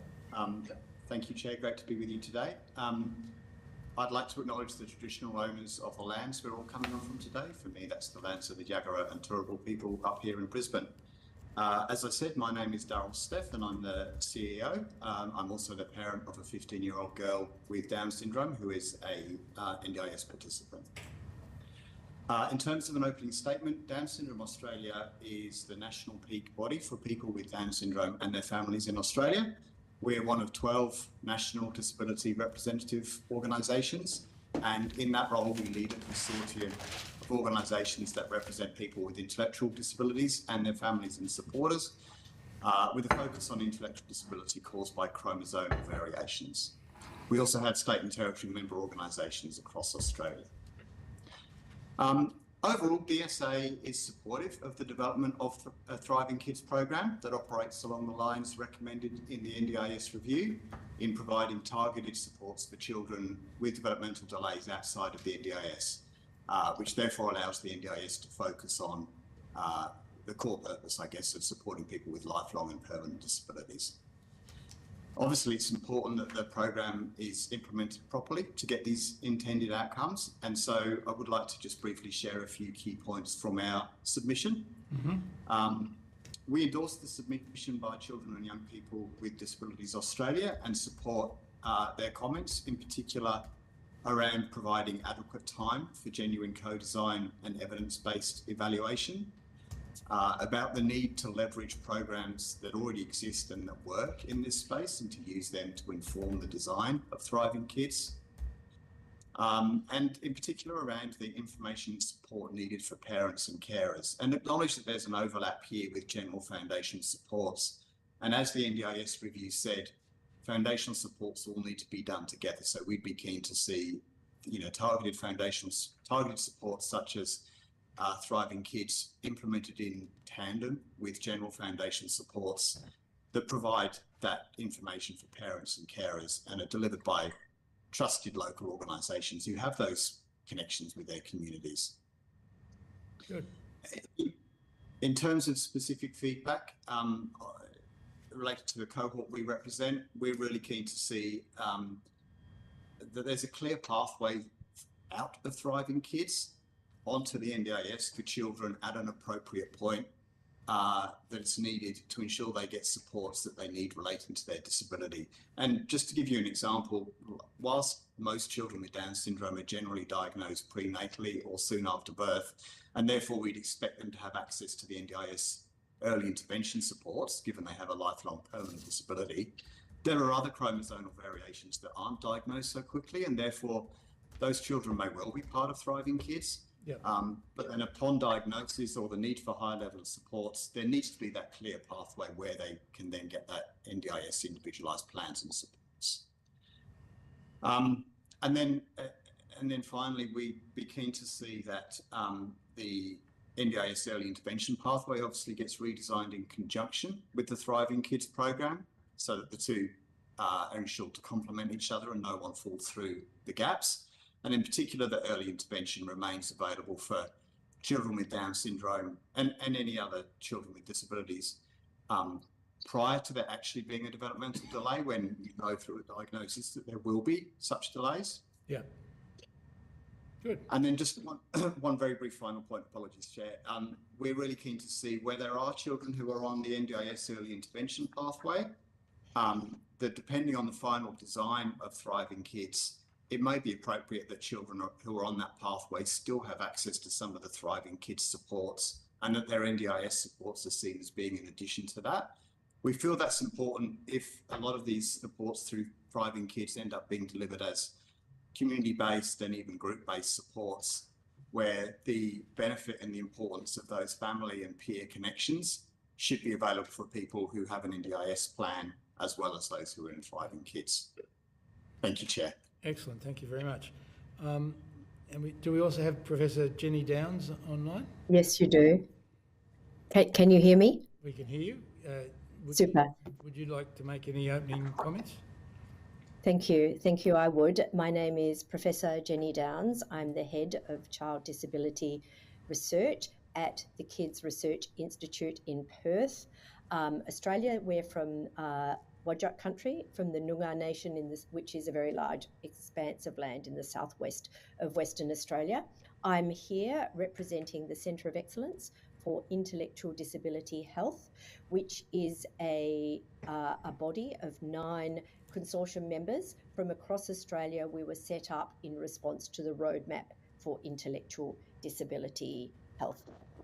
I'm speaking for children with intellectual disability. This is about 2% of our population, and on average we would expect about 6,000 children with an intellectual disability will be born each year, so they will be feeding into this new system.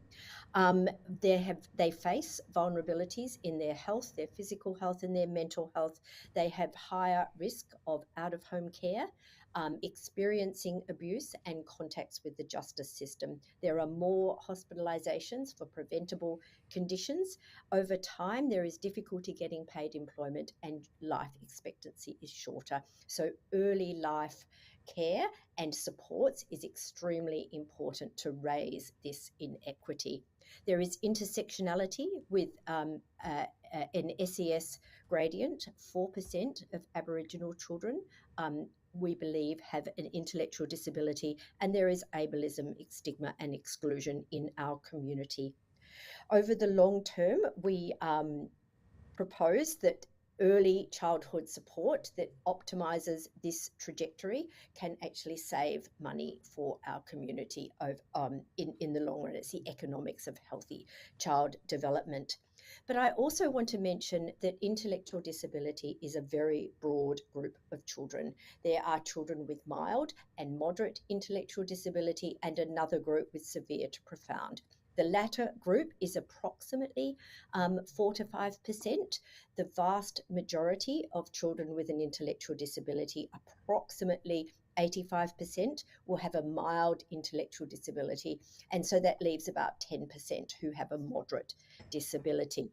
And you could argue that intellectual disability is multiple delays, so they are a complex subset of the mild and moderate developmental delays. So these children live with more complexities than simply a developmental delay in terms of literacy, social connection and inclusion, activities in the community, the difficulties, the subtleties of interpersonal relationships and friendships over the years, and learning to live, travel, work and manage their activities of daily living independently. There are many children who would have a mild to moderate delay in this group, but they will live with more complex needs over time. And I think this supports what Darryl mentioned a few minutes ago, that this group has more involved support needs over time and could well need a very agile pathway into the NDIS.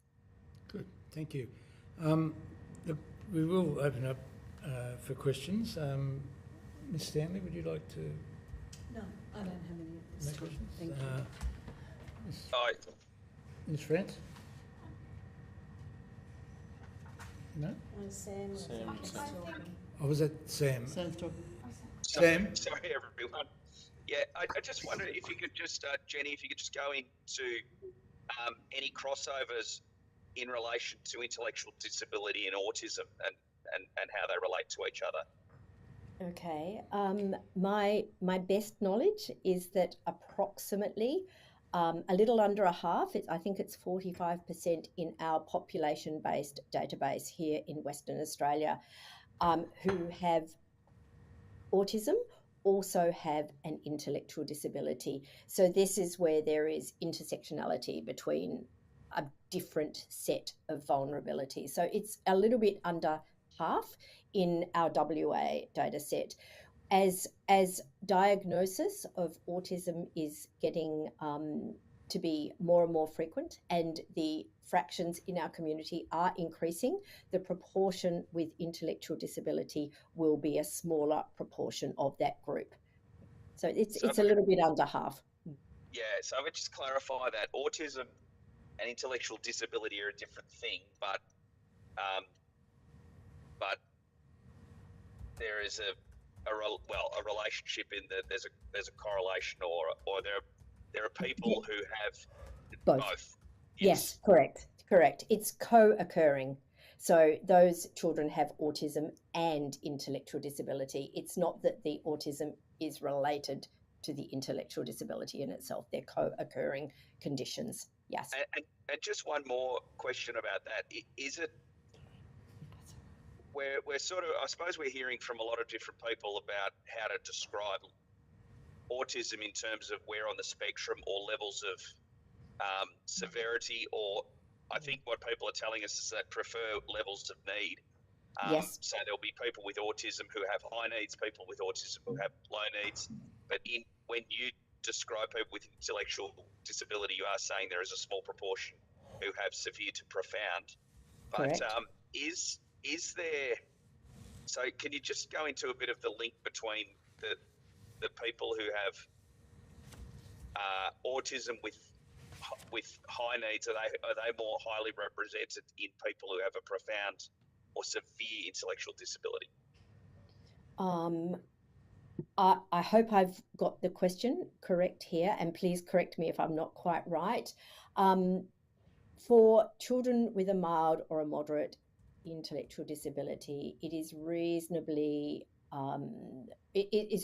easy to observe the characteristics of autism. For children with a severe to profound intellectual disability, it is much harder to be clear on any components of autism. It is more difficult to assess and understand behaviours and mental health in a child who is much less able to communicate and act with their body, behave, right? They're much more, their skills are so much more limited. So for children who are severely to profoundly impaired with an intellectual disability, there would be a very small fraction of those children who would also have a diagnosis of autism.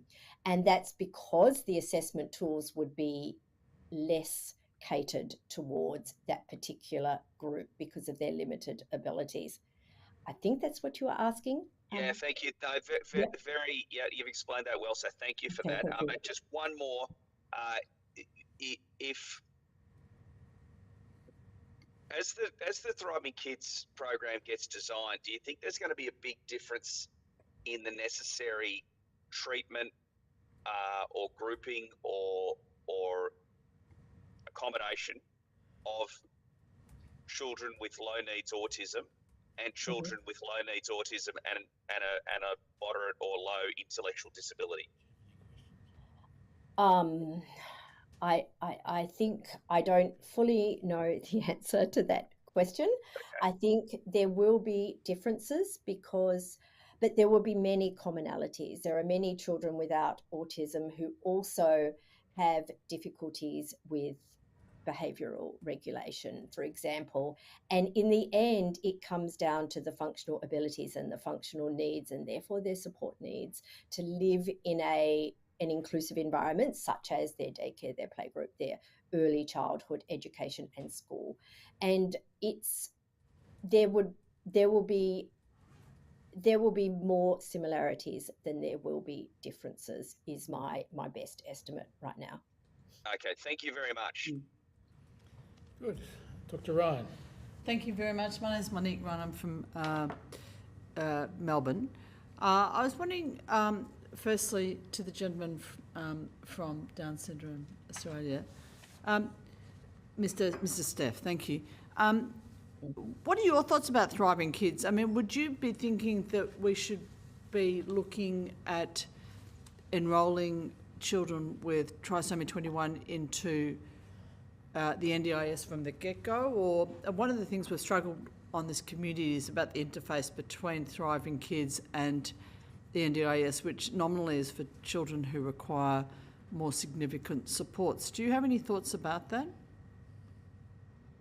Yeah, happy to respond to that. I mean, obviously, without the exact design of Thriving Kids, it's hard to respond exactly. But the fact is, children with Down syndrome, as I touched on in my opening statement, often they're diagnosed at or pre-birth or very soon after, and therefore, and we know that will result in a lifelong permanent disability for that child. Albeit we don't know the absolute extent of the functional impact.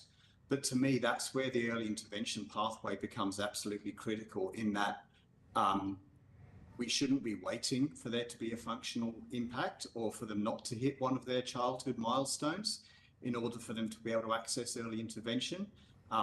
The research shows that the benefits of early intervention need to be commenced as early as possible to minimise any of those functional impacts. So like our starting point is that when we know there's a lifelong permanent disability, that's what the NDIS is designed for.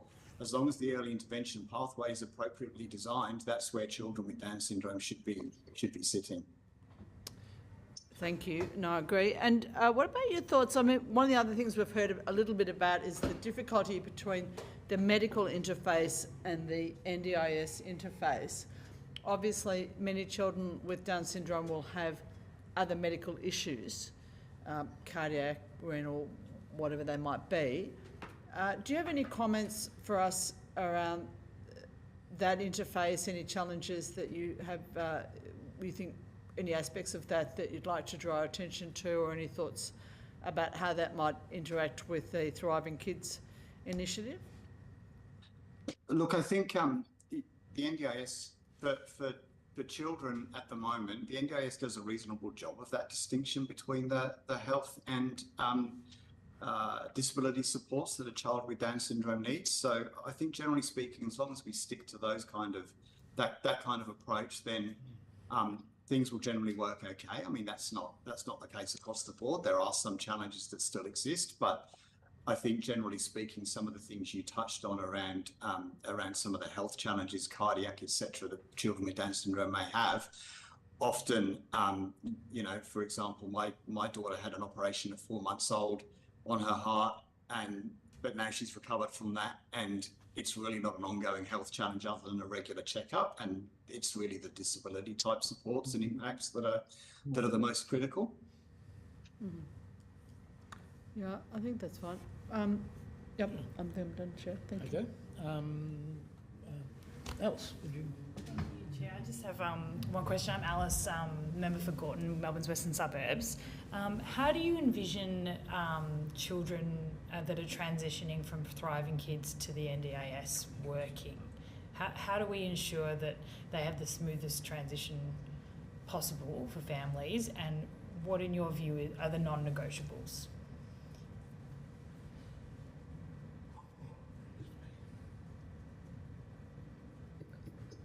Which one of us? As for any of you. I think transition is a really important concept for lots of different changes. It's the change into kindy. It's the change from kindy pre-primary into school. It's the change from one developmental support and disability support into another. And I think the fundamental components are being clear on strengths, not just weaknesses, and impairments, on needs and gains, and by having a sort of a crossover period so that there is introduction before the change and then follow up, and so that there's preparation for that change. They're touch points that are extremely stressful for both children and for families, and I can imagine that the crossover, the meeting and the preparation before changes actually happen are critical ingredients to that success that includes strengths and preferences. I might just add to that, Darryl, Steph here. I think the other important transition is the one I touched on in my opening remarks around, children who may transition into thriving kids because of a developmental delay, and then as they age and as they are able to access more supports, they're able to get a diagnosis and or their support needs might increase to the extent where Thriving Kids no longer provides them the level of support they need for their disability. And one good example would be a chromosomal variation such as Angelman syndrome, which can take up to 7 years to actually be diagnosed. But then often the support needs become relatively high level, and therefore they would need an NDIS plan rather than just Thriving Kids supports. And I think it's really critical that point and that ability to transition into a higher level of support is designed in such a way that it's made as easy as possible for the child and for the parent, and not left anyone falling through gaps or not getting supports that they might need as part of that process. Thank you. No further questions, Chair. I've just got a couple of questions. When we're developing the Thriving Kids program, we imagine that some kids who are already on the NDIS will be participants, and we're just looking to see how that can fit in with the NDIS system. And it's predominantly, I think, going to rely on state-based programs that have existed in the past and still remnants exist today. Do you have any views on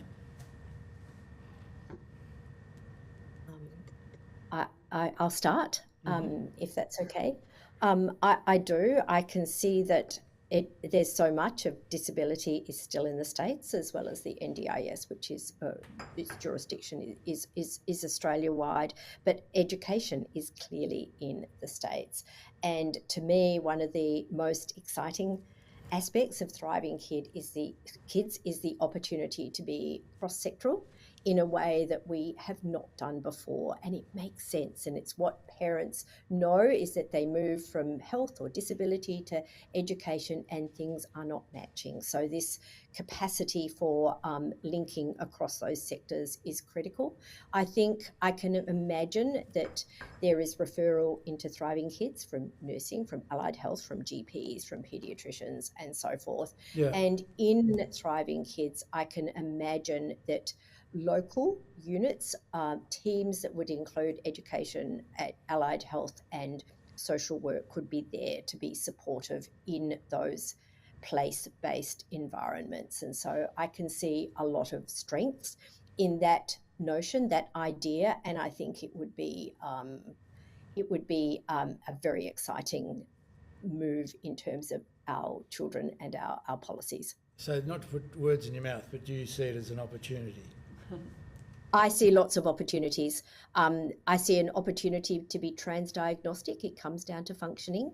Yep. A meshing of medical and social models. We so desperately need to do that for disability.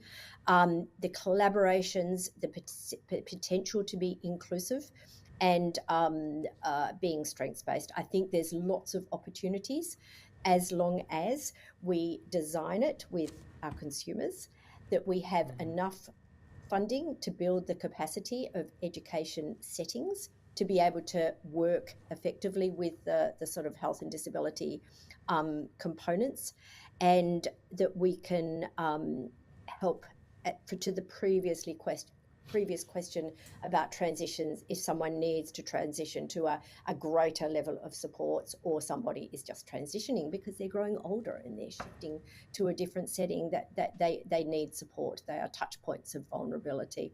Yeah, thank you. Mr. Steff, do you have any views on that? Yeah, thank you. I'd agree with Jenny's points. I think there is a great opportunity here to have some community-based supports that cut across different support systems, and some of which existed in the past, and it's an opportunity to go back to them, but it's also an opportunity to build on them and have something that actually leads to a more genuinely inclusive approach. In terms of how that impacts people either currently on the NDIS or in the future to be on the NDIS, just to reiterate a point I made briefly in my opening statement, like, if that's the sort of services that Thriving Kids ends up operating, where, you know, there are some of these supports available through your community-based kindergarten or playgroup or wherever it might be, let's be careful not to exclude children who might have an NDIS plan from being able to access them. Sure. Otherwise, that just further segregates. We wouldn't do that at all. It would be inclusive of everyone. Yeah. Yeah, absolutely. I think that's really important. Yeah, absolutely. And the only other comment is that, you know, in doing them, they would need to be genuinely inclusive supports. And just to use the example of education, you know, yes, that's a great setting to increase the capacity and provide the opportunity for more inclusive community-based supports, but it can't be done in a way such as withdrawing children from their education to access those. Exactly. No, we very, very much understand that. Yeah. Good. Excellent. Great. Ali? I'm good. Questions? Any other questions? No? Good. All right. Well, look, thank you so much for giving evidence here today. It's been very helpful. If you've been asked to provide any additional information, could you please forward to the Secretary by the 31st of October. You'll be sent a copy of the transcript of your evidence, and we'll have an opportunity to request corrections to any transcription errors. And once again, thanks for appearing today. Thank you. Thank you very much. Appreciate it. Thank you. Thanks. Thank you. Now, thank you, Broadcasting. Thank you, Secretariat. Thank you, members. I declare this public hearing closed. Well done. 2 days. Well done, team.